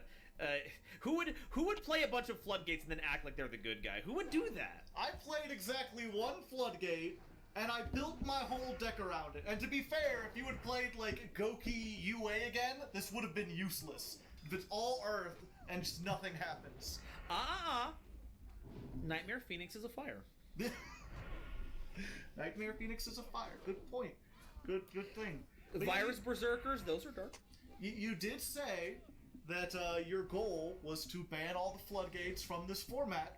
So there's a clear pick for you. If you want to pick something, just get Gozen match out. Actually, you know what? I'm a man of my word. Gozen match, get the hell out of here. You're banned, buddy. Wait, really? You're banning Gozen match? No, yeah, let's get Gozen match out of here. Look. I know people are being all like, ho-hum, Nova's a not fun guy. He's playing Floodgates and all that. I didn't say that frivolously. I was on a mission, and Joe was kind enough to play Gozen match and show me the error of my ways. So Gozen match, you're banned. Get out of here. Hell yeah. Making the format better, one card at a time. There's still people in the comments being like, oh, I don't know, I think you need to start removing cards from the ban list. There's too many. You're all fools. I don't know what to tell you. There's still a whole bunch of broken cards in this game that we haven't even begun to play yet. You don't have any idea. But anyway... We haven't even scratched the surface of the kind of jank that's possible here. And hopefully you'll see more of that in the next episode of the Chaos Draft. Until then, good luck! And may the glory of Caesar be upon you. Hey there, Chief. Thanks for watching the Chaos Draft. You know, this show takes a lot of work to put together, and it wouldn't have been possible without a ton of patrons supporting the channel. All of them are awesome, but I'd like to give a special shout out to the $25 and higher patrons who gave that little bit extra during the month of August. Their names are Davon Crushin, Fred Thomas, Caleb Hamilton, Tiberius Kane Moriarty, Cat Monarch, Leaf Blady, Uber Super Sloth, 01503, Austin Glover, Chris W, Daniel Stayer, Death's Dancer, Ya Boy Slurp, Munchry, Choppy Rice, Chris Kessler, Cozy Boat 275, Default Titan 97, Dancing Joker, Emperor Lelouch, Halftime, Jeff M, Long Live the Queen, Matt, MBT Yu-Gi-Oh, Muffin Fiend, Nathan, Penumbra Eterna, Quintingent, Robert Pock, Wow. TJ Minty, Trevor F, Viscount Billy Esquire, and Wonder Waffle. If you'd like to join them, there's a Patreon button on the screen and a link down in the description. Just $1 gets you on the Discord, $5 lets you watch the Chaos Draft early, and $25 gets your name immortalized in the credits. Thanks once again for everything, and until next time, stay frosty, Legos.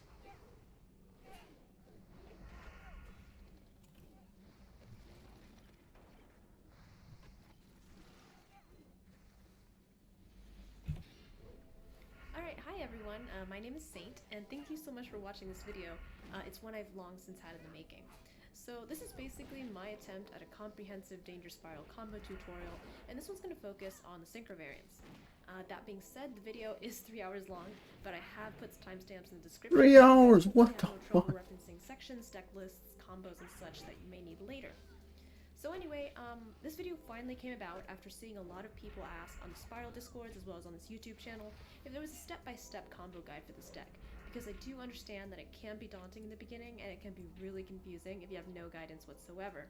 So there is a bit of a steep learning curve to Spiral, so I tried to simplify the deck for you guys by making a guide with the fundamental basic combo lines for this deck that will work on most, if not all, of the main synchro variants that you'll often see people playing. There are like tons of combo lines, and there's tons of ways to get into combo that are usually really unique, but again, because there's just so many, I decided to just do one or two, three for each variant, and then hopefully that can help you have some kind of start for you to start learning the deck. And so the reason I started with synchros is because they're currently the most popular in Master Duel. Synchros and Spiral allow for powerful and diverse boards, and you do so with significantly less material. So compare this to a Trigate list from a few years ago, where you would end up using almost everything you had for one Omni Negate and maybe a few Monster Negates, and then you see the value of playing these variants, where you can end on multiple forms of Disruption and or onboard Floodgates, and then you can use those to strengthen your boards and cripple decks that try to go second. So that being said, I'm going to be trying to go over basic board building elements and deck building elements, just so you guys get an idea of what I'm talking about, and I'll try to showcase what makes this deck unique and what makes it worth playing. So if Spiral has caught your interest at this point, one thing you might like to know is that while it is a combo deck, there is no one way to play it. You can mold your ratios and your extra deck to match any style of play that you prefer. You can tech in whatever you feel you see fit, and because this deck is not fully solved, you'll find that there are several variants that end on all sorts of different monsters. So anyone can really pick up a new build when the old ones they've been playing is getting stale. Spiral's not archetype locked, and it's incredible at putting bodies on the board. So every time a new generic boss monster hits the game, this deck can usually go into it and maximize its use one way or another. And so for this video, I will be going over 3 different variants to familiarize you with how the combo deviates based on what end board you're working towards. And so while these are not official names, I'm just labeling them as such for their unique extra deck cards. So anyway, the 3 variants I'm going to be starting with are going to be the Desert Locust variant. And this one I usually recommend for beginners as it runs the least situational bricks. It is generally forgiving with link arrows and monster zones, and usually runs the same combo lines that you're going to find if you want to play like a Scythe Lock board and some Infernoble lists and etc. So we'll then move on with the basic Smoke Grenade Infernoble variant, as I mentioned earlier, whose unique payoff is the ability to control both your opponent's deck and hand. And then we'll finally end with one of many Halfdan variants that make most of its inboard material off of Dawn tokens and O-Line, and then that can also teach you the fundamentals on how to build other monsters with Aurora Dawn and Spiral. I'll also briefly go over some danger hands, how to play through suboptimal hands, and how best to combo under those circumstances. So if you're watching this video, also consider if you'd like to build a pure or danger variant of this list, and that's mainly going to influence what your deck is going to look like and how big it's going to be. The pure variants, as named, play the Spiral cards at higher ratios, and so a lot of Surge cards are also added so you can get into combo with Spirals. They are a little bit brickier, but they can add more hand traps and going second cards as opposed to the Danger Engine, because the Danger variants add a small to medium-sized Danger Engine with the intention of using them as supplemental bodies, right? And you also use them as a way to hopefully draw you into combo pieces.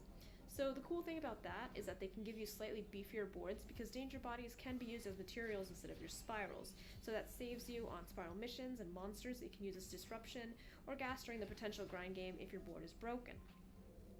So because I do use dangers in my deck, I'm going to dedicate a small section of this video to a few danger hands that I draw so I can also demonstrate how they're able to achieve this. But for the combo tutorials, I definitely will mostly be going over the linear fundamental spiral lines, so you can do these on pure and you can do these on danger lists as well. So for example, in this replay, I was playing a smoke list, but I replaced my usual IP Masquerena on this list with a Dagda, since I wanted to see if I could add a little spice with Scythe, and especially in the Despia meta, it was just kind of helpful. And so with Smoke Grenade, I was also able to view my opponent's hand and discard any card of my choice, which is really good with decks that have a lot of gas, because then you can kind of think, oh, well, I'm just going to save my negate for this one card that they have in their hand, or you can kind of like plan around it more instead of blindly answering what your opponent is doing. Previous. And so this was a fun, if a bit degenerate play on my part, but Oh god, no, bro, please no! Target Gravity Bind on Progression Series Season 2. Come on, baby. Come on, baby. Come on, baby. Yes! Snipe Hunter! Woo! Let's go, baby!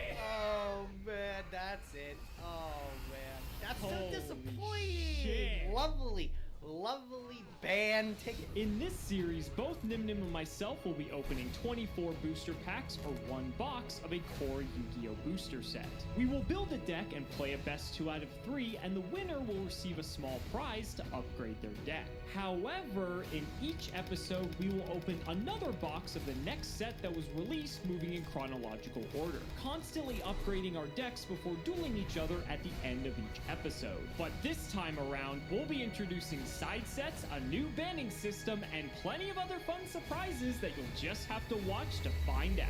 This is the Yu-Gi-Oh! Progression Series Season 2.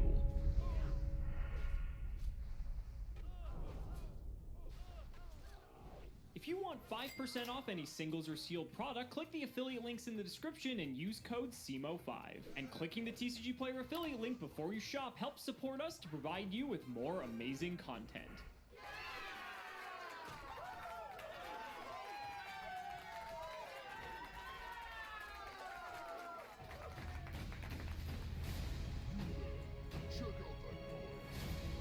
Our baboonless baboon deck didn't carry us to victory last week. We were looking for a quick win, but couldn't quite snap it. Unfortunately, that puts us in the loser circle this week.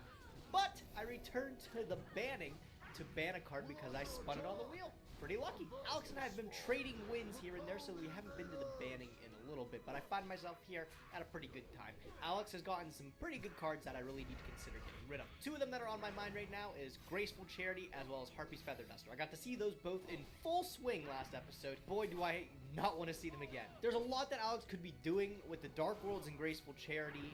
Just digging 3 cards deeper into his deck is terrifying, but I think what he could be digging for is even more scary, and that's the epitome of back row removal in the form of Harpy's Feather Duster. I am going to be removing Harpy's Feather Duster from his collection moving forward. That's what I'm spending.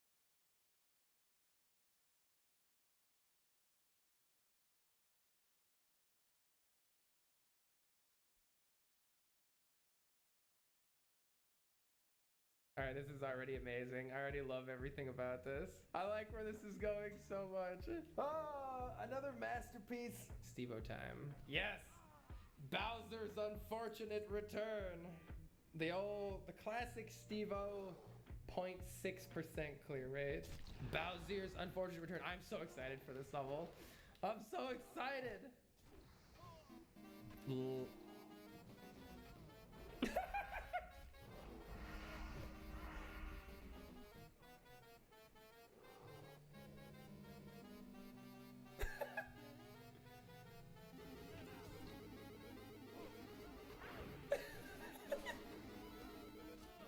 That's a big muncher stack.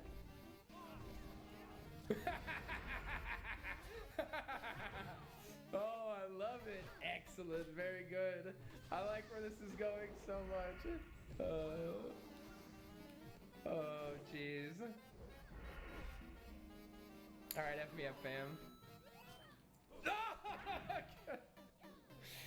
Oh my gosh. Alright, this is already amazing. I already love everything about this. Oh! I think I wanted that. Okay, good. Yeah. What's that? There's things back there and I don't like it, but it's back there. What's back? Am I okay still? I don't... Why did I do that? I thought... Oh my gosh, that is a cosmic brain troll right there. That is cosmic. I thought that I thought I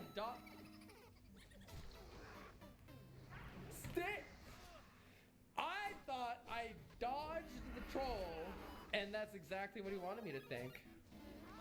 Oh my god, that is the dumbest Kaiser block. Okay, this looks like, aha! It looks like it wanted you to bounce all the way up there, and it's like, oh, I didn't bounce all the way up there. I outsmarted the troll, but then I'm like, wait, I don't obviously see how I'm gonna get through that. Maybe something's gonna happen, and then something does happen, and you get shot in the face. All right. Oh my. I'm so stupid. All right, get out of here. Just get me out. Get me out. Don't. What was that? What was that? No! What was that? I'm just kicking it. Ah! This level's so good so far.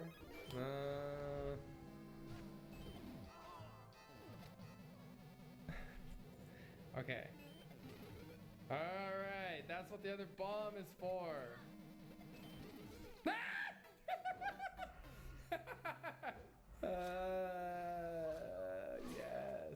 Yes. I love it when you get reusability out of your trolls.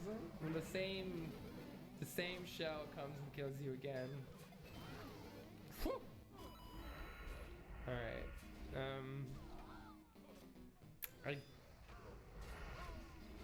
I'm getting it. I'm going in. Oh, did I have to come? Can you go in this way? I feel like it wouldn't work. Oh, come on! Wait, I think I don't need it at all. I think at their best, troll levels often like stimulate that same curiosity that puzzle levels do, because you're like, how is this happening?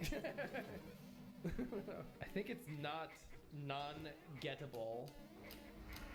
Even the tiniest flick cannot get me in. Yeah, okay, alright. So I think I bail. Woo! Oh!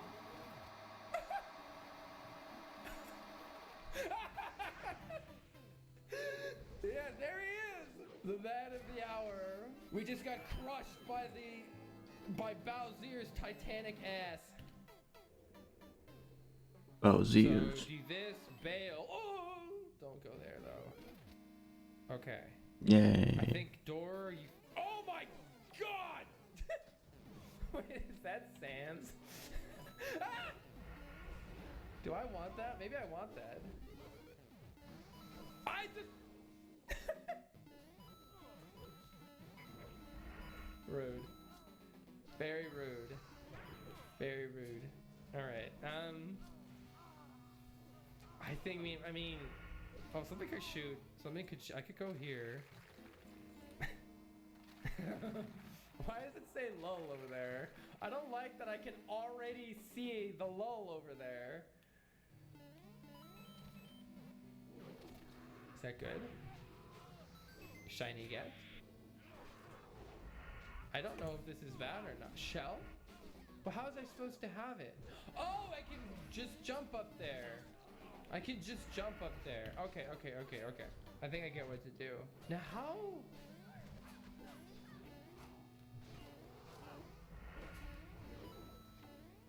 how do I activate this?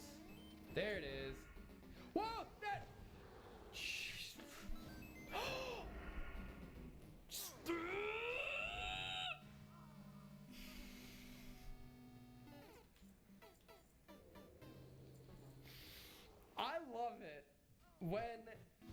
I love it when the solution to a troll creates a brand new troll. Because even when you think you have achieved understanding, it still gets you. That's one of the best troll moves that you can do. The double whammy like that. And this level is up, by the way, so you can actually play it. And you should download it though, I guess, just in case Steve-O's account ever gets fully destroyed. Okay, that could totally crush.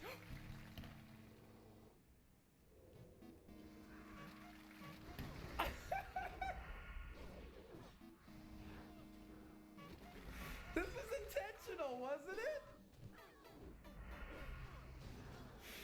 How is that intentional? Ah! Okay, yeah, I see. Now, how do I might want to carry this. I wonder if you have to carry it. Okay, I don't like this. I guess I can't get through the springs. Here, let's just check. Seems I can't get through the springs unless we throw this.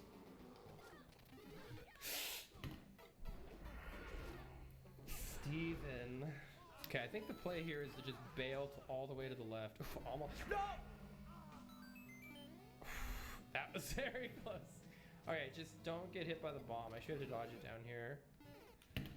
That bomb bounces in all the wrong places. And then I'm gonna try to dodge the bomb. Ah! What am I doing? I think I'm supposed to do that. I am supposed to do that. Okay, there was probably a less stupid way of getting that bomb, but it worked. Oh my god, this looks horrible. This looks like a nightmare. What is this? At least they're not on and off conveyors. I hate this. I think you know, I remember Bowser, aka pre-Mario Maker 2 Steve-O, always used munchers to really great effect, like big munchers. I remember big munchers coming out of places I didn't know they could come out of. Alright, it looks like I need to just go, it looks like I just need to ride the platform to the right. I don't understand how it's gonna go wrong, actually. It looks like it's just gonna go, it looks like it's just gonna work. What was wrong about that? Oh, that's what was wrong about Oh.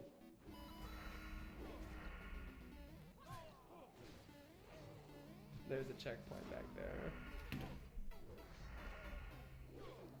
Okay, but how would I think I have to, do I have to, wow, alright. Okay, and I need this big Mario to go in here. Car's going to regret. Will I decry the evilness and horror? It wasn't evil and horror. It was a wonderful time. It was a happy level. If that bomb had killed me 1 or 2 more times though. Okay.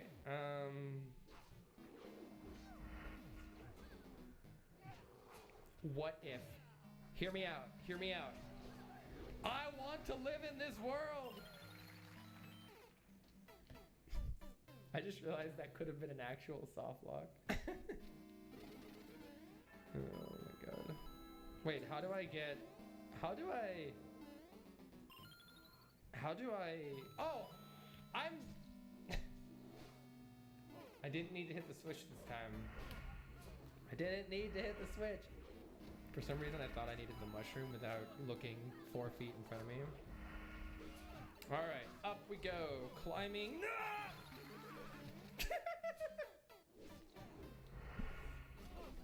I let it go.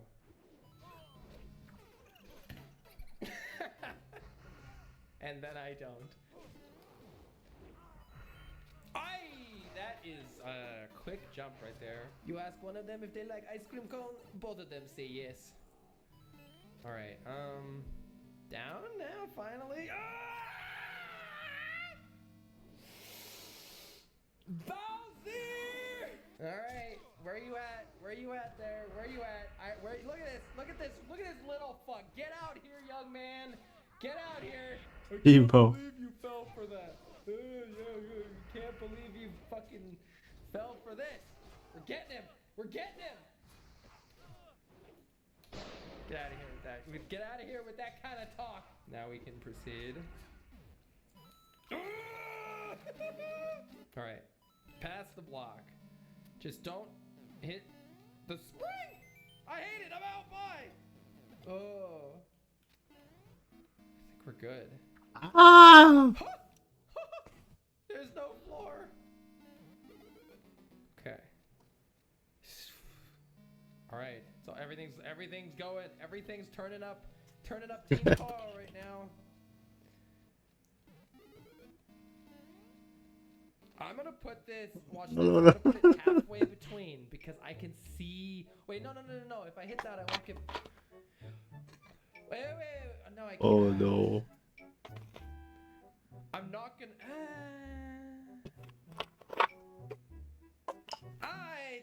It's gone now. No, I can still grab it. I'm putting it halfway in between.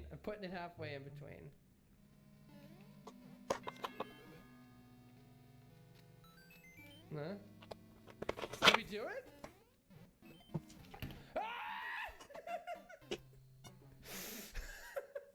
Amazing. All right, dodge this there. I'm not sure. Oh, I wonder what would happen. Oh my gosh. I think I see it. Okay. So I think this was fine. That wasn't even, I think this was misdirection. And it's because the spikes. Is that bad? Is that bad? How do I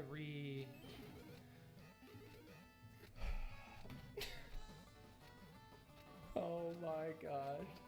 Are you kidding me? Does it even come down? Is this really? Oh my god, it just barely moves! No, are you kidding? Look at this, it doesn't freaking move! Steve! Oh! What? Are you serious? It's moved like an inch this entire time. This is basically a soft lock. Oh, holding left is the key. Oh my god, okay. You have to like freeze frame this shit. But for like a tiny instance, Luigi is like reaching past the one way. Yeah, because if I go to the right or up here, it doesn't move at all. So it's all about just this tiny little bit to make the ghost move. Oh. Ecomanic says, what do you think the biggest obstacle to personalized medicine becoming standard practice? Money. The funny thing is that it would cost less money to provide people better care that prevents them from having issues in the long term. Would actually save money long term. But there are also like theoretical and technical limitations or whatever. Like we don't, as much as it would be nice to tailor make stuff for each person or whatever, we don't really like know how to do that. It says F! I just realized it says F! The track that makes both of those platforms work. That is the most functional F I have ever seen. Because the track has to be like that for the whole setup to work, and yet it still makes an F. Now, how do I not get annihilated by this? I could do it like this. Oh, there's like a frame that you could jump off of for that. Now, how do I not get annihilated by this? I think I just don't... Yeah, I just don't put the frickin' spring in there. Oh, I'm sad I fell for that. What's this? Oh, I don't like it. No! I got scared and then nothing was happening, so then I backtracked and tried again. Alright, escape. Oh, I hate this. Alright, wait. What's that? What's that? Oh, I go the other way. I can make this jump. No. Alright, wait. And then go, and then back. We're in. I'm not gonna...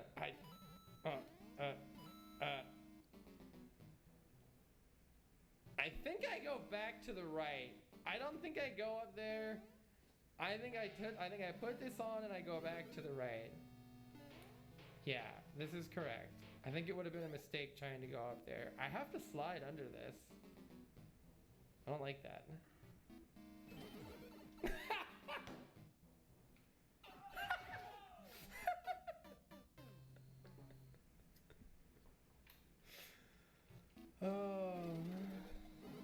Boop.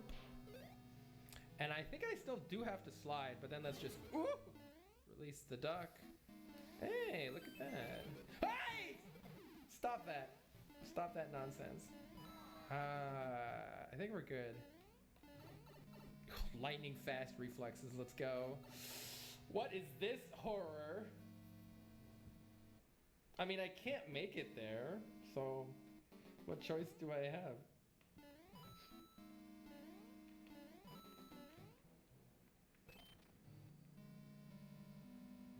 Do I want this?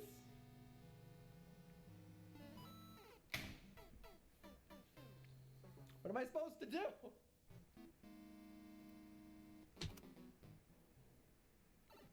This is probably a mistake. It was a mistake. Alright. Alright, or just freaking jump. I get the troll now! Oh my god, I was just trying to get a big thing for the jump. Get me out of here! Okay, here's the play. Oh, what is... Spring? Spring away to victory?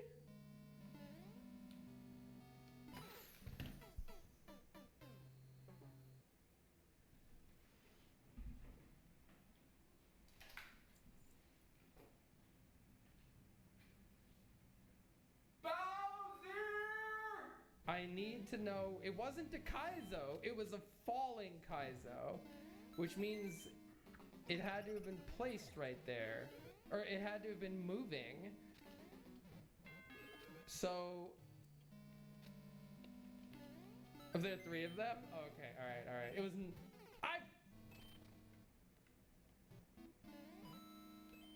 alright. Yo, John, thank you so much for the sub.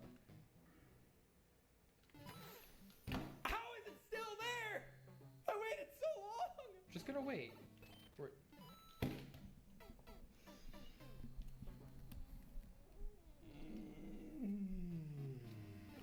Yep, we're devolving. There's that feeling of being in a Stevo level.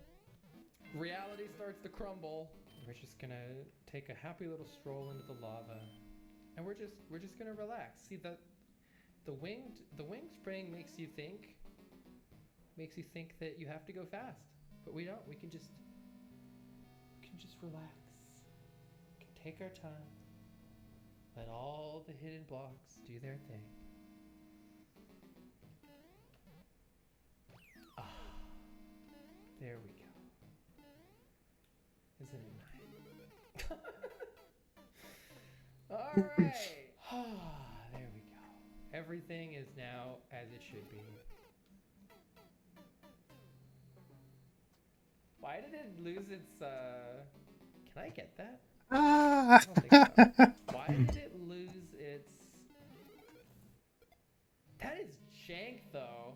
It has a parachute and it just loses the parachute. Why?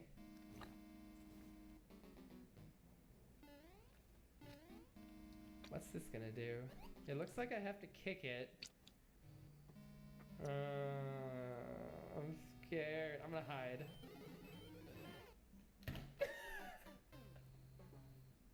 I don't think I should have hid. Alright, I'll just stay on this.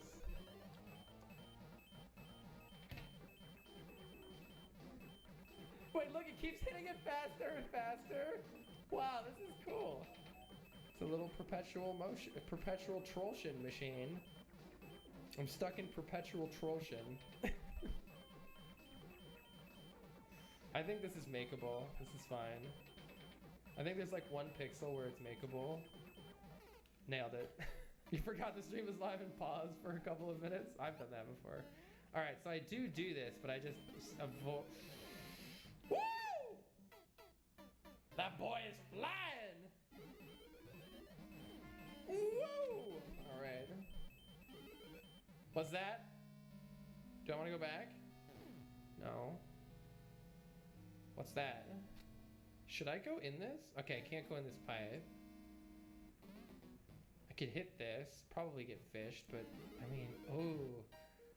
What's...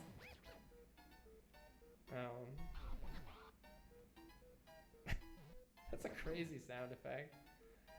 Alright, don't do that. Do not release the mole of doom. You know what though? This level hasn't had very... This level you could use more antes. There we go. Alright, bail.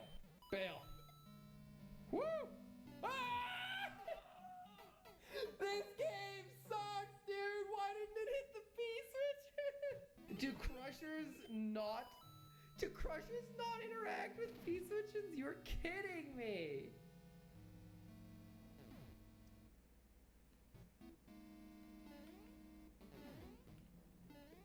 Can you make that? Oh, you can just make that. I feel like I don't want to touch the mushroom and it'll... I think touching the mushroom is going... Oh, but how do I get... No, I think touching the mushroom is bad. I think it'll make me fall off the vine and I won't be... Yeah, I won't be able to get through there. Unless troll magic. You know what? I believe in troll magic. I believe in troll magic.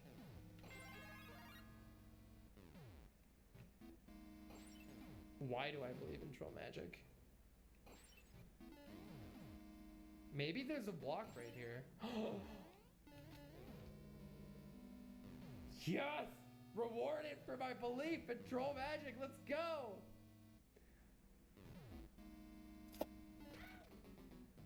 I think this is good.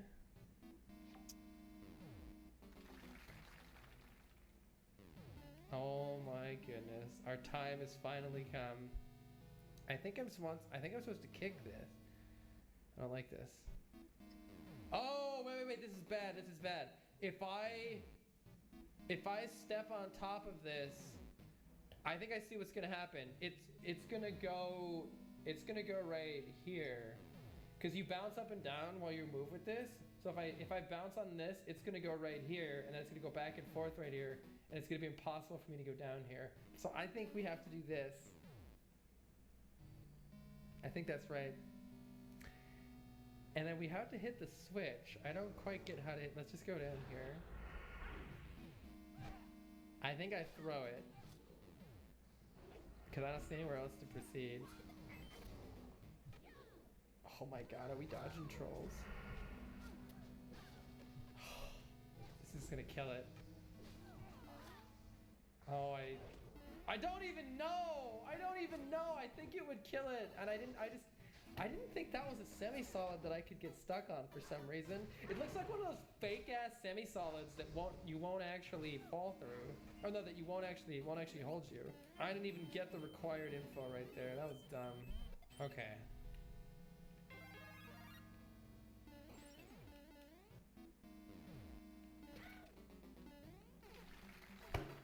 Where'd you go? So I got pretty lucky grabbing this the first time and then putting it on. Kind of want to see what will happen if we do that the other way. We'll do that next. Okay, I think we have to do this fast.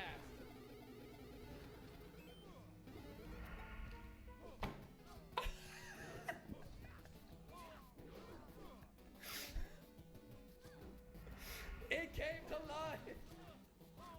Wow, this level has plot. This level has freaking plot. Wrong dry bones! Okay, I want to see if my idea is correct, that this puts you in an infinite loop. It does. I predicted that. That is the first troll that I fully predicted in ages. Eons. Millennia. What? Get out! Come on! Go all the way here. And then hit this, but wait. Oh my god, there's a second layer right there. Are you kidding me, dude? I hate semi-solids. When I want them to be there, they're not there. And when I don't want them to be there, they're everywhere. No, I'll be honest, I'm ready to get out of here. Alright. Alright, wait. Give me my shell. Thank you. Die! Alright. Mushroom? What if yeah, okay. Okay. I have to have mushroom. Alright, in the door, finally. I hope that's okay. What is happening? There's so many things happening. Why are there Lemmy balls? I could have not gotten hit by holding up. But it's gonna give me a new mushroom either way. I could go up there. That seems wrong. I'm gonna see what happens when I hit this first. I don't like that. Why are you doing this to me? Why are you doing this to me? What?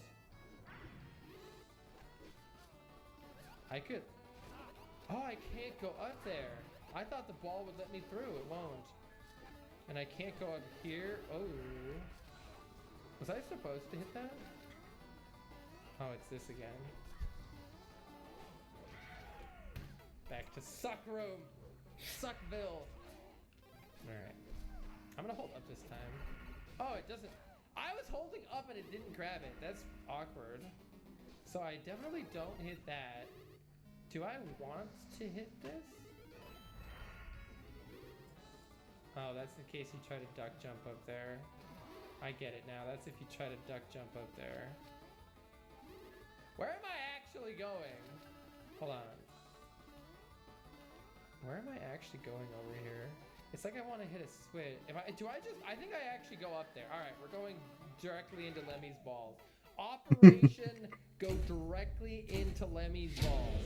All right, I think I just plowed directly. Wait, look at this. I just realized Lemmy only rides the ball when the stack is broken. That's interesting. So I can go through Lemmy now.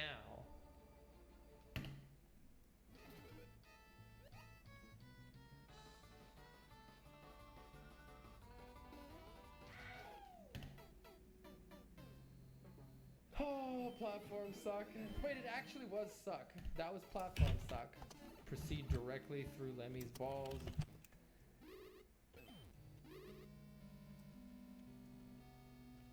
Oh, so I think you can only grab that when you're small, which is strange.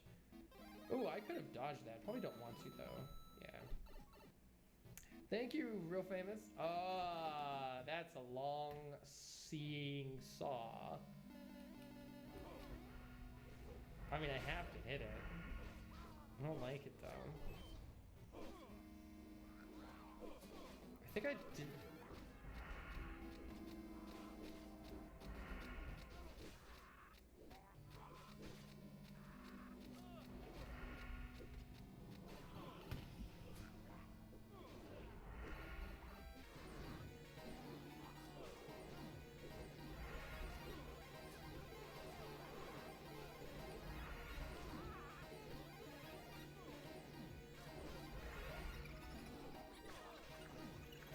Oh yeah, here we go. Here we go. Here's the ante I've been craving. Let's go. Ah! That bad.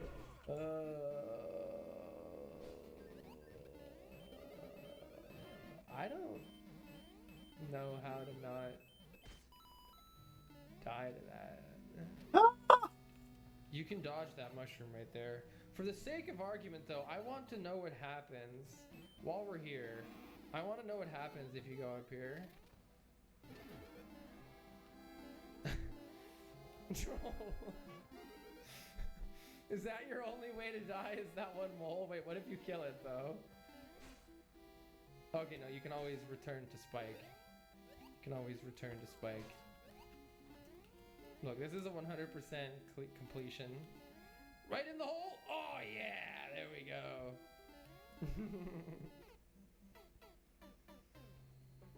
The stale fruit water was so good day 1 and 2, and it definitely existed days 3 through 7. Ah!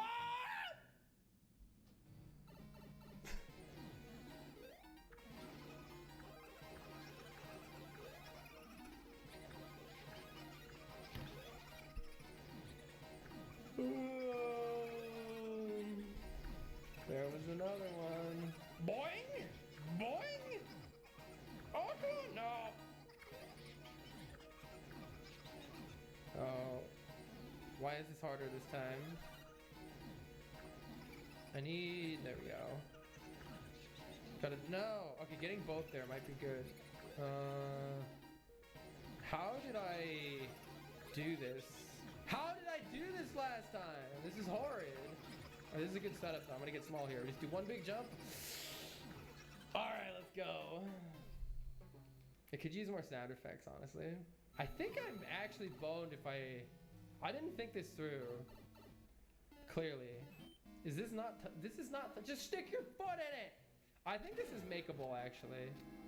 I think actually they're both... Here, wait. We're gonna do it like... Maybe it's not makeable, actually. The more I think about it. I say I could, like, slide into it, but I can't, actually. I don't think it's makeable. Alright, I need to not do it in the first place. Alright, hold on. So the strategy is to get all of these as quickly as possible. And then, now that we've gotten all those... There's another pipe?! What's happening?! Did I hit it?! I don't know if I hit it! I hit it! I hit it! What? What? What? What? Who was there? Hit it all along! Holy moly. Wow. The thing I like the most about that is it feels like it's a benevolent exit. It feels like that's the way out of the ante for people who are sick of doing the ante. Just don't touch the mushroom. Alright. Bonk it. Win. Win. Win. Let's go. Look at that little face. I think that's a face anyway. Oh, another masterpiece. So close to dodging the CP1. Got it at the last possible second. I don't know. You just had to push right at the wrong time in that ante. It was just pure random.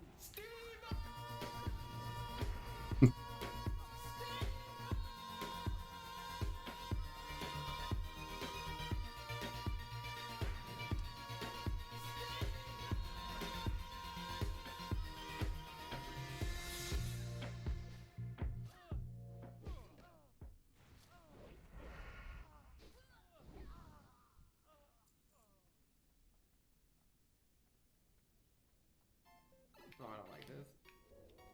Wait, what? No! No! Give me the mushroom!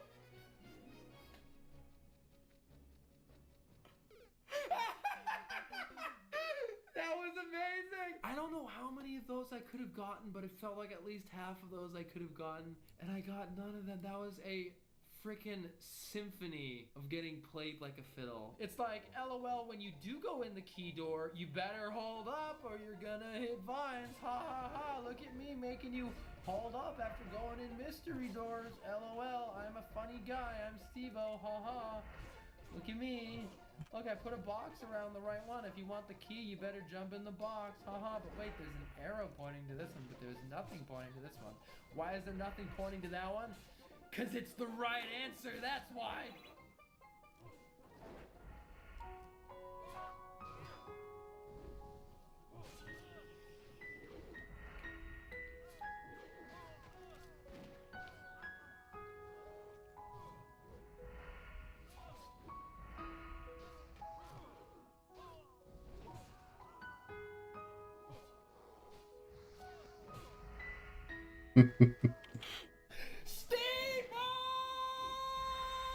It's... Oh! That setup is crazy. You know why I did this right? Because I held left to try to go into this pipe. I held left to go into this pipe, and it made me go perfectly into this. It's just pure coincidence. I mean, I saw exactly what was going to happen. Anybody would have seen the 50 right there, and because I read the level title, I knew not to get the 50, so I held left. Duh. Easy as that. Easy as that. You know, it's hard being this smart, but you gotta deal with the hand you're dealt.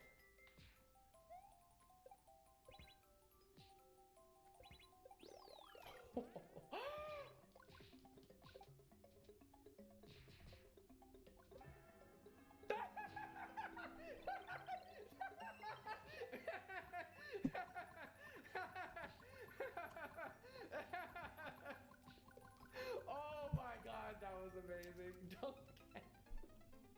don't like it. I'm gonna cosmic brain play. No, that's not a cosmic brain play. I'm gonna just hit it and hope. Ah, there's a fish. Oh jeez. Oh, that's not. Oh wow, wow, that's not a floor. There's not even a little bit of a floor. Ah. Oh, big snack. I don't just. That is not a snack. That is a double snack. All right, I think we do just go left. Oh yeah, there was a munch. Dang it, Bearware. Is this a time? There's no way this is gonna do this, right? I think I'm just supposed to get in it. That is so dumb that you can't enter. Is that because it would just glitch the game? Like if they let you enter a clown car while you're in a block like that? So they just had to make it. They had to make the physics.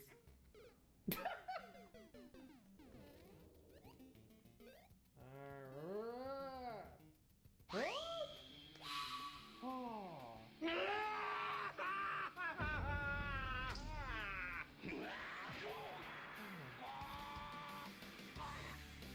Okay, I guess it's like this.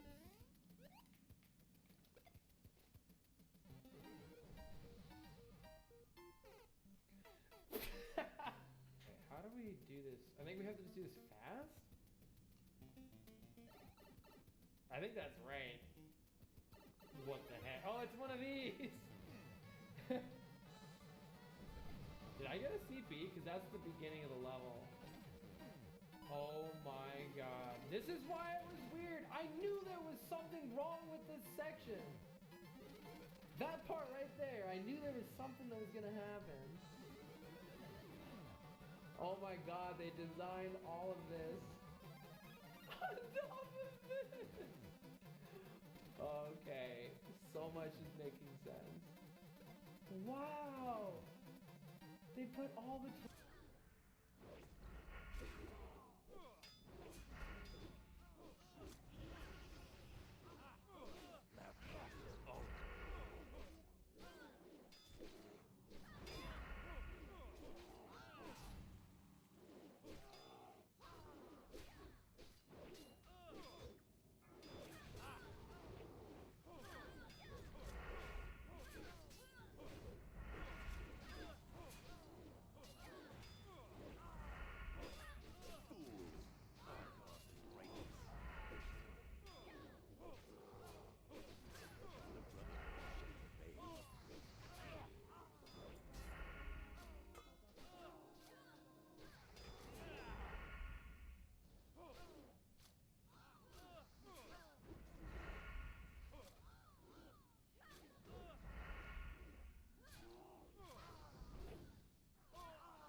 Cookie.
might bless you.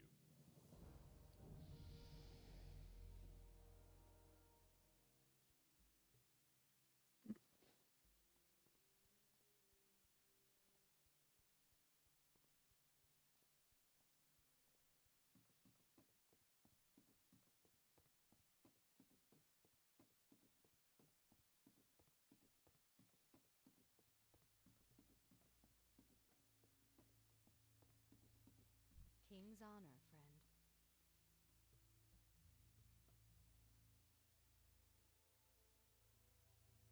Farewell.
Build a deck.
Schritt, so.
for your head.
Ah!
You there!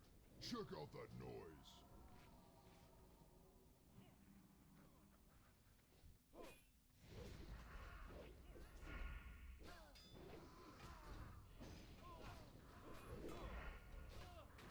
We're under attack! Avast your swamps! Repel the invaders!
fought.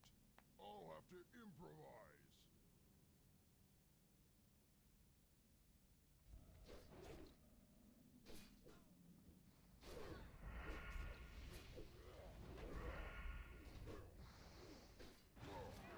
Now you're making me angry.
Geben Sie.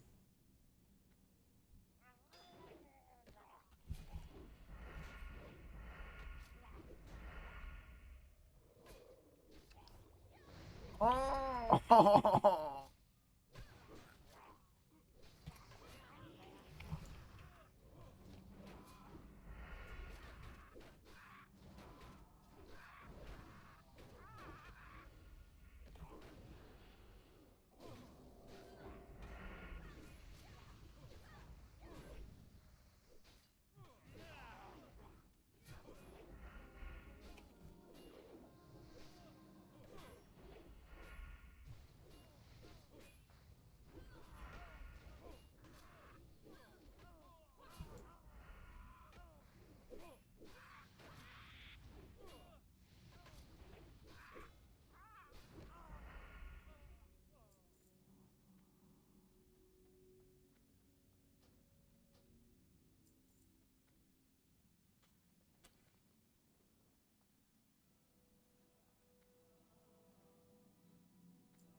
Up level 19.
Van Cleef pay big for your head.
dass sie theoretisch schlechter ist, aber.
Check out that noise.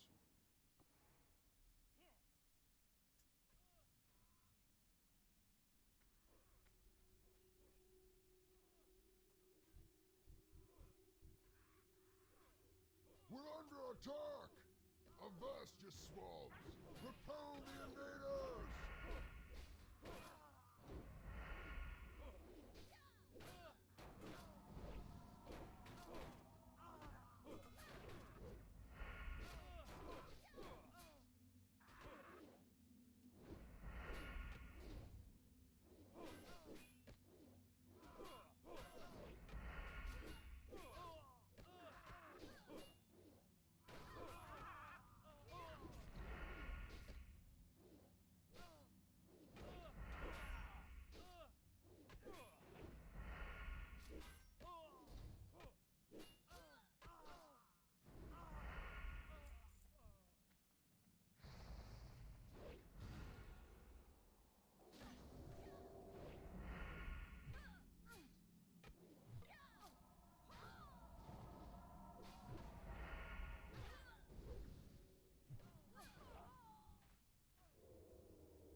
Oh.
Okay.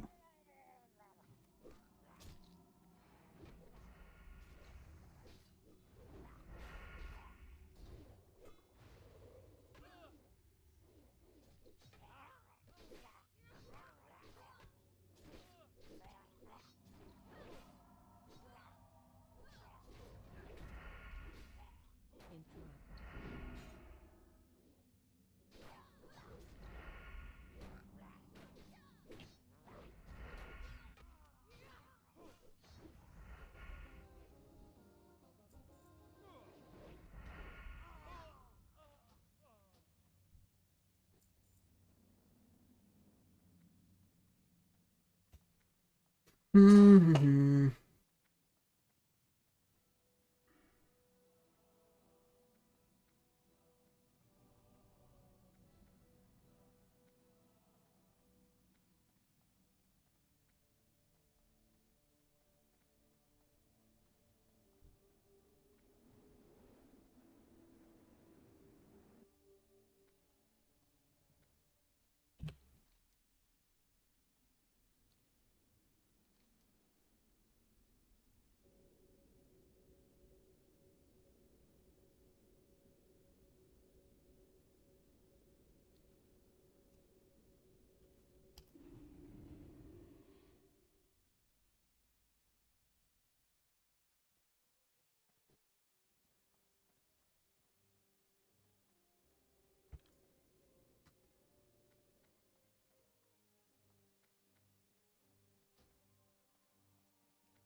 Have a good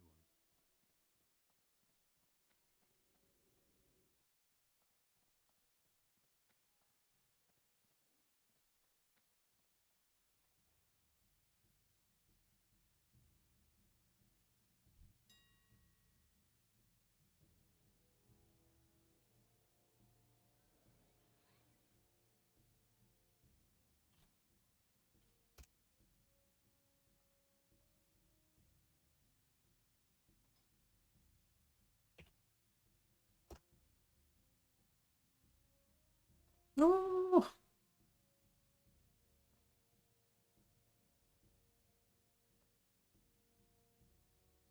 What the fuck?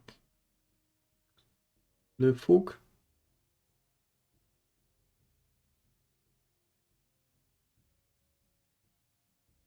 The green ones.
Hello.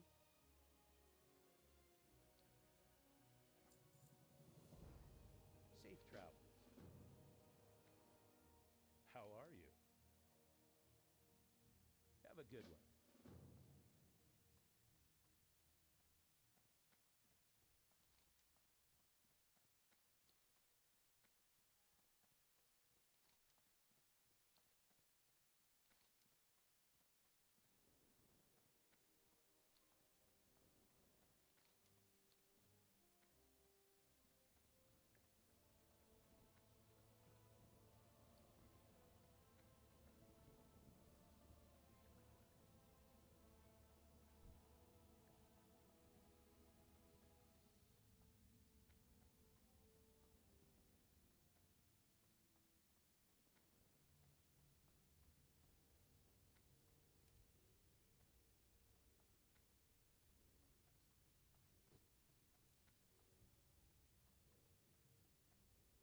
My, you're a tall one. Off and away.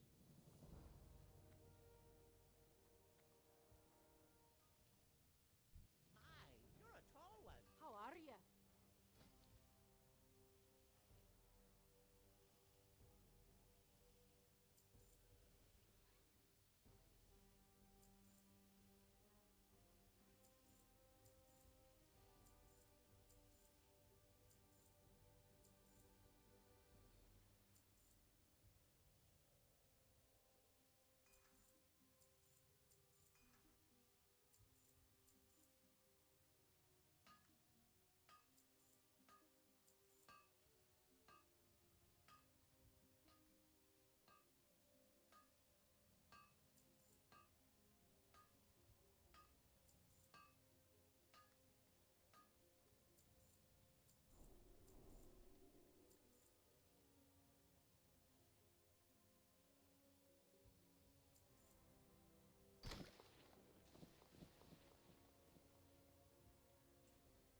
Good. Great to meet ya.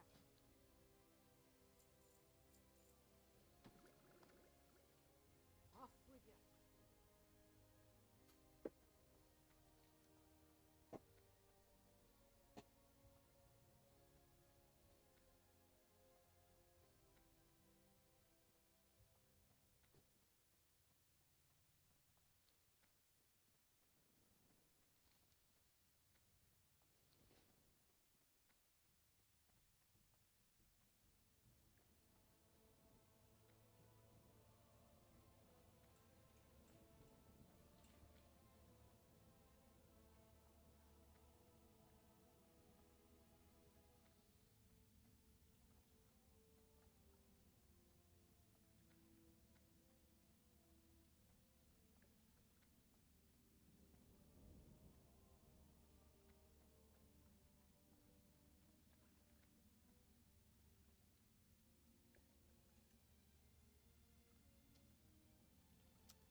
Oh no. Oh no.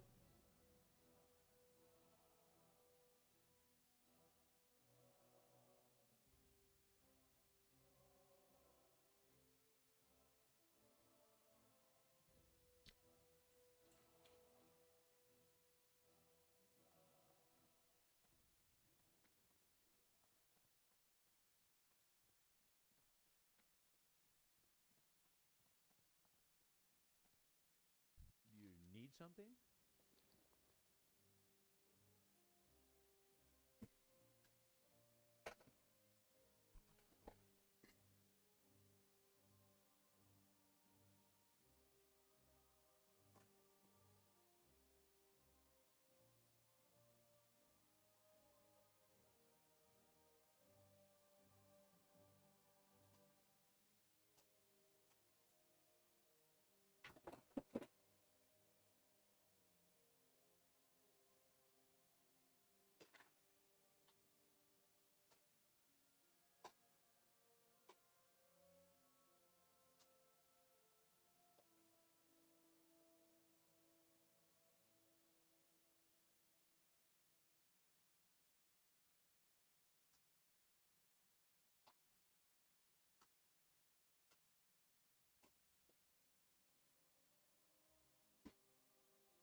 See you around.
I do for you?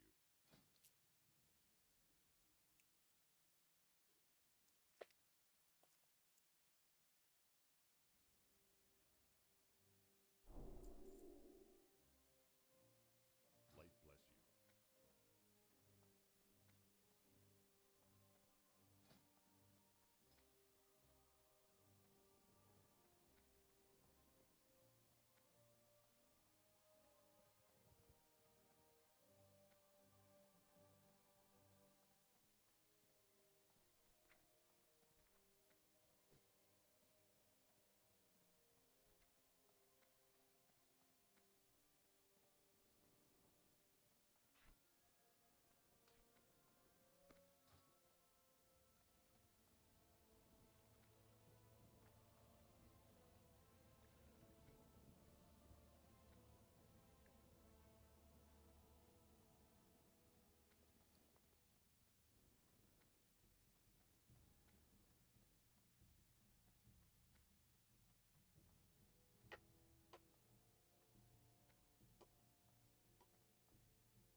How are ye?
Be good.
Off with you.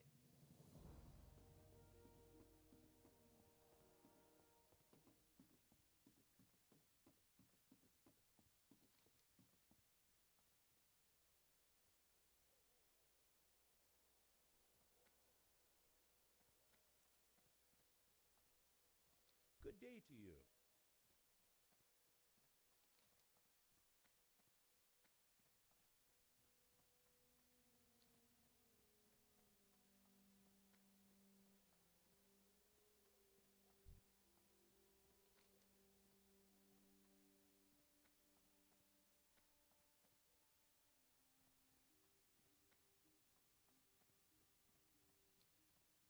Need help?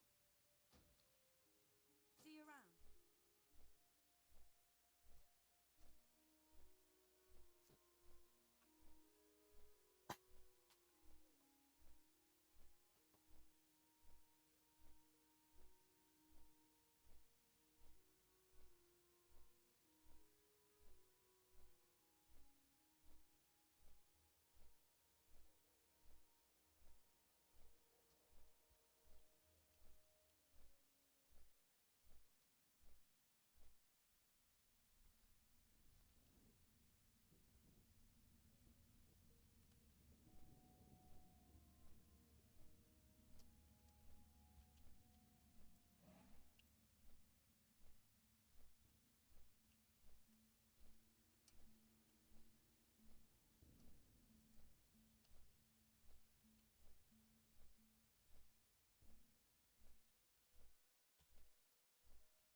Damn it.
Jesus.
You there! Check out that noise!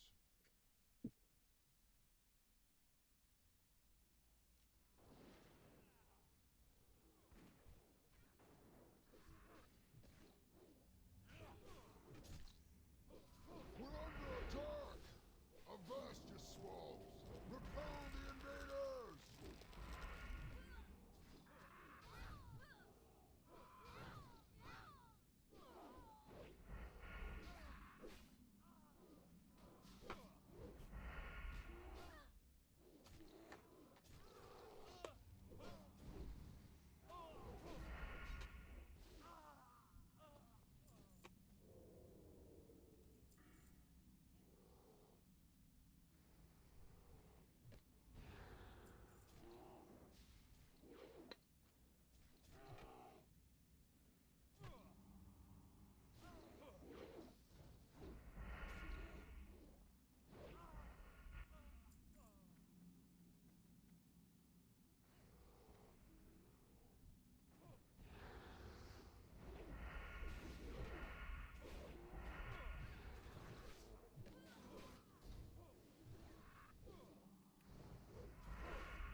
I'm a little bit confused.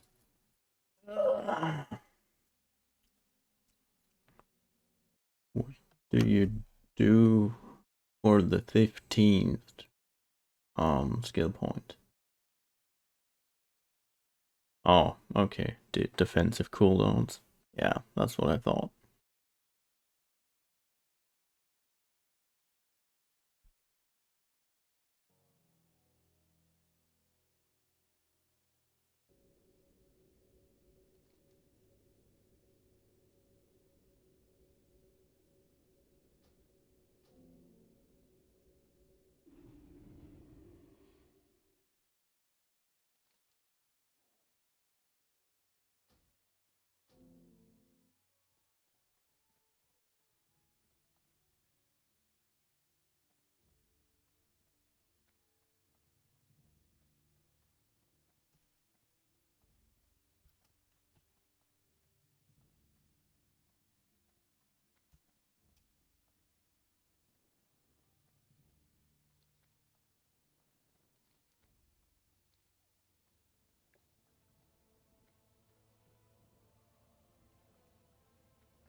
What can I do for you? Have a good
one. Found him.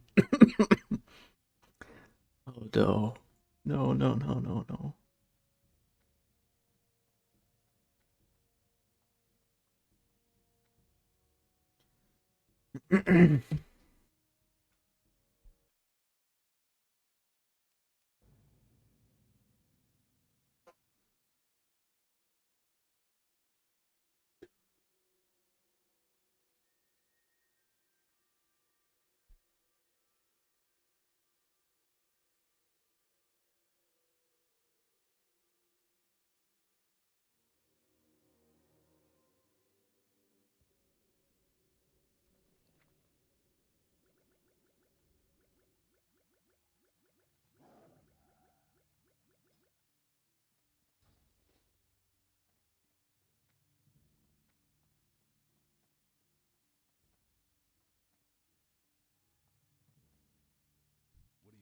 for?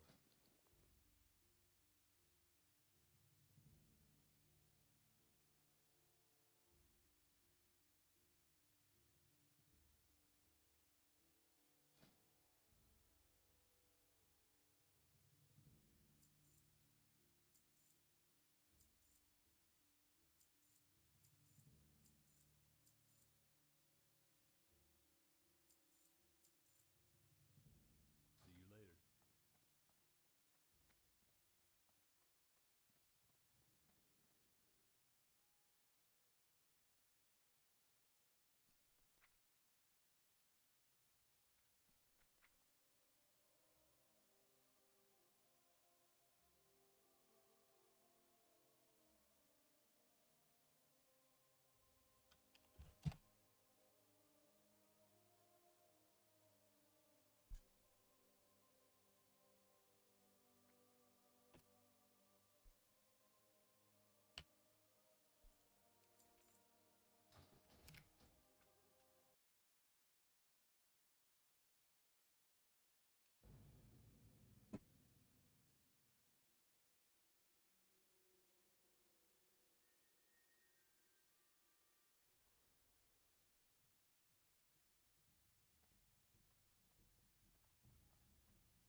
good one.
deck, I'm pretty sure.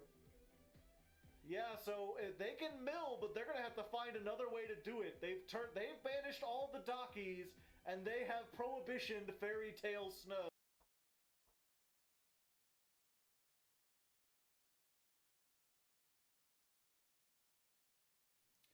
Hey guys, how you doing? So yeah, there supposed to be a debate, but Flurf can't tech as normal. I've just told him to reset his computer and to try again.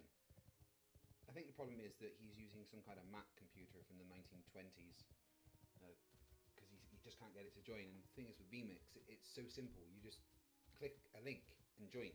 There's no other systems. There's no cameras. Nothing.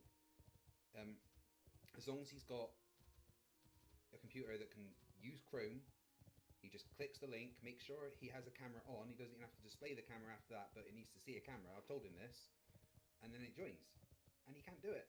So yeah, he is, as the chat's saying, we've got someone that is #glitchmade. We'll give him we'll give him a bit of time to try and get it sorted. In the meantime,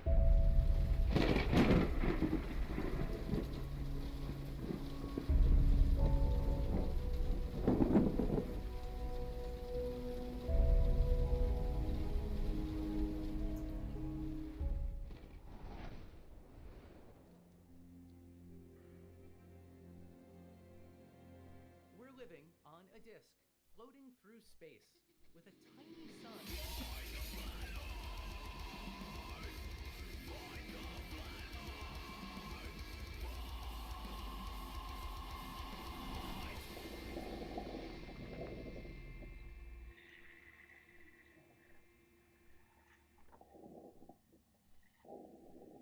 I'm so lost.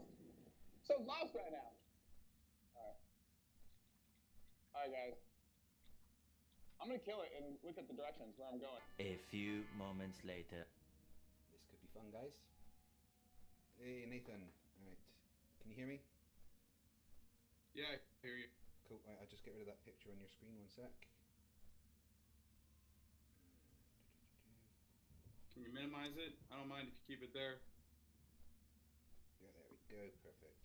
Alright, Nathan, thank you for joining. How'd you feel after your debate with Katz yesterday? I feel great. How do you think he did? I thought he did very well. I thought he gave a lot of very good evidences for the glue. I mean, I know you don't accept the evidences because he can't physically demonstrate something there and then in that fashion, but I mean, I don't think you could deny that they were evidences for the glue, whether you agree with them or not. Well, if you can't demonstrate them, then you don't have any scientific evidence. I mean, there is lots of demonstrations of gas pressures without containers. Teams already said to you about the sulfur hexafluoride. I mean, storm systems themselves are demonstrations of gas pressure without containers. Flat Earth, before you rattle off what you think are a bunch of evidences, can we just do them one by one? Yeah, I mean that's fine. Sorry. I mean, Yeah. Interesting you bring up the documentary because I like using parts of that documentary as evidences, frankly. So what would you like That's to your talk about? problem. That's your problem, Flat Earth, is you don't know what scientific evidence is.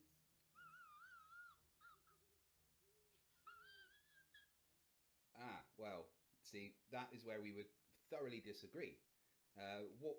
So, do you say observations cannot be scientific evidence? Well, observations are observations. You're not empirically proving a cause of an effect, which is what the scientific method does. Well, so yeah, you can make observations all day long, but if you're not formulating a hypothesis with an observed natural phenomenon and conducting experiments where you manipulate the cause of that variable, then you're just making an observation. You're just taking a measurement.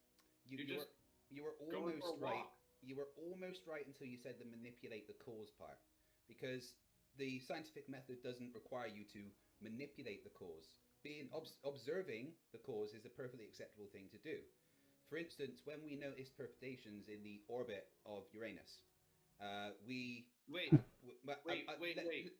just finish the thought, and then you can. Wait. Fight the Flat Earth. When you say observe a cause, Yeah. you observe the effect. Okay, right. Let me talk through my point, and then you can try and you say where you think I'm wrong.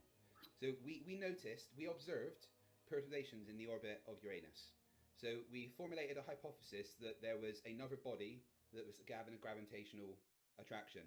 We did some maths, made a prediction, and we experimented by waiting until the right time and looking in the point where we predicted that it would be. And lo and behold, it was.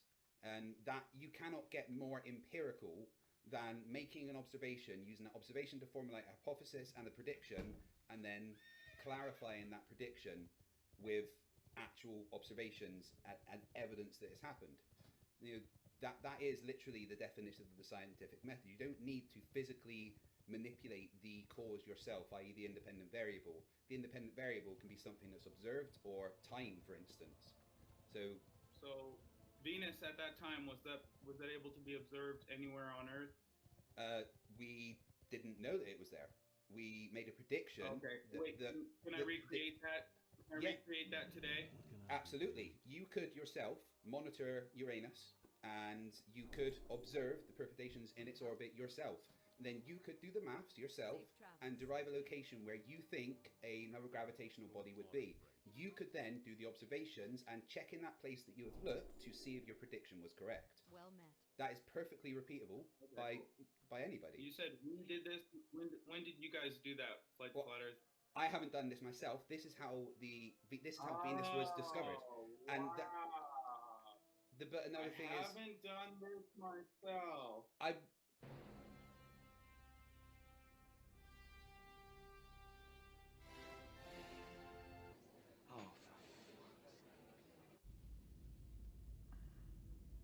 But science doesn't require everybody to do everything themselves. It's an observation that can be repeated by everything. Sorry? It just requires you to believe, right? No, absolutely not. You gotta believe that they did it. Because I could do the maths to verify it, but you could. I could, right? but the thing is, it's been done. It's been done many times, and it's been done many times. So why would I have to do it again? Because science doesn't require you to do every experiment yourself, because you'd never get anything done. You don't have to physically do every experiment yourself. If you want to verify it, that's absolutely fine. You can go and do it. Nathan, if you wanted to disprove that hypothesis, then you could do the experiment yourself and prove that it's not where we said it would be. It's perfectly acceptable for everybody. What does that prove? That Venus, a light in the sky, is a light in the sky. Cool. What does that do for your argument about the shape of the Earth being a spinning, tilted lava ball orbiting around the sun and blasting through an infinite vacuum of space, which violates the second law of thermodynamics? Well, it doesn't violate the second law of thermodynamics at all, because entropy is a thing, and entropy works just fine when gravity is included.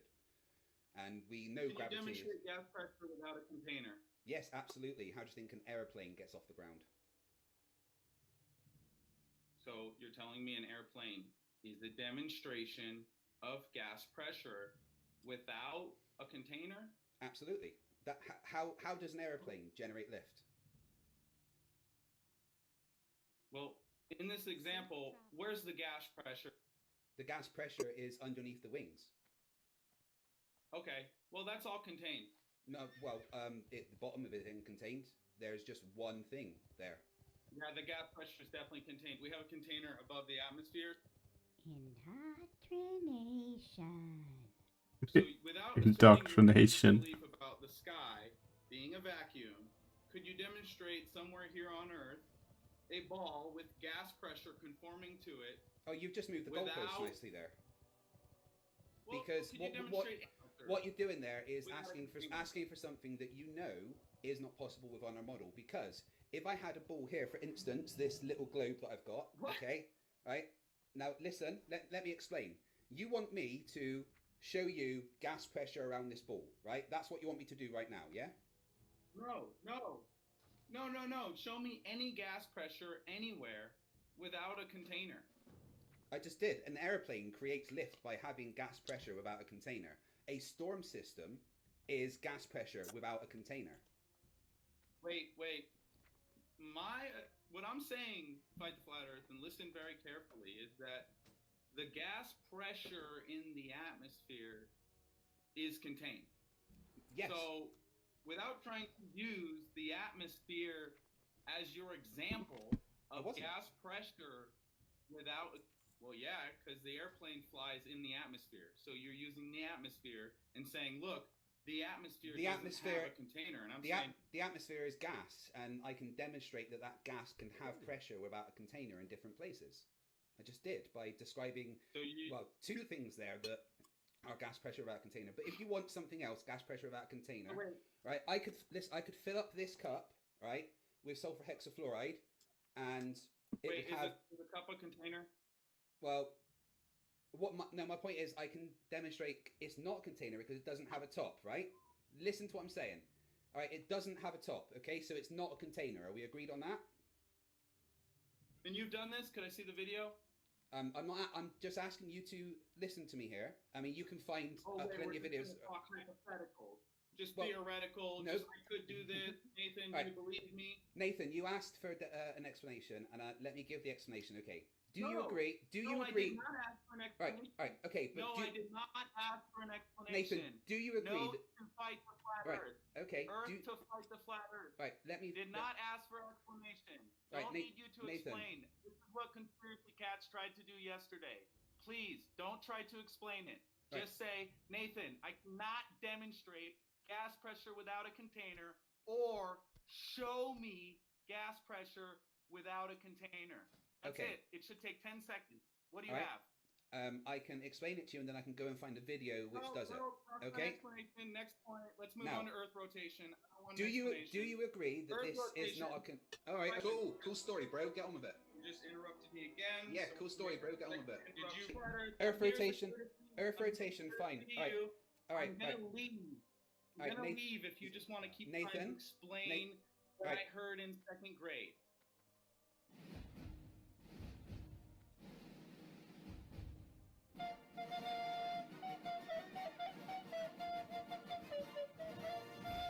No, well, Nathan, I just gave you plenty of examples of gas pressure without container, but we'll move on. You want to see? You didn't give me one example of gas pressure without a container.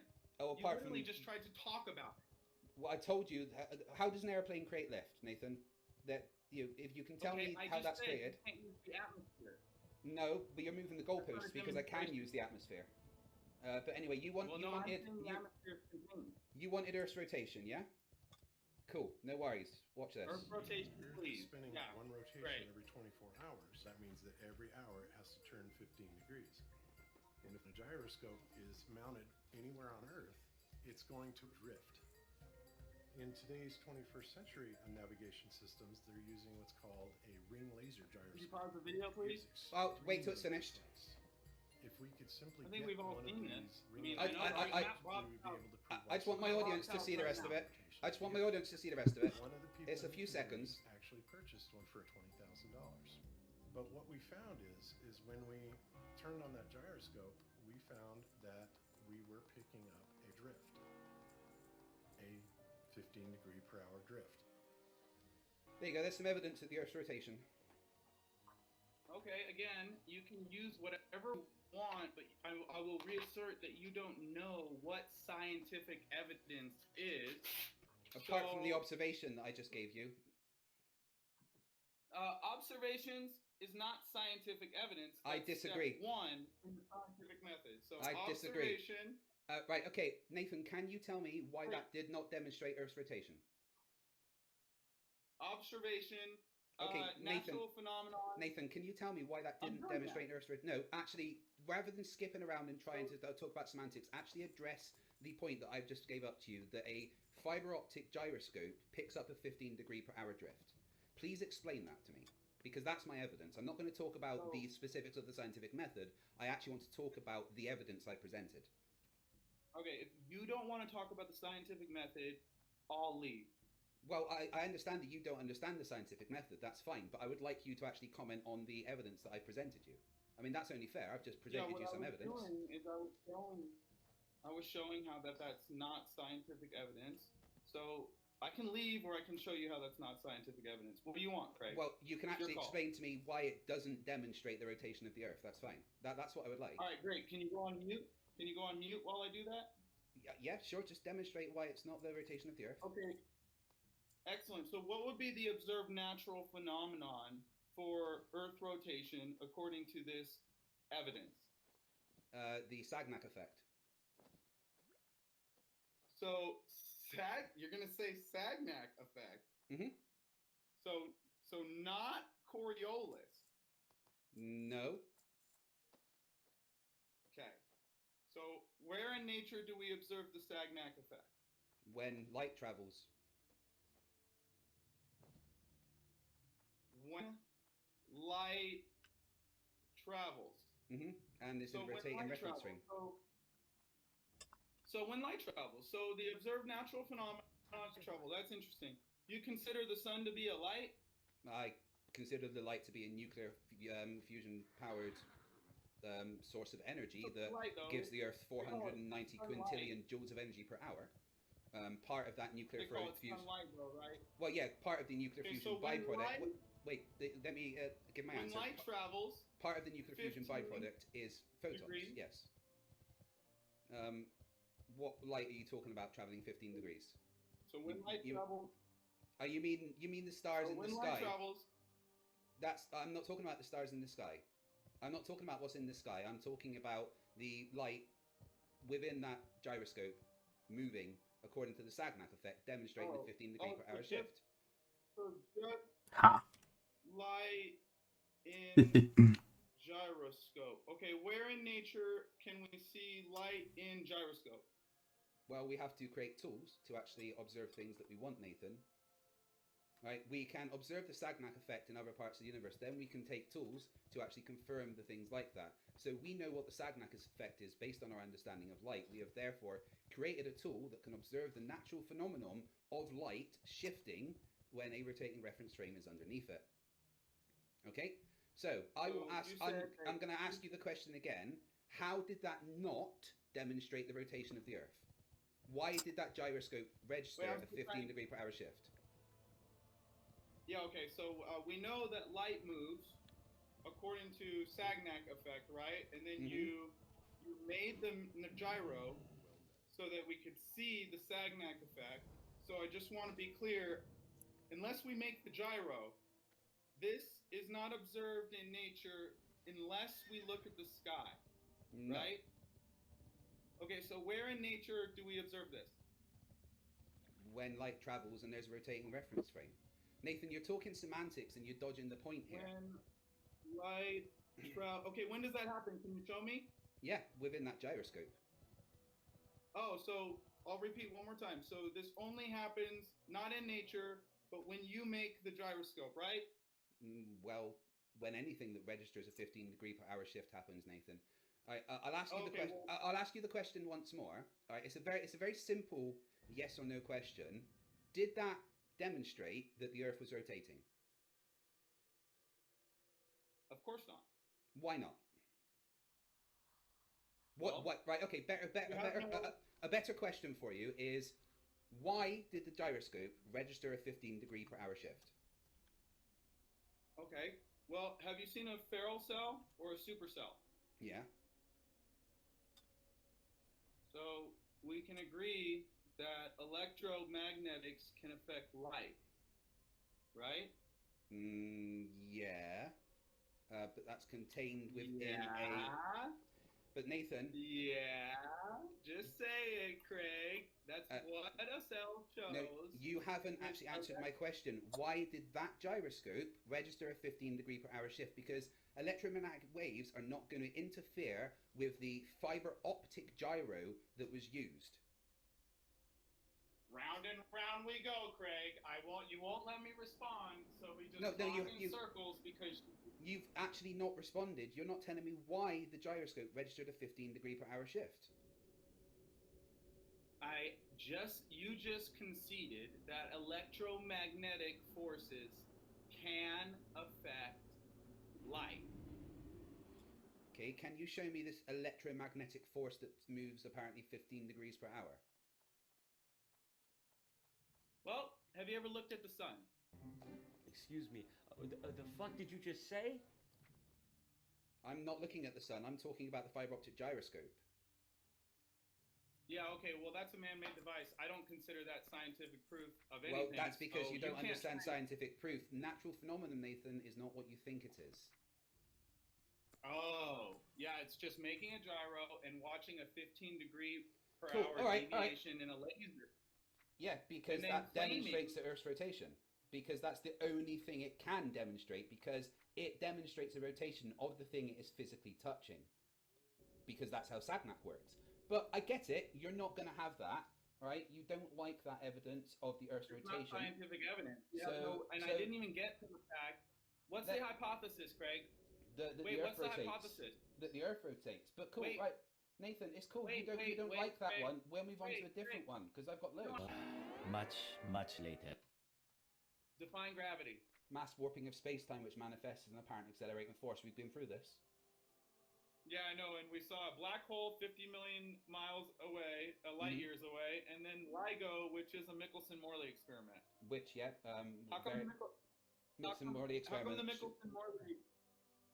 Michelson-Morley experiment? Are you going to say that the Michelson-Morley experiment detected the bending of space-time? It certainly didn't detect the aether, because there's no such thing, and that was disproved with the Oh. Michelson-Morley. And then again with the Galeson-Morley experiments, and then later on with the experiments into relativity by Einstein. So yeah, we don't need to worry about the aether because that's been thoroughly disproven. There's no such thing. So how do electrodynamic tethers work? How you tell me? And how is that relevant to the shape of the planet? Do you know what an electrodynamic tether is? Why don't you tell us, Nathan? Because you obviously want to. Well, NASA uses them. I just figured since you love NASA so much. Well, how about spider ballooning? Have you heard of spider ballooning? You mean where a spider can change the electrical current of its web? Yeah, that's fantastic ways for spiders to actually get about. But that's a very tiny electromagnetic force that you're talking about there. That isn't anything to do with gravity. Okay, so spider uses electrostatic forces in the air to do what, Craig? To move. To move or to fly off the ground? To move off the ground, yeah. Yeah, so And what's your point? the spider. My point is, you say the ether doesn't exist, and you don't Mhm. know what electrodynamic tethers are, and spiders are literally using the ether to fly. No, So they're have not you using the studied ether. They're not using ether because there's no such thing. They're using electromagnetics of the planet. Electromagnetics of the planet, and where are those electromagnetics located? Oh, well, we have a massive electromagnetic field all around us. Several layers of it, actually. Massive, right? And how's that generated? You know that, Nathan. Come on. You know that, Nathan. You're trying to How's that debunk generated? You're trying to debunk the model, so why don't you tell me? Because we all know, so why don't you tell us? And you're still Excellent. Well, can you you're still missing my point about gravity, and that Can you gravity is a demonstrate- thing. And actually, didn't Bob say Can that you gravity was a thing? Thank you, Bob. That was nice of you. Can you demonstrate? No, that's why I asked you to define gravity. Because Gravity yes, I is the agree there's mass a warping of force. space-time. Oh, you agree there's a force? Yeah, it's just not bendy space-time that we've So- never observed. And what is the force? What is this 9.8 meters per second squared that accelerates us towards the Earth? A same force that can be demonstrated in two masses on a horizontal plane, i.e. the Cavendish experiment. What force is that can act in two different ways like that? So do all objects fall at 9.8? Roughly, there is little differences around the Earth based on the centrifugal force, but it's approximately 9.8 meters per second squared everywhere on the planet, yes. So why are we adding m1 plus m2? Shouldn't the mass of an object affect the gravity? No, it does. Right. See, the But I relationship. just- you just told me- The relationship you told between me it's M1 and M2 is what the gravitational forces are. Right. So the way that function works is that the sum of the total masses is what the gravitational attraction is. So if the first M1, for instance, is the Earth, which is a large mass, and the second M2 is an insect, okay, the sum of those masses is what causes the gravitational effect. Now, because the insect doesn't have a large mass, it won't have a large gravitational force acting on it because there isn't as much mass for the force to act on. But that acceleration of 9.8 meters per second towards the Earth is still there. However, because the butterfly doesn't have much mass, it can create a force with its wings, which can overcome gravity, of course, until it stops flapping its wings and it falls back down. But that accelerating force of 9.8 meters per second squared never goes away.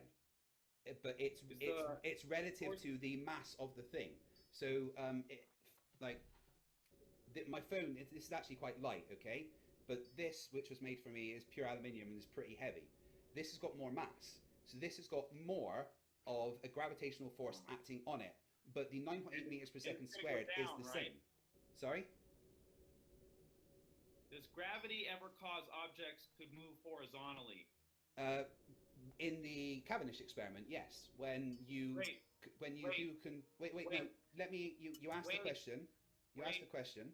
No, you just called it an experiment. Mm-hmm. Where is the observed natural phenomenon? You can't tell mass me attracting I mass. observe it in nature. Mass attracting mass. You can't tell me I observe it. Show me that in nature. Sure.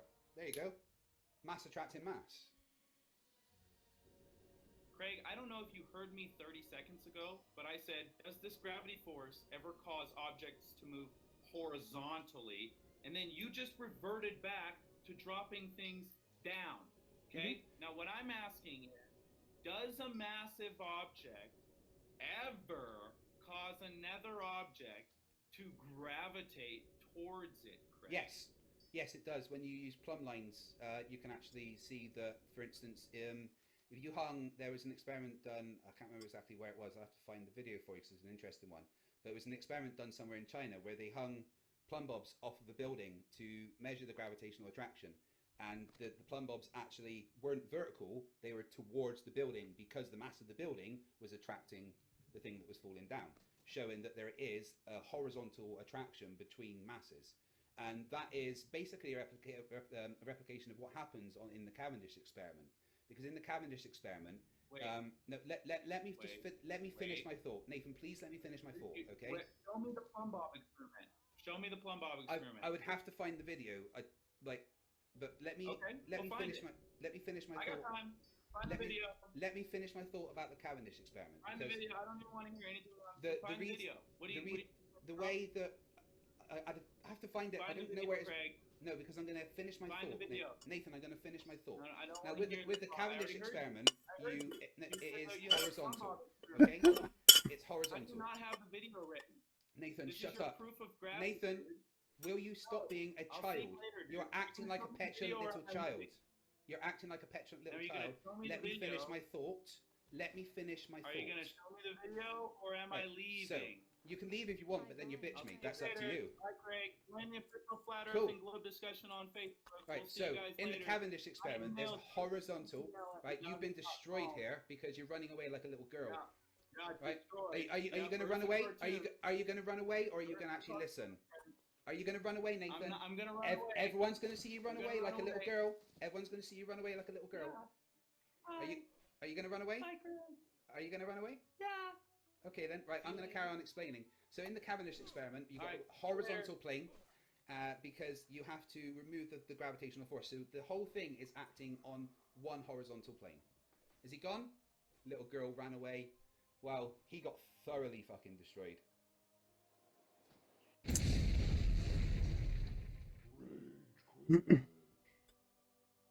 Wasn't that fun?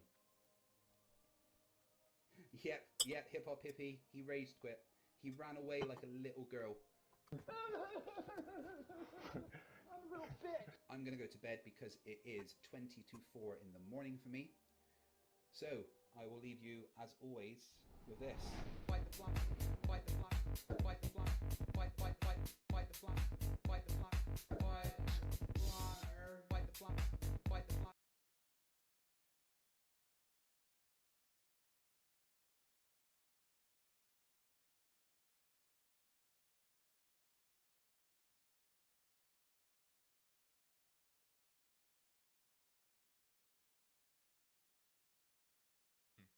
This is Duelist Pack Jane Yuki 3 and Jesse Anderson. There's a lot of interesting cards in here that could potentially shake things up a little bit for SEMO. Alex has been every week playing like kind of a different deck that utilizes some of the cards from the new pack, but also relies on a core of a card that can easily trigger Last Will so we can go get Cyberstein and kill Gage out of nowhere. In fact, despite the fact that Alex has been playing just straight up bad decks for like the last 6 weeks, he's still maintained a pretty respectable win rate given the fact that his decks fucking suck just because of the ability to Last Will into Cyberstein. Gage, last week, when rolling the winner's wheel, was able to roll a ban ticket. So I imagine we will be banning one portion of that. I think the obvious one is Cyberstein. You can also do Last Will, but it's possible that Gage has like rescue cats that he maybe wants to get some use out of shortly. You could also ban, and this would be the funniest decision, Cyber Twin Dragon, because the difference between going from Cyberstein into Cyber Twin and Cyberstein into Cyber End is kind of night and day. But you might bait SEMO into continuing to play Cyberstein if you ban the best target, and that would just be bad. Oh god, no, bro, please Target Gravity Bind on Progression Series Season 2. Come on, baby. Come on, baby. Come on, baby. Yes! Snipe Hunter! Woo! Let's go, baby! Oh, man. Well, he didn't ban any of them. In this series, both MBT and myself. Lovely ban ticket. In this series, both Nim Nim and myself will be opening 24 booster packs. Or Please roast him for banning the Harpy thing. And play a best 2 out of 3, and the winner will receive a small prize to upgrade their deck. I mean, the Duster is fucked up, but come on. However,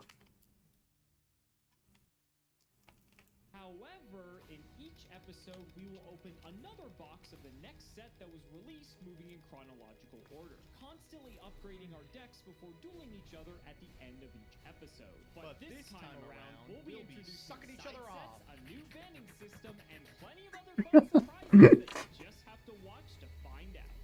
This is the Yu-Gi-Oh! Progression Series Season 2.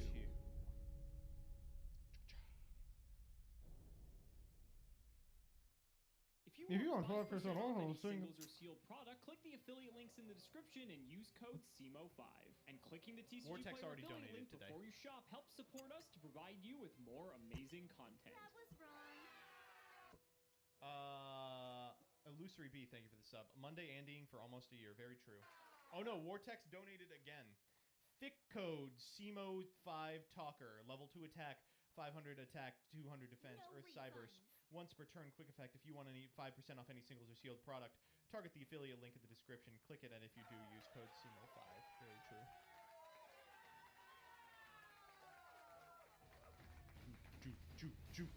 Hey, ho, hey, ho, ho, hey, Our baboonless baboon Whoa! deck didn't carry It's Dan Rompa Gage. us to victory last week. We were looking for a quick win, but couldn't. Danganronpa. Unfortunately, that puts Snap it? He said snap it. us in the loser circle this week. But I returned to the banning to ban a card because I spun it on the wheel. Pretty lucky. Alex and I have been trading wins here and there, so we haven't been to the banning in a little bit. But I find myself here at a pretty good time. Alex has gotten some pretty good cards that I really need to consider getting rid of. 2 of them that are on my mind right now is Graceful Charity as well as Harpy's Feather Duster. I got to see the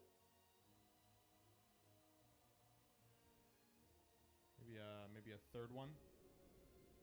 Maybe a third one. those both in full swing last episode. Boy, do I not want to see them again. There's a lot that Alex could be doing with the Dark Worlds and Graceful Charity. Just digging 3 cards deeper into his deck is terrifying, but I think what he could be digging for is even more scary, and that's the epitome of back row removal in the form of Harpy's Feather Duster.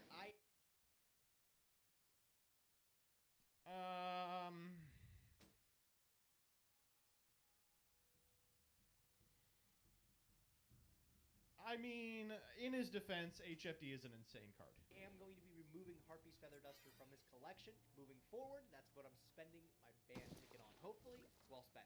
Well, as much fun as it is to win another episode of the Progression series, it is of course bittersweet. And that is because Gage was in the banning and Harpy's Feather Duster is no more. But let's be honest, it wasn't going to last very long anyway because the card is insane. So we get to spin our wheel. Hopefully we can get something good to help us in today's episode because I don't think we're going to be getting that from the booster packs. Let's see what we end up getting. Stop, stop, stop, stop, stop, stop, stop!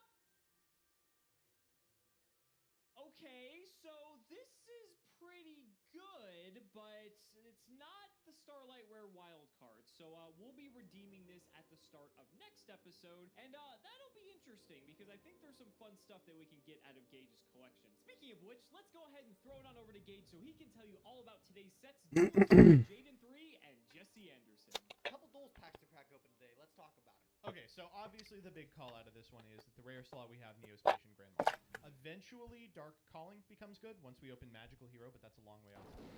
Skyscraper 2 Hero City is an extremely good card. Could be used to make like a full city deck, but of course we would need a Stratos. That is a non-negotiable piece of that.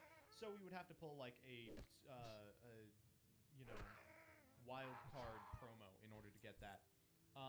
Malicious Edge and Infernal Prodigy are both good cards. First one we're opening is Jaden Yuki 3, Duelist Pack 6.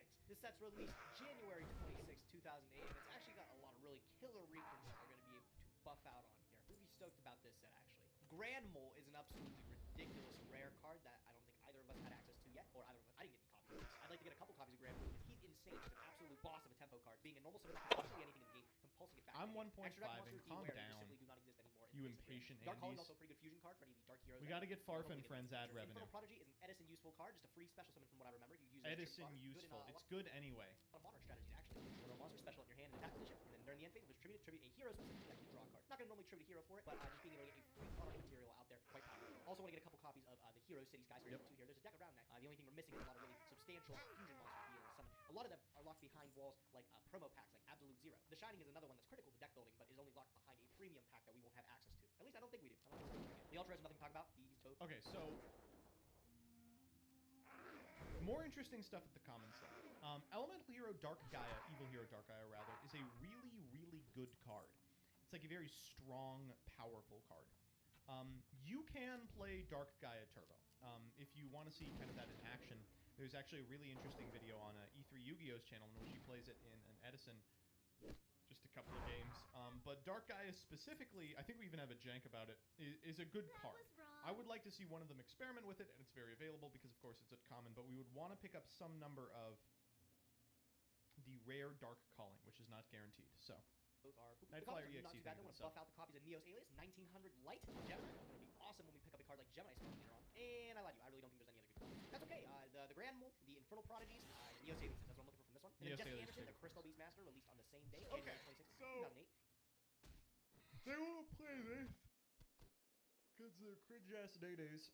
But if you're hitting Harpy's Feather Duster, it's actually not a terrible idea to play like the Crystal Beast deck. Like, no deck in Limited is going to mount the defensive necessary to outgrind you, and Rainbow Ruins is a really, really powerful card.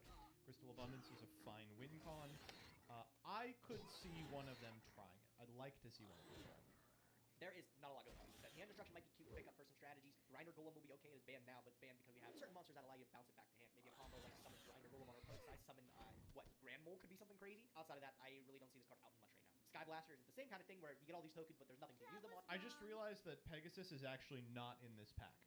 They become a lot better once we get Link monsters way later on in the game's history. And then the Crystal Beasts, I really don't expect either of us to be able to. Yeah, you would need anything 3 Pegasus to play this. Twister, the reprint though. First things first, I got some champion packs to open since I am in the loser's circle. Champion pack 5, I believe. Let's see what I get. Don't actually know what's in CP5. Hammer Shot. Can you please not call it CP? Not too excited about that one. Okay, not too excited about that one either. Protector of the Sanctuary. We'll do the FTK. Right, let's get into the duelist packs today. Opening 30 of each. We'll start with Jaden Yuki. Let's go with duelist pack Jaden, my man. Duelist pack 6, 30 packs. Let me see what kind of heroes I can grab. All right, so the Snatch Deal was probably the highlight because it's probably going to go all downhill from here. Duelist packs are a bit hit or miss. They have the potential to contain some crazy cards, or they look something like this. 30 packs of Jaden Yuki 3. Let's get into it. There is actually a couple cards I am looking for out of here, and I will take some copies of Neo's Alias. Oh, no, no, no, no, no, no, no.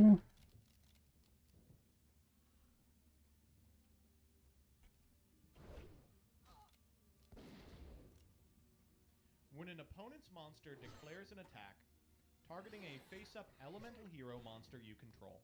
Switch control of the opponent's attacking monster with the targeted monster you control, then calculate damage. Control of both monsters switches back during the end phase. What does this do?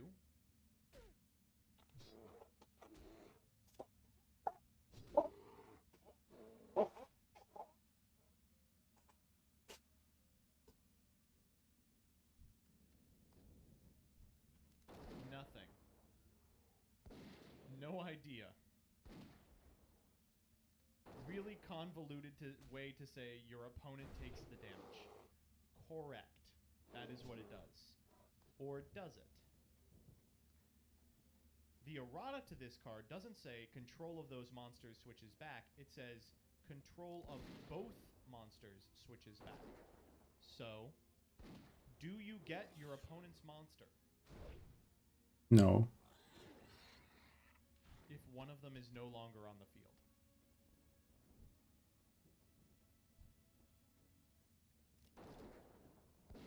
TCG keeps monster, OCG switches back IIRC.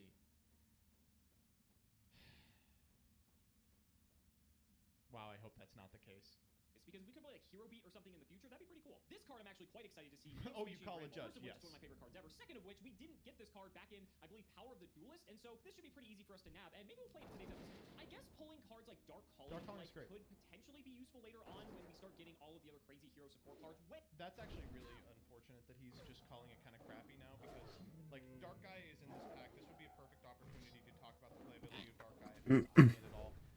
But, you know, clearly he's not. Down the road, but I mean, by that point, we may have had multiple reprints of them. There's an ultra rare. I think I actually missed a couple of super rares. It was the one evil hero that can like special summon itself out, I believe. But Wild Cyclone, it's a neat pickup. But I think the Grand Mold and Neo. Yeah, we don't play any of this shit. Hollow Infernal Sniper, really cool name, cool artwork, but sadly a terrible card. Pack number 1, the Dark Calling off the gate. What Earth did they use with Gaia? Second Neos Alien, Any I of think, them? like to get the third one, but I'm pretty sure I have a super rare one back when we actually opened. You would the just set, play so like a that's sub-theme. the first Grand Bull of many I hope to attain. Hope to get a full playset. Oh, I just skipped it. I got the super rare. Nobody cares. Hey, that's a good super rare though. It's Infernal Prodigy. I'd like to get one or two more of these, but one in the collection. Not too bad. Especially with our Monarch deck we have currently. I don't think that's too bad of a pick. I like it. Second copy of Wild Cyclone going in the bank. Wow, we actually pulled a full playset of Infernal Prodigy. Why couldn't this been a useful hollow from a good duelist pack? Alright, make it 4. And another sniper. Again, we're getting pretty lucky on the hollow pull, so no complaints there. Alright, only a few packs left of Jade and Yuki 3. We have enough Grand Moles to play Whack-A-Mole and Fairy Box. Let's see what we get in the last pack. I think that is our 5th copy of Infernal Prodigy. We're set on those if we ever need them in the future. Next up, those 30 packs Ruling? of Jesse Sure. Anderson. Here, I got you. It's not 3 strikes barrier. The card on the Mirror Gate. If one of the monsters is destroyed, does control of the other switch back? So let's get cracking. Oh my god, who is on the phone, bro? That's 3 Dark Callings back to back. Ring, ring. Oh, Infernal Sniper. I've gotten 1 Grand Mole so far. That's unbelievable. And that's like 8 Dark Callings. There he is, second Grand Mole. If I can get 1 more Infernal Prodigy, this was a success. Perfect, third Grand Mole. We got all 3. Another Dark Calling is what I expect. Alright, last 3 pack. Come on, give me 1 more Infernal. 1 more Infernal. Come on, treat me well. Oh my god, I got the wrong Infernal. That's the 3rd Sniper. Full playset. We got 1 Prodigy. It's okay, we'll take it. I'm gonna put this one in the collection. We'll do it next. Alright, Jesse Anderson. Give me the goods, bro. Give me the goods. There he is. Jesse Anderson. 30 packs to him. I don't think there's anything I'm looking for here. If I get surprised by anything, I'll let you know. Okay, well, actually, pack number 1. You know what? It's kind of interesting. Topaz Tiger's not too bad. If you compare with Horn of the Phantom Beast, 2,000 plus additional 7, I think Horn gives you. Please Unbeatable. play Pro, this. you're definitely Gage, not please wrong. play I this. think I'm Tiger will begging actually you. play with this 2,000 packs. Please play Easy this. amount. Wow, it was Whiskers. Nice. Pretty much these are all I want from it. Sadly, I think this duelist pack isn't too good. I say that as Swarmer's a not bad. which is like maybe one of the more playable cards He's in the not set. I bad. don't think Crystal Beasts are really viable, as much fun as that would be. But there are a couple things in here we could use later on. Another super rare back-to-back Crystal Tree. Again, I think Grave Swarm is a little bit better. I am happy to see this, however. Twister. So Twister was a rare in Strike of Neos, I believe. And so, again, it's not the best spell in trap removal, but if one of us starts to get on a floodgate-oriented strategy, this could come in out of the sideboard with 3 of this and be another out to it that doesn't waste our Dust Tornado or MST. Man, seeing all these cards is just giving me major trauma from Sealed Showdown. Counter Gem is the ultra rare. Again, a Crystal Beast exclusive card, so probably not going to use it, but we did get an ultra. I've never seen that Grave card in Swarmer. my Again, life. not the Counter worst Gem? card, it's I've not literally super never great, seen but I mean, it's at least like somewhat playable. And there's the 3rd Grave Swarmer. There is one card I'm still hoping we get, and that is a copy of Grinder Golem, because that could be very relevant for far off into the future. Let's see if we can nab one. Yeah. Hey, that's the first hollow. Oh my goodness, dude. I thought I was never going to see one. Grave Swarmer is even good. How's the Fiend? I thought it was a zombie. I was going to be like, that's so cool. I was going to be like, I could actually summon a Newdoria-ish card off a Pyramid Turtle. Unfortunately, no, it's a Fiend. That's crazy. It's like our worst Newdoria. This just sucks. Hey, Ultra Rare back there. I love to see Phantom Sky Blaster. He's going to be way useful later on in the game. How is that a worse Newdoria? Hold the fuck up. Newdoria-ish card off a Pyramid Turtle. Unfortunately, that's crazy. It's like our worst Newdoria. This thing sucks. No, it's a better Newdoria. Doesn't Newdoria have to kill a monster? Hey, Ultra Rare back there. I love to see Phantom Sky Blaster. He's going to be way useful later on in the game here. I do think we got to get a couple more stabs at him, though. He's an OTS pack, or maybe an Hey, SpongeBob's back.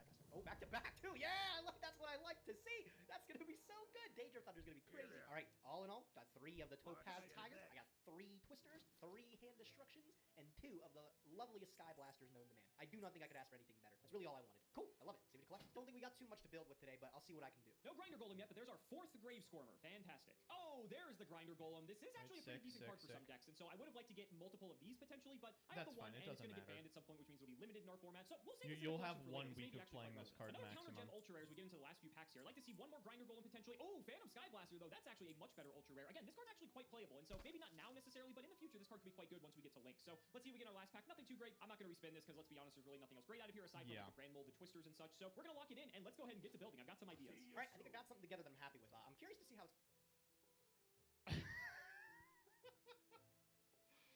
What the fuck is this? It's just everything! He put every single thing in it! I have to piss. I'm sorry, I have to piss. I'm not gonna get out of this without pissing. What can I do for ya? Watch your back. Interest ya in a pint?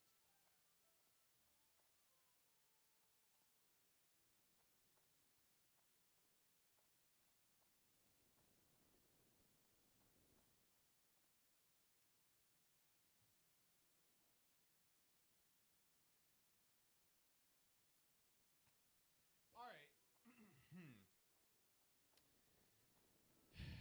So here's what's going on here.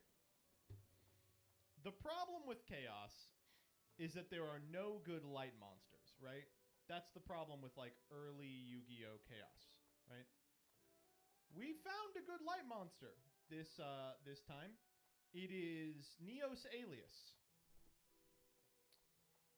What can I do? It looks as if Gage has taken his list from last week, removed the Thunder Dragons, and put in Neos Alias, which strikes me as a fucking terrible idea. Add to that the fact that he's still playing 3 Monarchs for some reason. I would be shocked if he won this one. Here's why. No. At the end of the day, we're on 3 cards that we have to have a monster stick on board in order to make. We're playing 1, 2, 3 cards that you can conditionally summon, or can only be summoned, but won't stick because they're spirits. So in terms of monsters that can test the board, which we have to do in order to ever be in a position where we can fire off a Monarch, we have... You got my attention.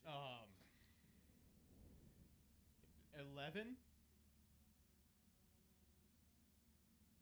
What's gonna do? It's Chaos, but I decided since we decided to ban Harpy's Thunder Dust this time around, I'm gonna load up on trap cards because it seems like the only big removal is Dust Tornado or Mystical Space Typhoon. So I think a lot of these back row cards are gonna be a lot better now. I decided to go back to Chaos, but instead of playing a card like Thunder Dragon, which serves really no substance. For reference, during Trickstar format, Trickstar was playing 12 ways to get to Candina. Gage is playing less playable turn 1 monsters total than Trickstar was playing ways to get to Candina. I decided to put in cards like Neos Alias. That's what we pulled today, and it's really one of the better light monsters. Just a 1900 vanilla. Hopefully he can get some work in. We were playing Kaiku a lot before, but this is just a better light target. Cutting down on Thunder Dragons to replace the Kaikus as well with this gives me more room to play better trap cards. I think having like you can't. The cards to shave from this list at this position aren't the Kaikus. The Kaikus are doing a lot of work for you. They're this weird half-ass soul exchange where you're kind of on Monarchs and kind of not. They're Vortex. The trap lineup is kind of rough. And this tool belt behind us here, we really can't lose to anything. Anyone remember when Hero Blast was printed? How far away are we from that? Let's find out.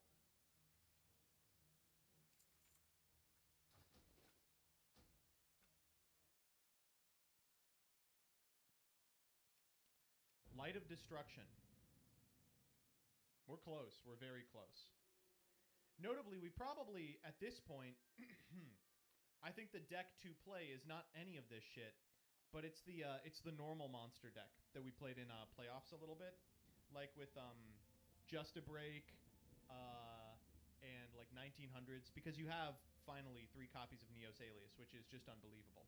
Like Cyberstein or like that. Like Skill Drain, Just a Break, the normal 19s, a small amount of hero synergy. It would be crazy. And the only big blowout's going to happen when he has it paired with Giant Trinity. Just looking at it, this is like Roman all Self, thank you for the really sub. well spread. I think there's a lot of different options this deck will have. The Rhoda can get us into those Neos Alias, or it can get us into the lovely Ms. Warrior Lady here. All the monsters, it seemed a little short with 18, but I'm hoping with the rest of the cards here, the traps and everything, they're going to be a little bit sticky. I had a Soul Exchange in here because I was still playing the Thunder Dragons and it made sense, but I think I'd rather cut both of them for something a lot better here. Probably not monster, but what could I fit in? I still only really have one tomato. That's unbelievable, man. I really do. You know what? We'll bring him in from the side deck. We'll give him some work. We'll throw in the Grand Mole from the side deck here and see if we can put in some bouncing going on there. How about that? 2 extra spots in the side deck. Let's see what we buff it out with. All right, I decided to go with another copy of My Body and a copy of Hammer Shot. It's just some flexible removal that we can use there.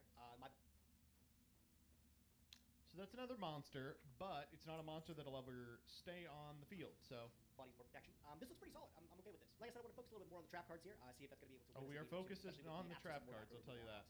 We'll see how he adjusted to it, but hopefully these 19 monsters can push me out a win or two. Shouldn't be too much of a surprise to see the good old Grand Mole in our deck for today's. Yeah, 2-0 Simo. This is just Dead Rat. Would have liked to have seen the Skill Drains main. I understand why he's not playing them. It's got kind of negative synergy with the Stein Narc shit. But this is a clear 2-0. This is like a very clear 2-0. Missing some of the floodgates that make Dead Rat such a house in Reaper, but also playing a bunch of cards that don't exist in Reaper that make the deck a lot better. Plus a lot of reasons why you wouldn't play stuff like Skill Drain, you know, like Jinzo being the beater of choice, Scientist and Cyberstein getting you really low really quick and trading off with the 1,000 that you're going to put from Skill Drain. This is insane. This is like the easiest 2-0 of all time. Duel. I'm primarily sticking with the same game plan. I did swap out some things. Yeah, no reason to deviate. This game plan is sick. The zombie synergies. We do have cool stuff because card trooper, since it can mill cards, it can get the zombies into the graveyard. So the only weird part is that it's playing like 2 recruiter packages that are kind of at odds with each other, right? You've got like Rat and Pyramid Turtle, which dovetail into each other, but like the Mystic Tomatoes don't really do anything except go into Spirit Reaper, or like the Stein guys, which if you're ever in a position where they're like attacking over your monsters, like you don't want to go into Stein, it's hard. Revive them with Book of Life, just to try some different things. That said, like, Tomato is such an independently powerful card, I don't think it's going to matter. Like just with the Dark Emphasis, the Dark World Emphasis, and then now the Zombie Emphasis. I mean, yeah, the bulk of our deck is essentially the same game plan where we're trying to like get the Cyberstein and the like, but we can do it in a variety of different ways. So we have Card Trooper, we have Cyberstein, we have Warrior Lady. We're on 2 Exile Force because Giant Rat can get into it, and also we just have more targets for Rhoda. Double Decoichi to get us some more draws. Jinzo can just lock out traps, although Gage hasn't really been playing many trap cards as of late, although last episode he... That's really funny. He's like, oh, Gage hasn't been playing traps, it's okay. But we'll play Jinzo anyway. Was playing some Floodgate, so that's a bit of a strange one. We have Magical Scientist, of course, for tutor ability, Triple Mystic Tomato to get to both of our good cards. Then we have the Neospatian Grand Mole. We can get this off of Giant Rat, which is neat. And I really hope to show off how powerful this card is, because once you get initiative, you can just bounce stuff back with Mole every single time. To deal with it, they have no way to interact with this. We have 2 Yeah, it's kind of crusty that you can go into Mole off of Rat. Pyramid Turtle can fetch either Ryukoki or Vampire Lord. Also Spirit Reaper, which is kind of a neat interaction. Say again, searches most of our deck, and Snipe Hunter just for hitting stuff on the field. Then for the spells, we have 1 Book of Life, which acts as another Premature Burial, although we can only use it for certain targets. We have Comfy, Darkhold, Giant Trinade, Graceful Charity, Last Will, MST, Pot of Avarice, Pot of Greed, Premature Burial, Rhoda, and Smashing Ground. I gotta be honest, I'm very shocked Gage did not ban Cyberstein, because as Yeah, me too. Tommy Chu, thank you for the sub. powerful as Feather Duster is, Cyberstein has been winning me more games than anything else, and I would have to really switch up my strategy to deviate away from this if he did ban this. So, I mean, we'll see. I mean, not having Feather Duster anymore is bad, but I mean, we still have True Nade and the like, so, yeah, I mean, that's his decision. Then we have Ring of Destruction, Double Saku, a Torrential, and a Trap Dushu. For the side deck, probably not going to matter all that much. We have Double Berserk Gorilla if we need some more muscle, Double Thessalos if we want some more tribute summons to try to trigger last one a little bit easier. We have Book of Moon, Brain Control Fisher, the second Pot of Avarice. We're playing 23 monsters, and a lot of them are recruiters, not to mention with Card Trooper and such. It wouldn't be too unlikely to just filter through our deck very quickly. So having the second Avarice in here could actually be quite useful. It is semi-limited for now, so that'd be fun to take advantage of before it gets like fully limited and then eventually banned. I did decide to put 2 Twisters in the main deck because after last episode, Gage was playing some weird like Floodgate strat, and so I want to have just more ways to deal with I like this. I like this call. That's like what's going to beat you. It's a bunch of silly ass Floodgates. And triple pulling the right for the Monarchs again. It really depends on what Gage is playing, but I just want to have these in here as a precaution because if we see some Borg or Mobius, these are going to come in 100%. So it's going to be a fun time. I hope we can play some Whack-A-Mole with Gage, and hopefully we can take another W. So ladies and gentlemen, let's not make you wait any longer. It's time to duel. What the fuck?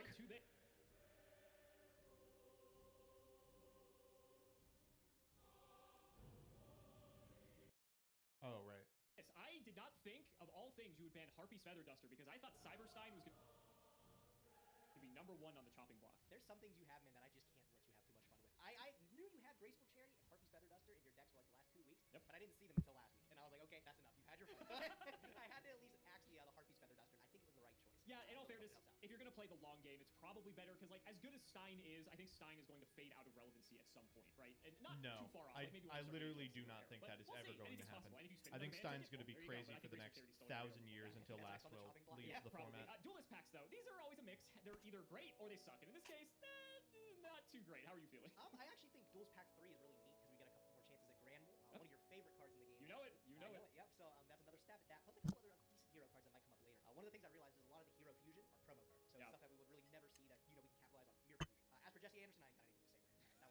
Good thing we have that promo wildcard slice on the wheel, so that maybe we can take advantage of that in the future. And like you said, Neo's alias in this pack was a common, and before it was like a super or an ultra, I think. Doesn't Stein get better? Doesn't Scientist get better? No, not at all. Made it a lot easier to get our hands on that. If we do ever play some deck, then stuff. But yeah, I agree, just the Anderson stuff. There was one good card, but we'll talk about that later. Shout out the patron. No. It is Chloe Stevens. Thank you for the support. Chloe Let's see how we Stevens. do with rock, paper, Chloe scissors. And you Mitchell. know, buddy, as much as I would love to just revel in the fact that I just won this, I hate that I have to make the decision to go first or second. Every time. I think second's been the wave, though. I think the extra It's just like, oh my god, second's good in fucking Stein OTK format. Shocking. card is just too good. So best of luck, buddy. See how it goes. Best of luck, dude. We'll see how it goes. I will go stand by faith in my main phase. Okay. I'm going to just set Taruski one card, and I'll pass to you. Very simple play on your end there. Let's just run out a copy of Mystic Tomato. Let's see if we can poke. Sure. It's the Warrior Lady. I will opt to banish. Okay, sounds good to me. I will be up one card. It's good. Set one It's card, good. and throw it to you. Okay, I'll draw. Stand by main. This is a winnable duel for Gage. Ooh, Very I winnable know duel it's for going. Gage. Oh no, the Stein! Oh well, I gotta get rid of him now. He's too terrifying. No, don't take the fucking Stein! He's about to go down. Just do 3k this turn. Is that the call? Yeah, it has to be because there's no way I can put you down. Okay, well, if you can't put him I'm still looking. Give me a Sorry. It sounded like you'd made your final selection, so I was just, skipping ahead here. second. Yes, I do have to let your Stein go. That Okay. is the right choice. Okay. And I'll go ahead and put these in the chat for you, so you know the rest. Thanks, bud. Obviously, the audience knows, but now you do as well. I will follow it up with a normal summon of Neos Alias. Look Oh, at that. speaking of which. All right, okay. Sure. Yeah, big 1900 boy right here. He's gonna get in. Can he get in for 19? He can get it. This is very funny. This is like a good light monster for you. Yeah, right? That's what I'm thinking. That's crazy. Cool. So 1900 Neos Alias from everything in your hand, unless you decide to trade with your trooper. He's sticking around. Go If ahead. only you didn't ban a copy of Cyber Dragon, you could have had even more good lights, but here we are. Okay, so main one, I could just We probably just Trooper, right? Trooper puts us way ahead. go Trooper Crash here. I could also just leave Alias up. That's not like the end of the world either. He's just a vanilla. You don't want to. You don't want to get rid of him. Yeah, I don't know about that. You got some decent cards that I know about. I actually like this play instead. I'm gonna run out Giant Rat. Oh, okay. Nice. What are we So doing let's with go Giant in here. I'm gonna take 5. Okay. We're gonna send him to Grave. We're gonna grab out a copy of Pyramid Turtle. Okay, cool. And let's go Turtle into the Alias. We'll take 7 here. And we'll crash the Turtle. Right, and yeah. Let's grab ourselves a copy of Vampire Lord. Overcooking. There's no I like honest it. yet, so we'll just sink in here for 100. Okay. Now let's throw it back. Okay, I will draw. I'll go stand by phase, main phase. I am going to normal summon card trooper. Okay. My own copy. I'm going to choose a military card. Let's see what we Okay. got. All right. Happy to see those go. Does not contest the Vampire Lord. You were probably hoping to hit a dark here, I imagine, for that Chaos Orc and that BLS in your hand, huh? A couple things I'm looking to hit on is there. Definitely not Morphing Jar. I'm going to activate Snatch Steal. I'm going to try to pick your Vampire Lord. Ooh, Wow, that's yeah, like fine. the Oh, also, easy- we did forget to resolve Vampire Lord's effect, by the way. Oh, wait, that's super helpful. Now, we all remember what happened last time, right? We all remember what happened last time.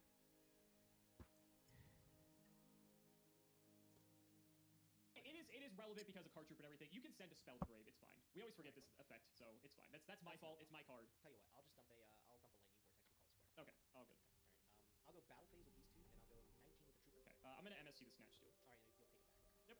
Yep. Oddly enough, I will not crash that card trooper in. All right, let's go. Okay, we'll draw. Oh! If there's We anything- summon our card trooper here. Let's get the train Let's wreck run a my own rolling. card trooper. You know about this All one. right. Yep. We'll get to mill into if I know the commands properly. There we go. Okay. There's a scientist. Okay. Some big ones going. No Alright, so we'll go Vampire scientist. Lord in That's here. fine. So I will take 16. We are just Now, so we need to ahead in figure this out game. how Holy shit. this works. If Vampire Lord triggers before the draw, I think it does because it's on inflicting damage. Yes, I think so too. Okay, so you can dump another spell from your deck. Okay. I'll get rid of a space time. Okay, so then you get to draw with your trooper. I do. Okay, and then 19. And then second main, I'll just throw it back.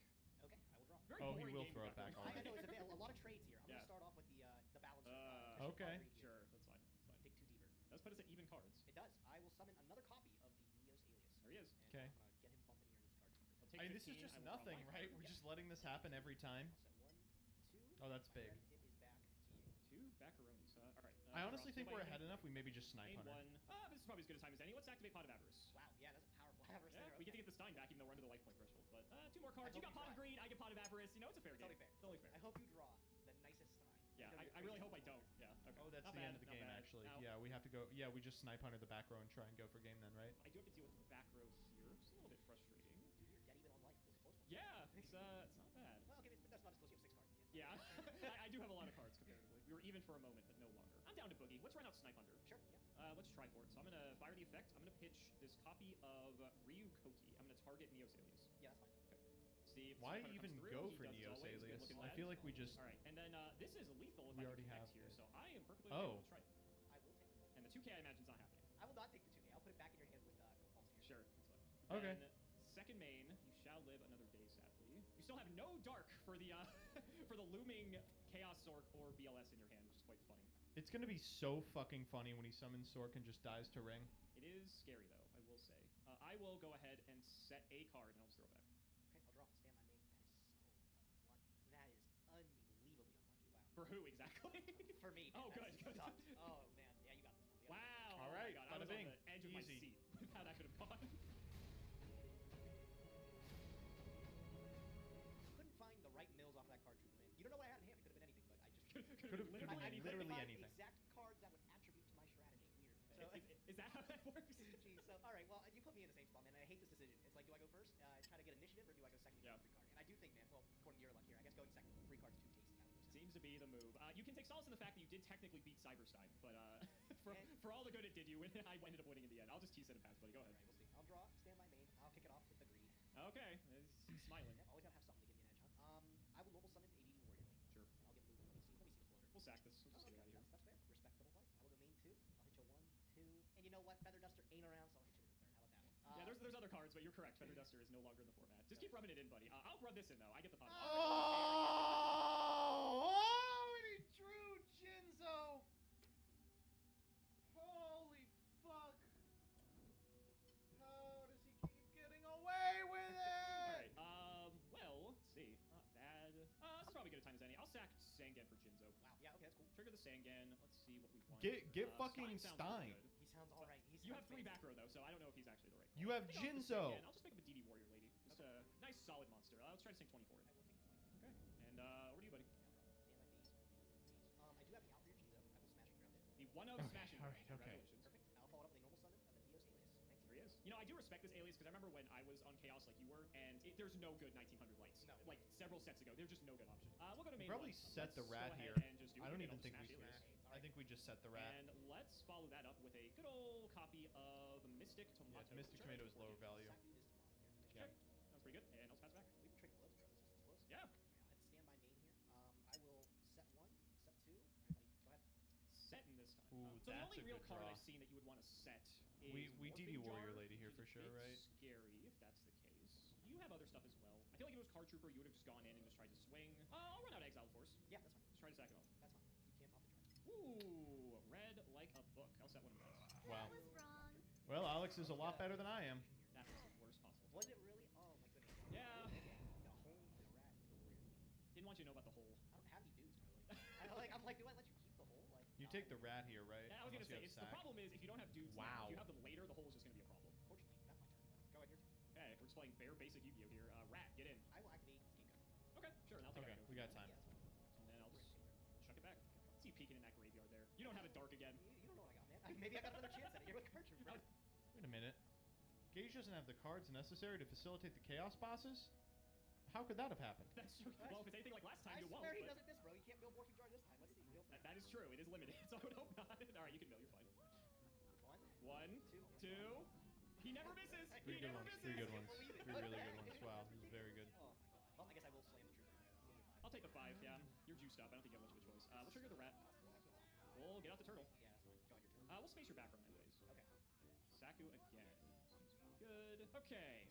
You're low on cards. Got these goat tokens. I'm gonna have to plow through here. You're digging for a dark. I know you're digging for a dark. So I almost want to cut you off if I can. So let's try it. I'm gonna run out Warrior Lady. Let's go to battle. We'll go Warrior Lady into Trooper for 11, and we will banish. And Sure. the turtle will just take out another token. These are safe. And Looking good.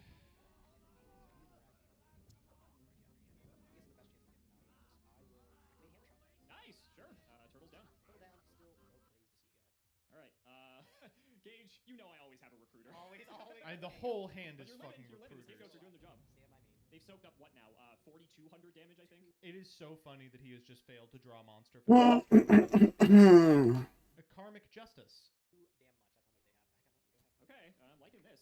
Just keep the pain train going.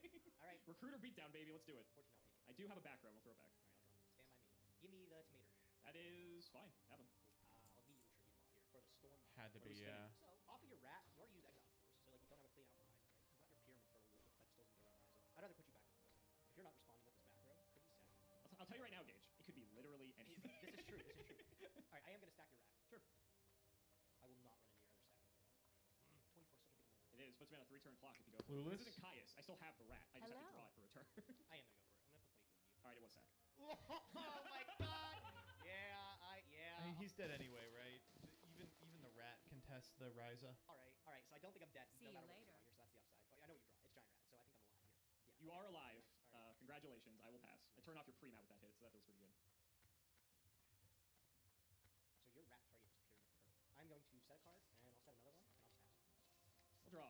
Well, interesting. I'll go to battle. Sure. Let's try to hit. It's tomato. I will trigger tomato. That gives you a dark. Is tomato okay? That's fine. Alright, this is big here. I'll just pick up a copy of Witch here.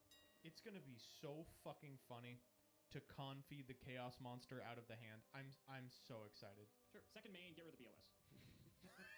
Yeah, alright. Oh my god. Yes! Oh my god. That's Gus. pre-mat set for sure, 100%. What a fucking read. Alright. Bro, I fucking hate this game. I like have to play this so I don't die. Like that's literally. Oh my god. I'm going to shift this to defense. I'll throw this face down and I'll pass. I purposely waited on that tomato because I wanted to make sure you didn't get Reaper. I'll flip the Koichi. Yep. All right, give me a good one. That's it. That's the end of the game. Let's set it go and pass. Trunade set it and pass. battle. Don't even go to Let's battle. Trunade rat set it and pass. I mean, they both have 1400 attack. I don't think it matters that much. I'll go. You could be on Jujutsu Master. I actually wouldn't mind if you Jujutsu Master this. I'll go here. It's not Snipe Hunter. Snipe. Okay. Rat into Witch. Again, I'll get Witch. Okay. I have to get Spirit Reaper here. So, yep. Second main, Trunade. Yep. Set one, throw two. Draw. Stay my Good game, buddy. That is so rough, bro. You want to hear? Oh my god, I want to complain so bad. Just too easy. So easy, baby.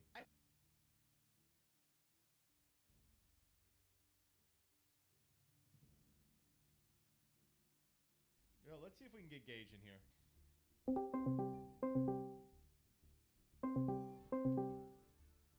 Okay, we're just gonna lie and say that we watched Prague on time.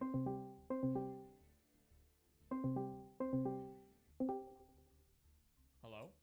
What's up, handsome? Hey, how you doing? I'm all right. What's going on? I'm just chilling. I'm just chilling. Just chilling. Yeah. That's it. I'm just chilling. I just wanted to chill. No doubt. How's your day been? What you been up to? I've been, man, I don't know. I've been I've been kind of going through it just in terms of getting ready for Niagara. I'm sure you can relate.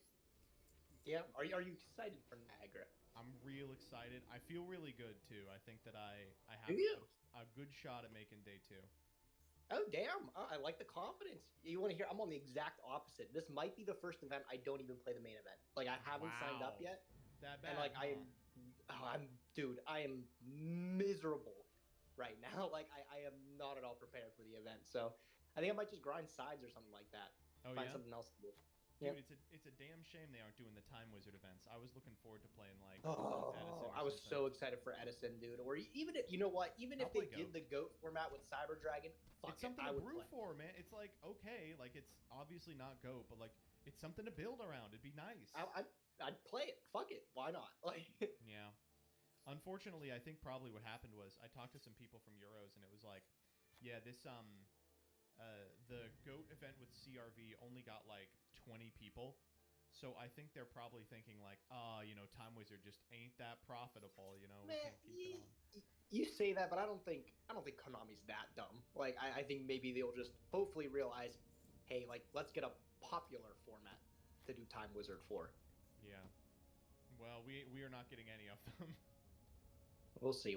I know enough for this event. I still need to try. Have you tried the rivalry? What just happened? Oh, I played a shitload of that event actually. Is that fun? Do you like that? Not only is it fun. How much? What?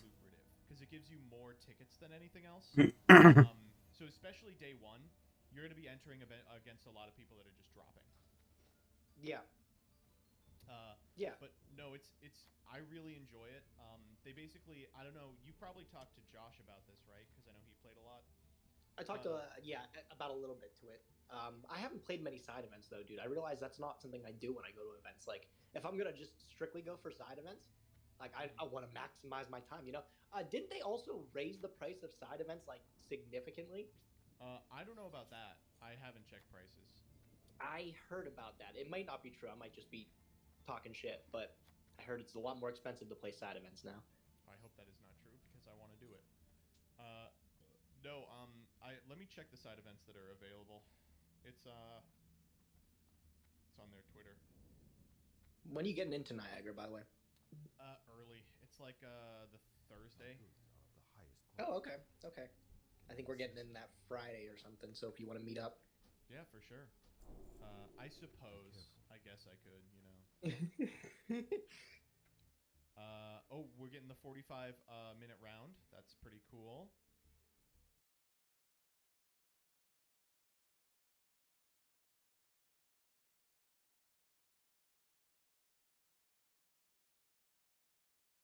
I should have Blackbearded to bait Ash.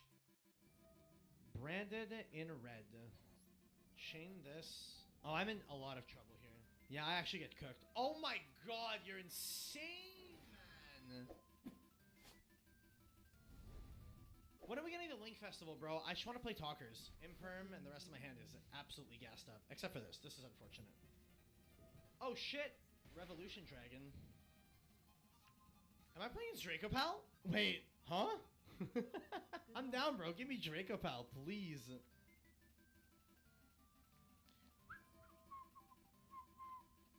fuck? I am playing against Dracopal. What the hell? Pop Pensork. Odd.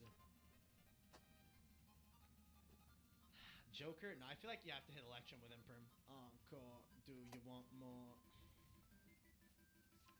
Wisdom Eye. Oh, I can clog his pen zones. Like, he Pendulum summons the Pensork, and I can clog his zones. Oh my god, this guy's insane, dude. Okay, I get rolled. I absolutely get fucking demolished. Okay, I have to Imperm this, but then he just Electromites and does everything he needs to do anyway. I literally have to Imperm this Pensork. This is rough. This is very, very rough. Can you Wisdom Eye if you have Pensork in the other scale? And he's like an Odd Eyes or a Magician, right? Magician or Performapal. Oh, this is a Performapal. Okay, cool. This is really great. I'm happy about this. This could be U-Coder. Unironically, I think playing Pen Magician would be really cool. Time Star. Ooh. Doesn't this search souls? Bro, he can search Magician souls. Nice windows you got there. Thanks, dude. No, honestly, I'm loving it here. I'm absolutely loving living here. It's been a blast. Performapal, Odd Eyes, Synchron. Is this like for Halcorodon combo? There's Electrum. Your camera looks HD now. The lighting is making it look that way. I mean, it's always been HD. It's just like I used to fucking live in a basement with only unnatural light. Natural light is really OP. The Royal Astrograph. You love to see it. What does he search here? I think he can... Oh, he can search another... Pensork or Luster. Is Astrograph once per turn? It isn't, right? A Royal Astrograph is a flex. It's shiny. Shiny Astrograph. So Time Star can protect the pop, right? But he's already used Electrum. What does he do here? He scales like a double Iris. But then he pops it how? Oh, I guess he can start... No! What the fuck? Reborn Harmo. This card is so stupid. This card is ridiculously broken. Yeah, Electrum's at 1, but it's actually at 3. It's actually at 4, technically. You'll have to see it. God, this is broken. This is so busted, dude. Pen Magician sucks in Master Duel? I completely disagree. Nah, this deck does not suck. It absolutely does not suck. Infinite Advantage? Yeah, this card just making it so that, like, Electrum is a 3 of. It's crazy. It just doesn't give you extra arrows. That's the only downside to it. But you got a big beater. Is he going for Zark? No, he's not. But, I think we're still fine. Did he add a Luster? I don't think he did. Oh, I know Wisdom Eye and I know the Odd Eye Synchron. Oh, he's protecting with Time Star? Not even soft once per turn. It's just not once per turn at all. Why did he dump Dissolver? What's the point of that? Ah, let's make another one, dude. Another one. Okay, so pop the double Iris, add back the Astrograph, and we do it again, boys. We do it again. Hope Harbinger incoming? That's, like, fine. This is through Imperm, by the way. He hard opened the Harmo. He hard opened Skullcrabat. And he had, like, Luster plus Pensork. Like, his hand was fucking bonkers. Unless he's going for the Verte line. Is he going for the Verte line? Nah, he's adding Time Pengraph. He's not FTKing me. He's going for Verte. If he was going for Verte, he would have just made it, right? Now, this is the third counter for this Celine. Oh, this doesn't gain an extra counter when you activate a spell? This doesn't gain spell counters when you activate a spell? I actually had no fucking idea. Time Pendulum Graph Pass! Time Pengraph Apo Pass. Definitely annoying. I don't think I beat this Apo. He probably pops this and I lose. He's gonna waste it on the field search. See, he would, but I drew the field. I have a plan. I have a very good plan here. Pen Magician's hurt. Nah, Apo's just a crazy card.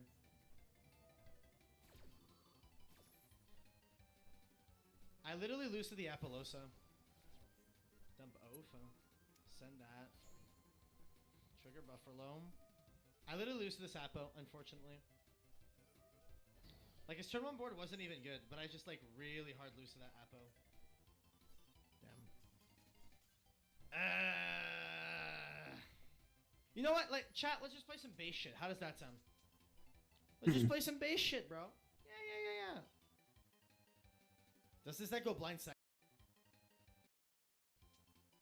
Let's just play some base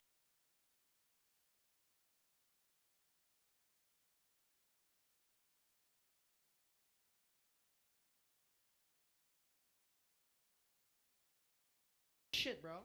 Yeah. Does this deck go blind second? Not the way I built it. Albion. Dump Al the Baz. Put that to the bottom. Draw 1. Okay, I should have to Ash Branded Fusion. That's basically it. Alright, we're Ashing Branded Fusion and Praging. Boom, boom, boom. Please resolve. Please resolve, Ash. Please resolve. Please resolve. Let's go. Okay, he has like Branded and Red in hand already or something. Polly. Do you just have Albaz in hand? Or Masquerade? That's fine. Not a problem. So he adds Branded and Red. Add a Looper the Booper. So you have Branded Red. You don't have Branded Red. So he has some form of quick effect in hand. Okay, well my hand's gassed up out the wazoo right now. Maxi. Well, I have Call by What the Grave. the fuck? The thing is, I'd really like the Call by the Grave to be able to hit this tragedy. How did I make what? It's probably Maxi, to be honest. I'm gonna pay a decent amount of life points, but I'm gonna bounce this Masquerade, and then I'm gonna go in with the planner cards. There's no chance now that that thing waited on me, right? Waited for me. That's annoying. That's very annoying. But I do have to special summon a fair bit here, so. Oh, Twin Twisters checks it. That's actually hilarious. Normal summon this. I think I want to just link into Blackbeard here. He has Ash for sure. Well, if he has Ash, he Ashes this right now. I'm going to summon blue. Hit with this. Hit with this. Then go effective this. Target that. Dude, I want to top deck Ash Blossom so bad right now. That there. Whitebeard, that's like, okay, I guess. What sucks is I have nothing to check this Branded Fusion. I'm gonna have to draw the nuts here. Oh wait, Lubellion's a light, right, chat? Is Lubellion light? Yes. I'm completely fine then. A Luber the Boober. Add Branded Fusion. He goes Branded Fusion. I let that go through. He summons Lubellion. Goes Lubellion effect. I chain Blackbeard. I love how you see cars driving in the background. Dude, Dumb Snow is so dumb, man. Albion. Wait, if I Mowork this, he can't make Mirror Jade, right? I should have Blackbearded to bait Ash. Branded in red. Chain this. Oh, I'm in a lot of trouble here. Yeah, I actually get cooked. Oh my god, you're insane, man. Skill issue? No, he actually just had everything. Okay, I can beat this. No, I can definitely beat this. Banish Tragedy Aluber. Make Quiritis. Okay, Tragedy effect. I get to summon off the Whitebeard. How can you win this? You'll see how I win this.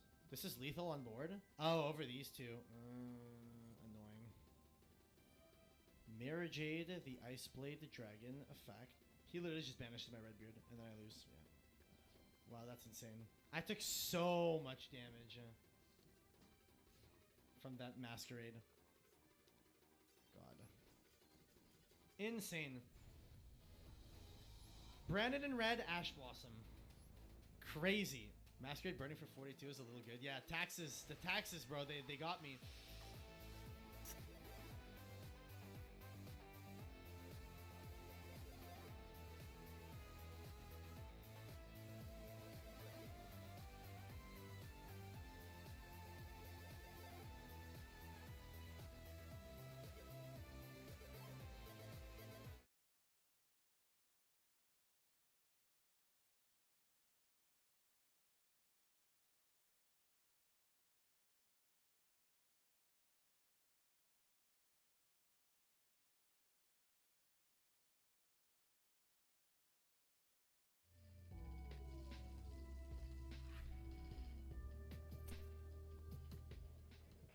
Yu-Gi-Oh! For some of us, it's a childhood obsession, a way of life, and the greatest game ever made. For others, it's another hobby they just can't afford. Duel Monsters is some of the most fun you can have with cardboard, but with meta decks costing hundreds, if not thousands of dollars, it can be hard to decide between rent and a side deck. That's why for this series, Luke Von Karma and myself will show you just how far you can stretch $1. We'll build decks that cost anywhere from $20 to 50 cents using real prices from real sellers before duking it out in a battle of the budgets. This is Broke Boy Yu-Gi-Oh! So we've got $1, $2.50, $3, $4.50, and $5. Do you think you could build BA with any of these prices? I'll just ask out front. So I know that you unironically can't play most of the cards. I think Graf Seer Farfar are like absurd money. Yeah, the BAs don't have a lot of printings, unfortunately. All right. Well, I guess maybe you'll see. Maybe America's got some prices for you that's just the right price. All right. All right, let's spin it. That's what I want.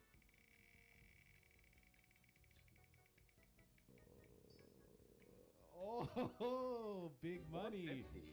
Big spenders today. Woo! All right, so I guess this part of the stream is just where we gonna have to pay tax on this? Like this is no. Crazy. All just the value of the card. So no taxes, no shipping, none of that. So what do we do now? Just go to TCG Player and go shopping? Yeah, go shopping. You got 450. You can do and you can do whatever you want. Build 40 cards. We're hopefully you want to do normal ban list, just like TCG ban list. So no pot of greeds for 3 cents that you found in the dumpster. All right, see you in a bit. Alrighty, see ya. All right, chat. So, since we're using the American website and using American values, this should be a lot easy since dollars are not really worth anything and are kind of fake. All right, $4.50. What can I build for $4.50? Well, Aki said, I don't know how prices work, but here's an idea.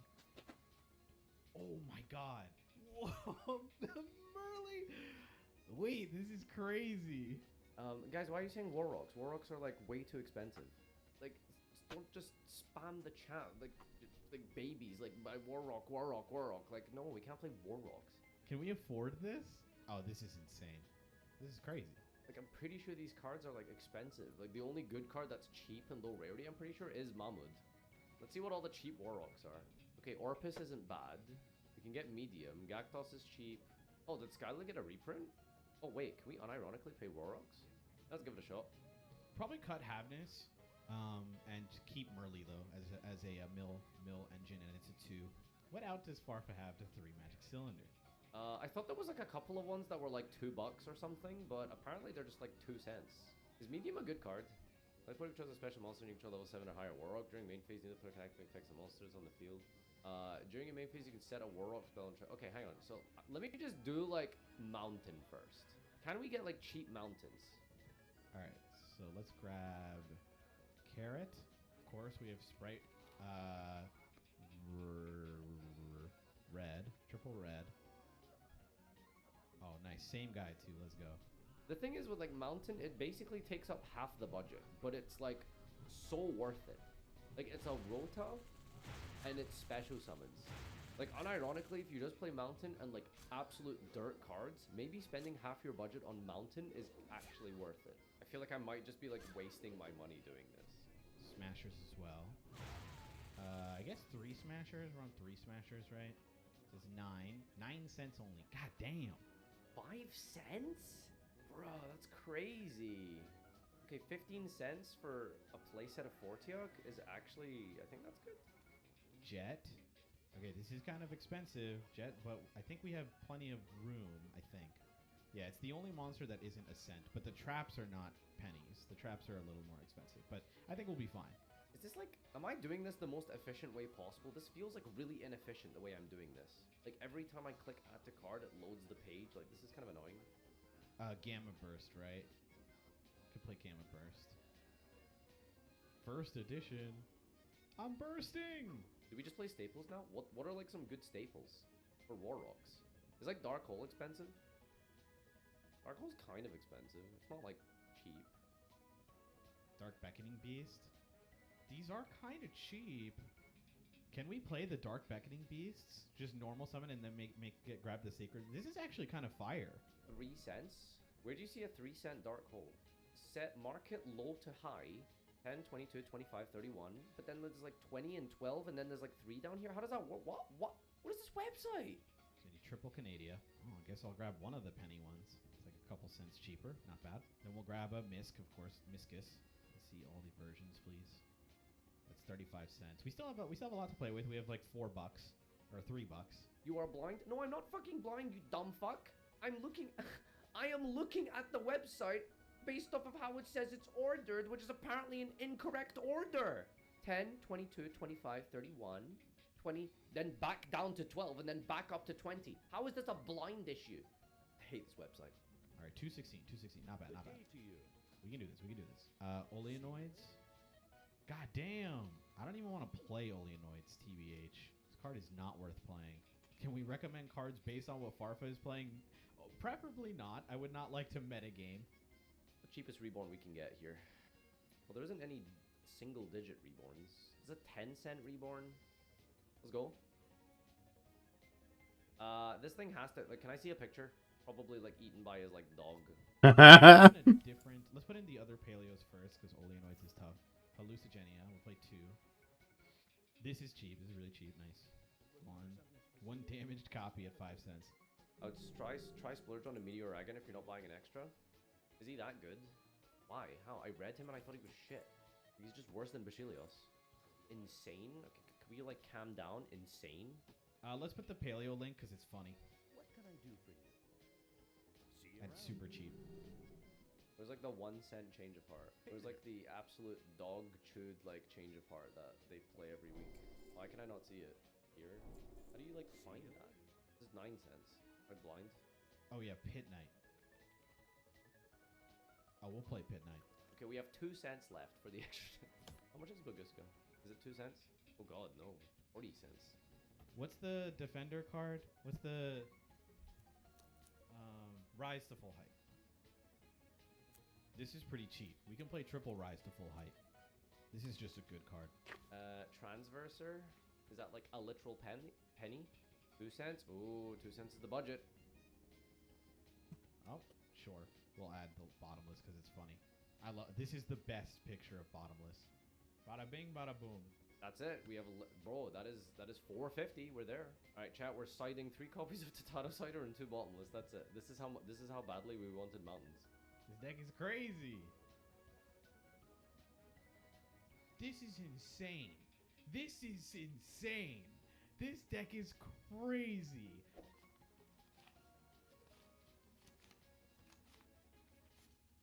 So here we've got the 2 titans of thrift, Danny and Farfa. I gotta tell you, Farfa, you have blazed a trail for Yu-Gi-Oh! Content creators. I wake up every day and thank God that Twitch is sustainable because of you. Danny, you are my best friend. I would suck you off behind any dumpster in any Arby's in the continental United States. Who do I root for? Well, you know it's gotta be Danny, baby. You know it's gotta be Danny. Let's go. I'm rooting for Farfa. I need that fish to win. I want to win first because I think the deck I have is really funny. I'm excited. I'm excited to see it. You're going second. Okay. I'm going second, yes. Ooh. All right.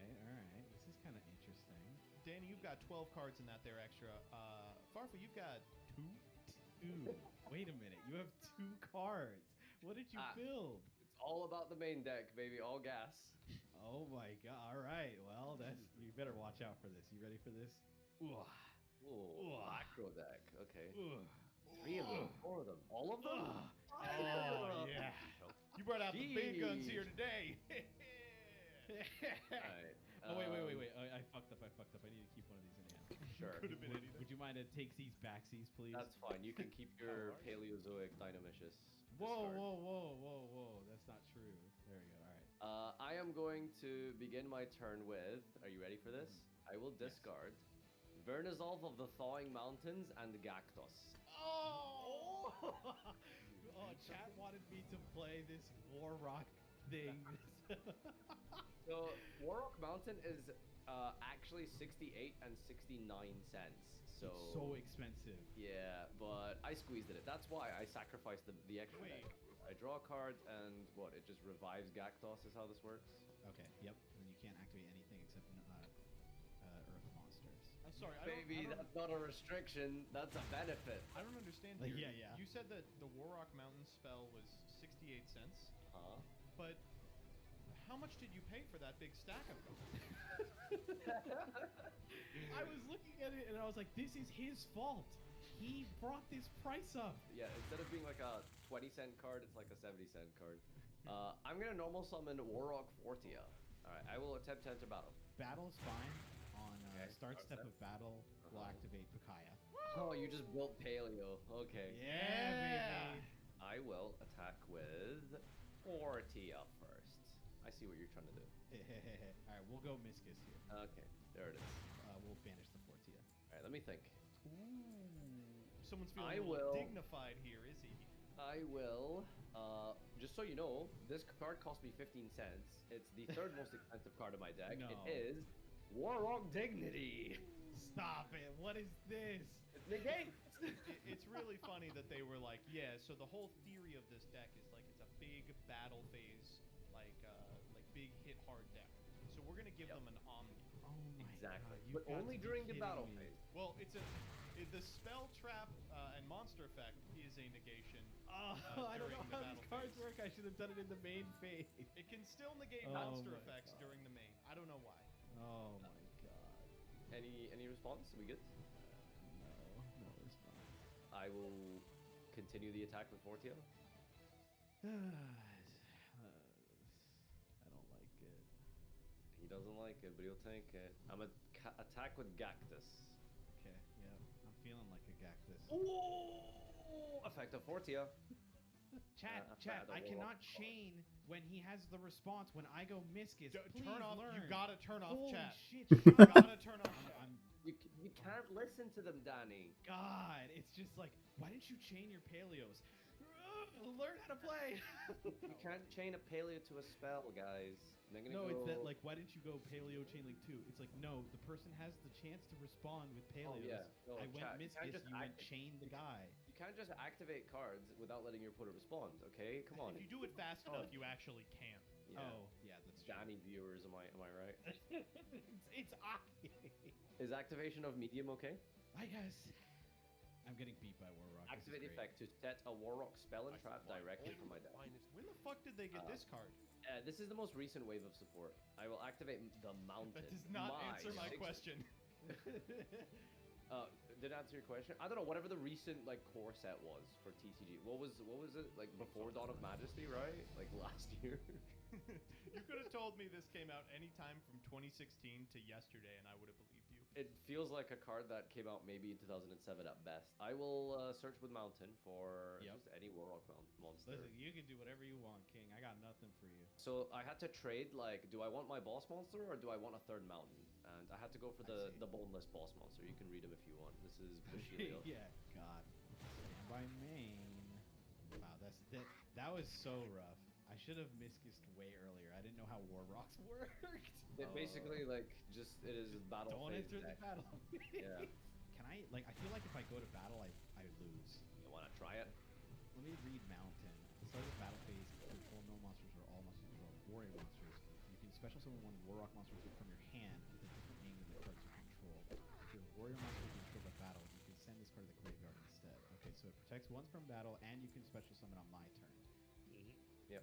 While your opponent controls a special summon monster and you control a level 7 or higher Warrock monster during main phase 1, neither either player can activate the effects of monsters on the field. What? Yeah, it's really shitty skill drain. It's like a shitty Okay, skill yeah. drain, a shitty tanky, but it's like all of it in one card. Just all the good cards made into like one amalgamation that's just significantly worse than all of them It's together. got like a shitty solemn judgment, but it's like they gave it every banned card, but like you can only activate it if it's like a Tuesday and you're shirtless and it's the battle phase. The Tuesday, the rotting milk. I think I'm boned, but I'll play it out. Let's normal summon Merly. Oh, what the? Holy shit! It's not good. It's not good. Do not wait, pog. this is just Laundry Dragon. This is just. Oh wait, you're not actually playing tier. Are you playing this just as a thing to like fill your grave? Yes. It's Exactly. a terrible really funny. Link Karibo. What's the guy's name? Curry Bandit. Oh, what? it's actually really good. Wait, there's some Jet. sprites in here. Why are you Alright. playing Jet? It's Sprite Paleo, baby. What the?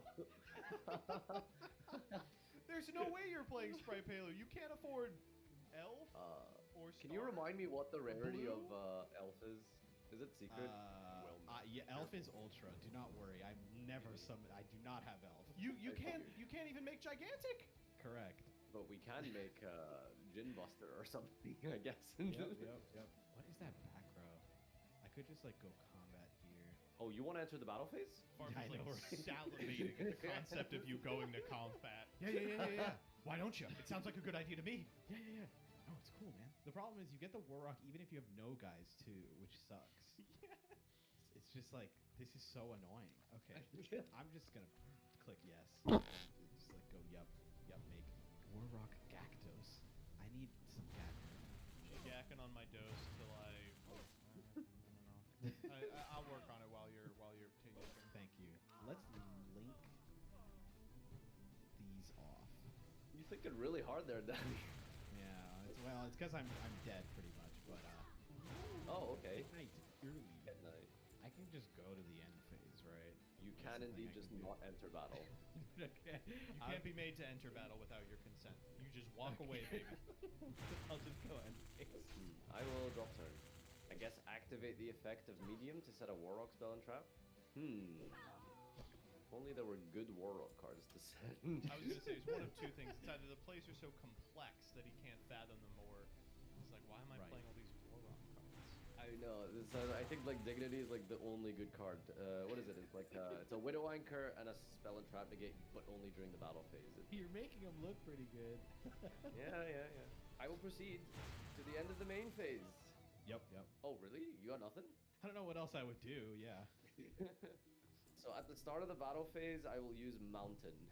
Special summoning. He's big and strong. It's time. Get those Turkish flags in the chat. It's Mahmoud. So what happens with medium? So it's only during main nothing phase here. 1 it like blanks stuff. Yeah, it's skill drain if I control a 7 or higher, but only during the main phase 1.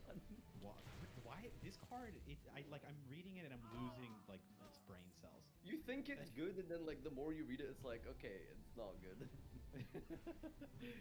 All right, just a lot of We're good? questions about Mahmoud real quick. One, is he holding a big ball? Is that his weapon of choice? Yeah, you know those what are they? I don't know what they're called. Like those Chain ancient chomps. medieval like chain ball things. I like his belt. He's got 2 tusks pointing directly inward. If he does a sit-up, he will eviscerate himself. And then third, what's going on with his nips? They sanded them off. They're just gone. They're a bit like shiny and pointy. Don't They're forget just- the no, tusks there's, on like, his no shoulders nip. as well. It's all pet, Alright. no nip. Could I play around Hallucigenia? I guess I don't mind losing my Rhoda, so I'll play around Hallucigenia. Oh god. I guess I don't mind losing my Rhoda, so I'll... Which one do I not care about losing? I guess I don't care that much about losing Gactos. Yeah, let's attack with Gactos. I think I'm dead either way. Let's see. 2K. Let's go. Hello. Oh god, we're in battle. I'm screwed. I'm actually screwed. Let's go. Okay. Good to proceed to the damage step. Yeah. All right. We'll try and Gamma Burst here. Gamma. So it goes to oh 3,000. Ooh. It's Smashers at home. So I'm gonna protect with the Mountain, I think. So still in the battle phase, I'm going to activate expendable die to tribute my Gactos and target your early. I will chain Rise to Full Height. What does that do? Target Very one monster your opponent controls? Oh, very epic, Danny. We're getting out of this one. I know, right? So it's don't worry about the first effect. The second effect is just that I can target a monster I control. You can't attack any monsters except for early as an attack target. Oh, okay, cool. So I still destroy it and draw cards. Yes. Okay, sure. And I just can't attack trigger early as well. Oh, it does something? This card is sort of like special summon this card. Oh, it comes back. Okay. Yeah, go ahead. All right. Summon back. Listen, these War Rock cards have so many freaking words on them, but they do very a lot little. of text. All right, Carrot. Let's go Gamma Burst and Grave. So we'll buff up the early. Let's go Battle, which is the worst thing to say against this deck. We'll try and hit over something. Anything at the start instead of Battle? No. Let's attack. What do I hate more here? I guess the Fortia. So 29, 17, 12. Yeah. Okay, cool. And I will now remember to use my Mammoth. Oh. Yeah, that's pretty good.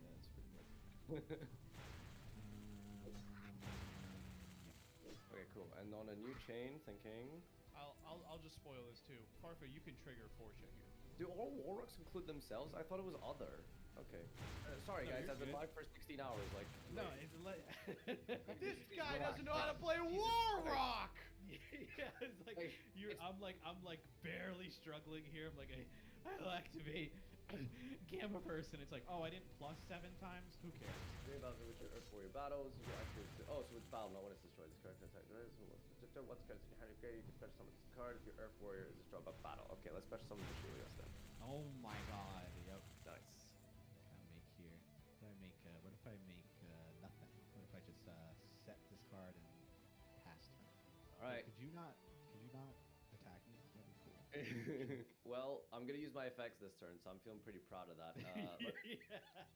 Let's go mountain. Sorry, medium. Yep. Let's medium for mountain. Let's who have I not used yet? Fuck this card. This card's crazy. I know, right? Yeah, Mountain's really good. That's why Farfa bought it out. Okay, let's add Skylar. Enter battle phase. Special summon Skylar. Okay, I'm maybe dead. Yes, you will be. Let's declare an attack with Skylar. Yep. Okay, so I have like a million abilities to activate here. So, okay, so activate the effect to gain 200, and he can attack directly this turn. Chain Mahmud, and chain Skylar. Geez, is this how the deck works? Wait, am I buffing my guys by 600? Is that how that works? That's right. So, I believe so. If you get to the battle phase and do damage calc once, Warrocks will like reborn the entire field. They'll do your laundry. They'll like write your thesis for you. They'll get you a girlfriend. They're incredible. All right, let's get a girlfriend and wrap this duel up. I believe it's 3-1. Attack over this. Yep. And then activate Fortia for a search. I don't even know who's left at this point. Let's just get like Wento and then attack for a game. Yup, you got it. Oh, you God went damn, to there's Shadow too many Realm, rocks. Nice. All Literally. right, we got there in the end. Game 2. What the hell? I drew Merly. It would have been crazy. Oh my god, Mill 3. Let's go, Dante.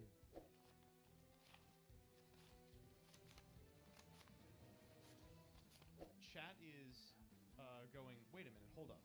I thought this was like a bunch of buff dudes. You're telling me there's waifus in here? Yeah, there's Wento, there's Skylar. Like they're really good. Oh my god, Danny, you don't even know, dude. I don't. All right. All right. Let's set a couple cards. Yeah. 5/5/5. Not 5, I don't think. Okay. Who is there? Joe, can you go in my chat and enable emote only? it's like I can't. I loaded chat again. I'll and do I was it. like, I can't even look at this. I got it. All right, let's just do it. I'm going balls to the wall. Let's go Merly. I really like this deck now, but only if I specifically reach the battle phase. Oh my god, you're playing the Beckoning Beast. Let's go. Yeah, it's kind of sick. It's like you get to play the 2s, just make a guy, turn on your sprites, but also play the But like, traps. what do you make? Like, what is your 2s? Like, you can't make. Well, I would be Oh my make god. stuff. Sorry, I'm very excited right now. I am very excited. I'm I'm going to. happy you're excited. So now that I know the damage step ruling with these things, apparently. By the way, Joseph, I tied with you on Coder's thing today. Oh wow! Sorry to hear that, buddy. Apparently, one of the questions was just a generator question. I was a little tilted. Mountain time. I think it's Fortia. We're going to normal summon Tenma the Sky Star. This is not in your deck. God. Oh my This is god. not here. So this was a penny. I can normal this without tributing. Oh, I bet. Oh, and- you're telling me a card this good was a penny? What the hell? It's crazy. No. That's pretty nuts. I'm going to activate the effect. Is that okay? I should know summon Merly. I'm a moron. Yep, that's fine. I'm going to special summon Mahmood. Shit. Yep. Turkey. Great, All this right. fucking guy again. All right. Now let's try this again, Daddy. End of main phase.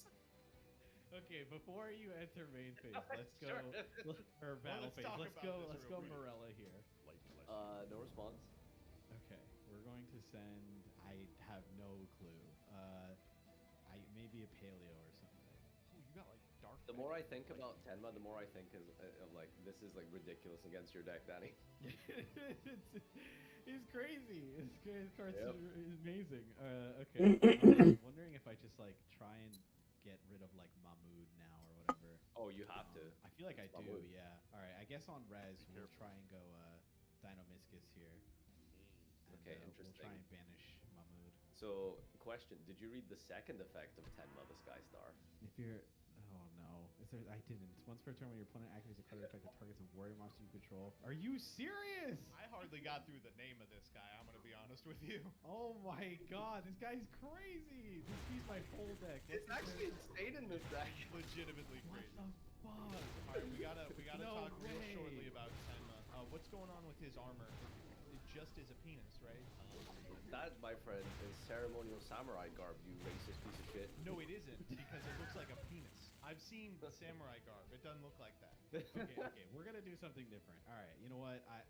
This is actually the play. We're gonna go Dinomiscus, and we're gonna target War Rock Mountain. All right, that's fine.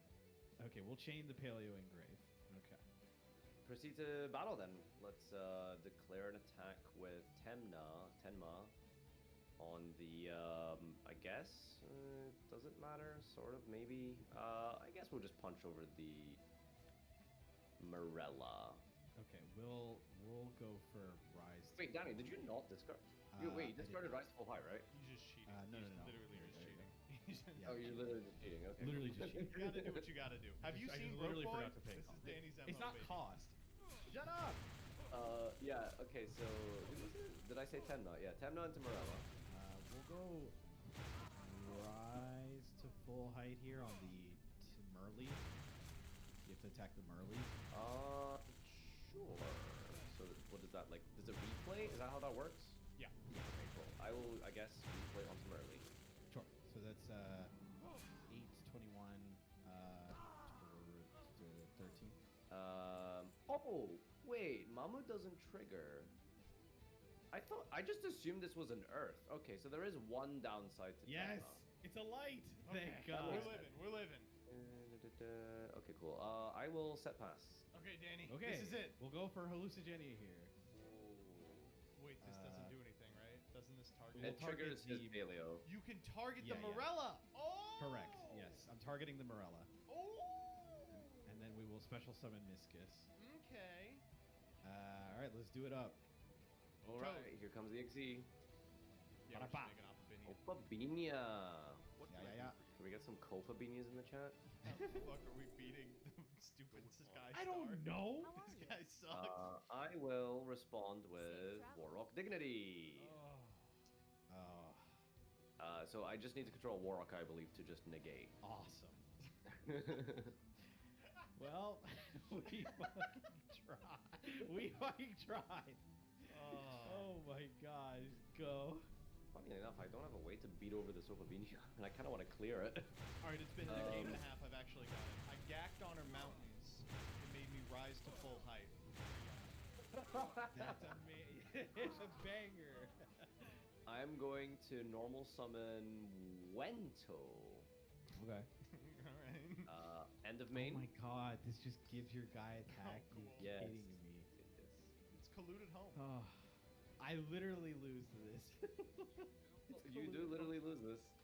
So I'm going to declare an attack with Mahmoud into Opabinia. Okay, so we'll use Wento first. We'll take Mahmoud. and boost Well, okay, Mahmoud. so hold on. So you're still on attack deck with. Okay. I mean, I'm literally screwed if I don't do this. So let's go for smashers here. Oh shit. Okay.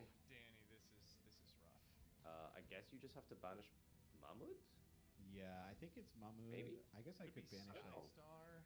Probably. Yeah, Skystar probably or Mahmoud. Skystar's really annoying. Yeah. But you also have to banish your Opabinia, right? Yes, I mean I'm losing the Opabinia. This is horrible. Anyway. Okay, sure.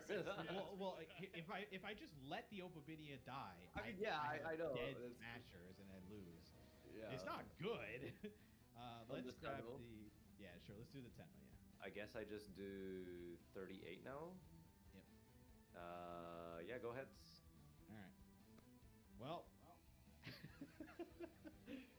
You got it. Hey, good game. GG's. Your deck was sick.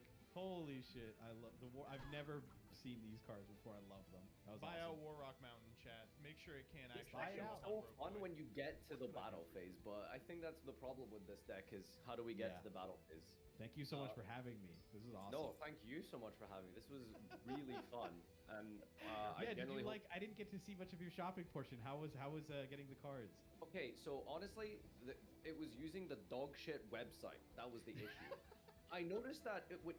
So my biggest pet peeve was like when you sort by price, it doesn't sort by price. Oh, there's a drop Like- down you have to enable. Yeah, Yeah, you're right. it's And really then it sorts it by price, but it also I think it seems to include postage, so it doesn't show like the cheapest one. It shows Yes. like the cheapest one including postage, yeah, no, I believe. or There's an additional drop down that's don't include postage.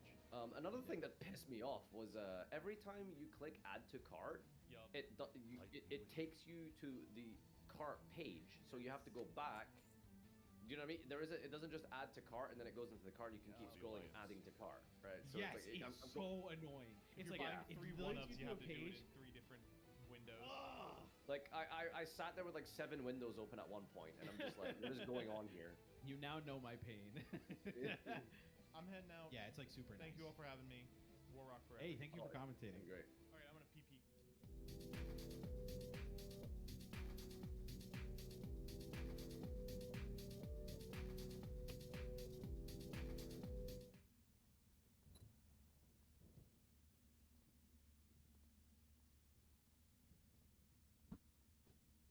YouTube, welcome back to Auction Series. I don't remember how the line goes in the intro, to be honest with you, but you probably are familiar with a certain other YouTuber as to how this functions, and as two cancelled content creators from there, it unfortunately has resulted in who is going to take the title of Worst Auction Series participant. So me and Ruxin are going to be battling it out with the 100,000 Kaiba Corp bucks or whatever they're called with a budget of 100,000, and Moto's here to join us and give us product that me and Ruxin will outbid each other on. Did I get it right? Is that about it? That sounds Yeah, great. that's about Sounds it. awesome. All right, we're gonna use Pollo Pesos for this one. So, what is the first product that you Pollo. give us? Item number 1, Farfetch Retirement Fund. Huh? Pollo so this is like peso. so are all these going to be mystery items that we just kind of have to guess what that means? You didn't just have like some product? Right, chat's telling me what it is. Okay. All right. All right, I'll do 1,000. I will do 2,000. Okay, so I need. Is this going to be packs or is this going to be singles or could it be either? I think my chat is giving me an idea. I might have tweeted it to you the other day. Right. Well, I think you may or may not be on the right track here. Okay. So if that's it, it's like, what are we bidding for at this point?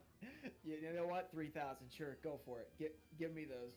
All right, that's cool. Take it for 3,000. That's all I wanted to put in for it. So I'm done. right, I'm all out. Like, you take it. Wait, is it that many? Wow. Oh. I'm gonna make my money back easily on that. That is insane. I'm really surprised that you even outbid me there, because I mean, unless there's Well, actual more it's War the Rock first cards. item. I here. can't just end it on 2,000. You know, that's just too boring. Listen, if there's more War Rock cards, you're in a really strong position because it's actually the only good card in the set. 20 packs of Duelist Pack Drytron. Duelist Pack Drytron? Wait, that's not what it's called, isn't it? You mean just the Duelist pack that has Drytron? Alright, Ruxin, I know that your knowledge of packs is probably better than mine, but maybe not so much the modern ones, is that correct? Oh, that's correct, yeah. Okay. Now, I don't I mean, I've remember opened all of them. I just gotta remember what's actually in there. I'm trying to remember what, like, the rarities are in these things, so I don't know how many. Alright, I'm gonna start at 3,000. I'm gonna equal my last one. 20 packs of Duelist pack Drytron. I think I'm going to go with 5,000. 5,000, okay. 20 packs, huh? I'm gonna go 6,000 for this one. 7 for me. I'll do 9,000. That is a, it's just because it's a lot of packs, and I think based on the rarity, it could be okay. Let's go with, I'll do 12, 12k. 12k. You're thinking there, you're thinking. I am thinking. I mean, I right now have 30 Warrock Mountains, so it's not really like I have much. I think I'm gonna let you have it for 12,000. All right, 12k for 20 packs of Duelist Genesis. All right. Oh, Dimensional Guardian! Dimensional Guardians. Okay, Yes, which is there's Cyber Angel Benton, which is a Drytron card. Obviously. These hints are terrible.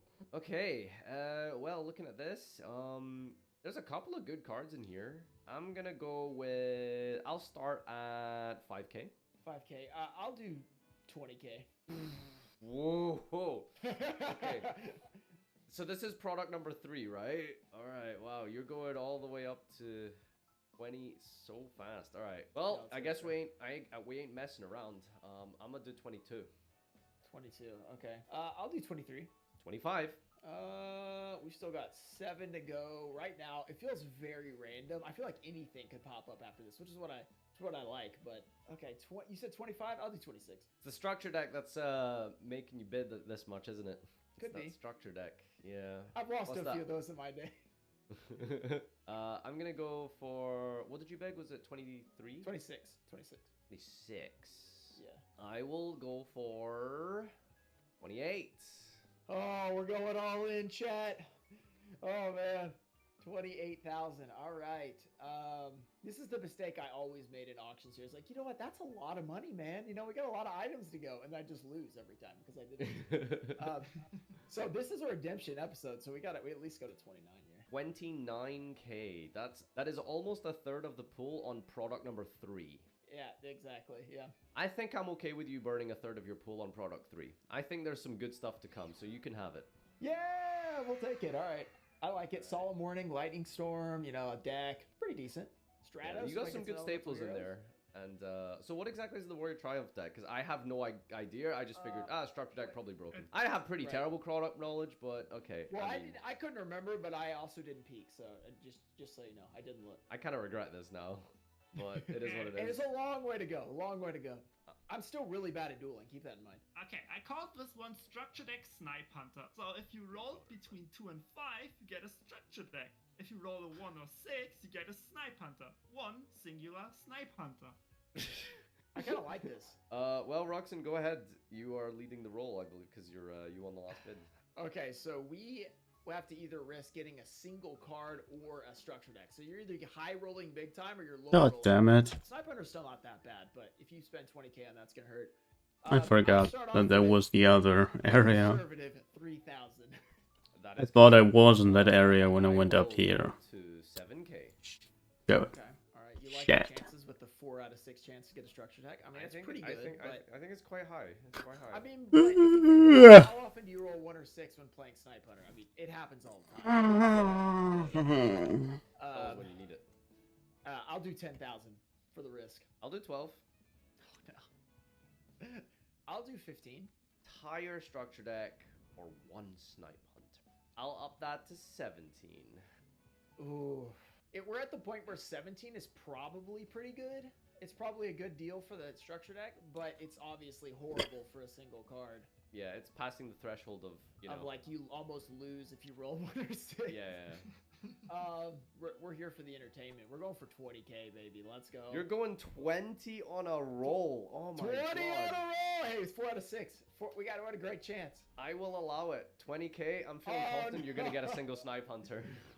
Okay, how do we do this dice roll? Do you trust my roll? How about I like show it on the stream and I'll do an actual dice roll so that it's physically visible. Yes, please do that. Yeah, that's a great idea. Come on, baby. Okay, so 1 is and 6 is Snipe Hunter. 2, 3, 4, 5 is a structure deck on one of the structure decks. Okay, here we go. 1, 6, baby. I believe Ruxin's gonna fail this. We got this. Damn it. Yeah! Damn it. Let's go! You have spent over half your points, which is Not I can good, beat yeah. you on any product I want at this point. However, you do have 2 structure decks. Take the wheel, Ruxin. Alright, 1,000. 50 packs. I don't know, dude. I'll go up. I'll do it for 10. Packs. You have to physically open those. Like, you have to go through and open 50 packs. So... I mean... Hello. Are you trying to like conserve the environment? Is that your problem? Yeah, with it? doing what I can. Did you say 10,000, by the way? I'm going 10,000. Yeah, 50 packs. Absolutely. The invoked Duel Links is like Alistair and like Magellanica, I think. Yeah, you can have these. I don't want these. I mean, listen, that's crazy. I know that Duel Links packs have like what 4 or 5 packs per pack, so not a lot, but it's still 50 packs. And for 10k, Yeah, it's 150 cards. I mean, for 10k, I'm happy with that. So yeah, it's not too bad. But I don't have a lot of money, so if you had stuck me with those for 11k, I wouldn't have felt good about it. All of these 5 cards are both in the TCG and in Rush Duel. And in Rush Duel, Correct. are they legal for play in TCG? Some of them. Okay. Yeah. So 5 mystery cards that are all legal in both Rush Duel and TCG. I guess we'll just get the ball rolling at 1k. I'll do a solid 2,000. I'm gonna bump it up to 3. I'll do a solid 1k per card. How about that? So I'm at 78k, you're at 48k. So I think I can afford to maybe go for 5 cards that are legal in both Rush Duel and TCG. Now I could just get 5 vanilla monsters, or I could just get maybe a Pot of Greed or something in there, or an MST. So I'm gonna go up to 6. If it's a really good card, I mean 6 is cheap. Yeah, I'll do 7k. 8. 9k. How high do you want to go for 5 cards? I have a good feeling about these. I'm gonna go 10k. Do I have that good of a feeling about these? Some are not legal, which he basically just told us, so that's a good thing. Illegal cards are good.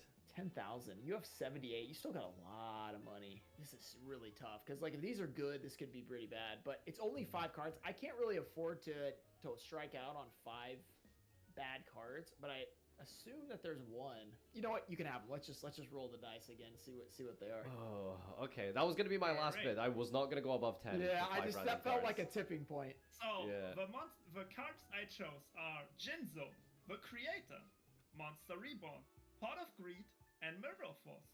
Oh my god. That is insane. 10k for those? Oh, baby. Only 1 bad card in there, man. 4 out of 5. 36 packs of Legendary Duelist Immortal Destiny. I guess I'll put out 5k for a big box of 36 packs. There's a lot of cards in there. Well, there's 2 characters left I have to get out of the hellhole that is the Amethyst Isle. This set is kind of weird. And after that, well, these 2 characters are kind of dead. Like, I will probably never play them. 12. But, they're there. And 3 items after this. these 2, well, as I said, these 2 have to get out of the starting areas. And these 2 have to reach level 16. Well, of course, these 2 also have to reach level 16. I'll do 15. Now we're getting interesting. You'd be at 53. Whatevers. 58. Yeah. Bye-bye. You can have this. Yeah. All right, We'll get more even here. 15k for a whole box of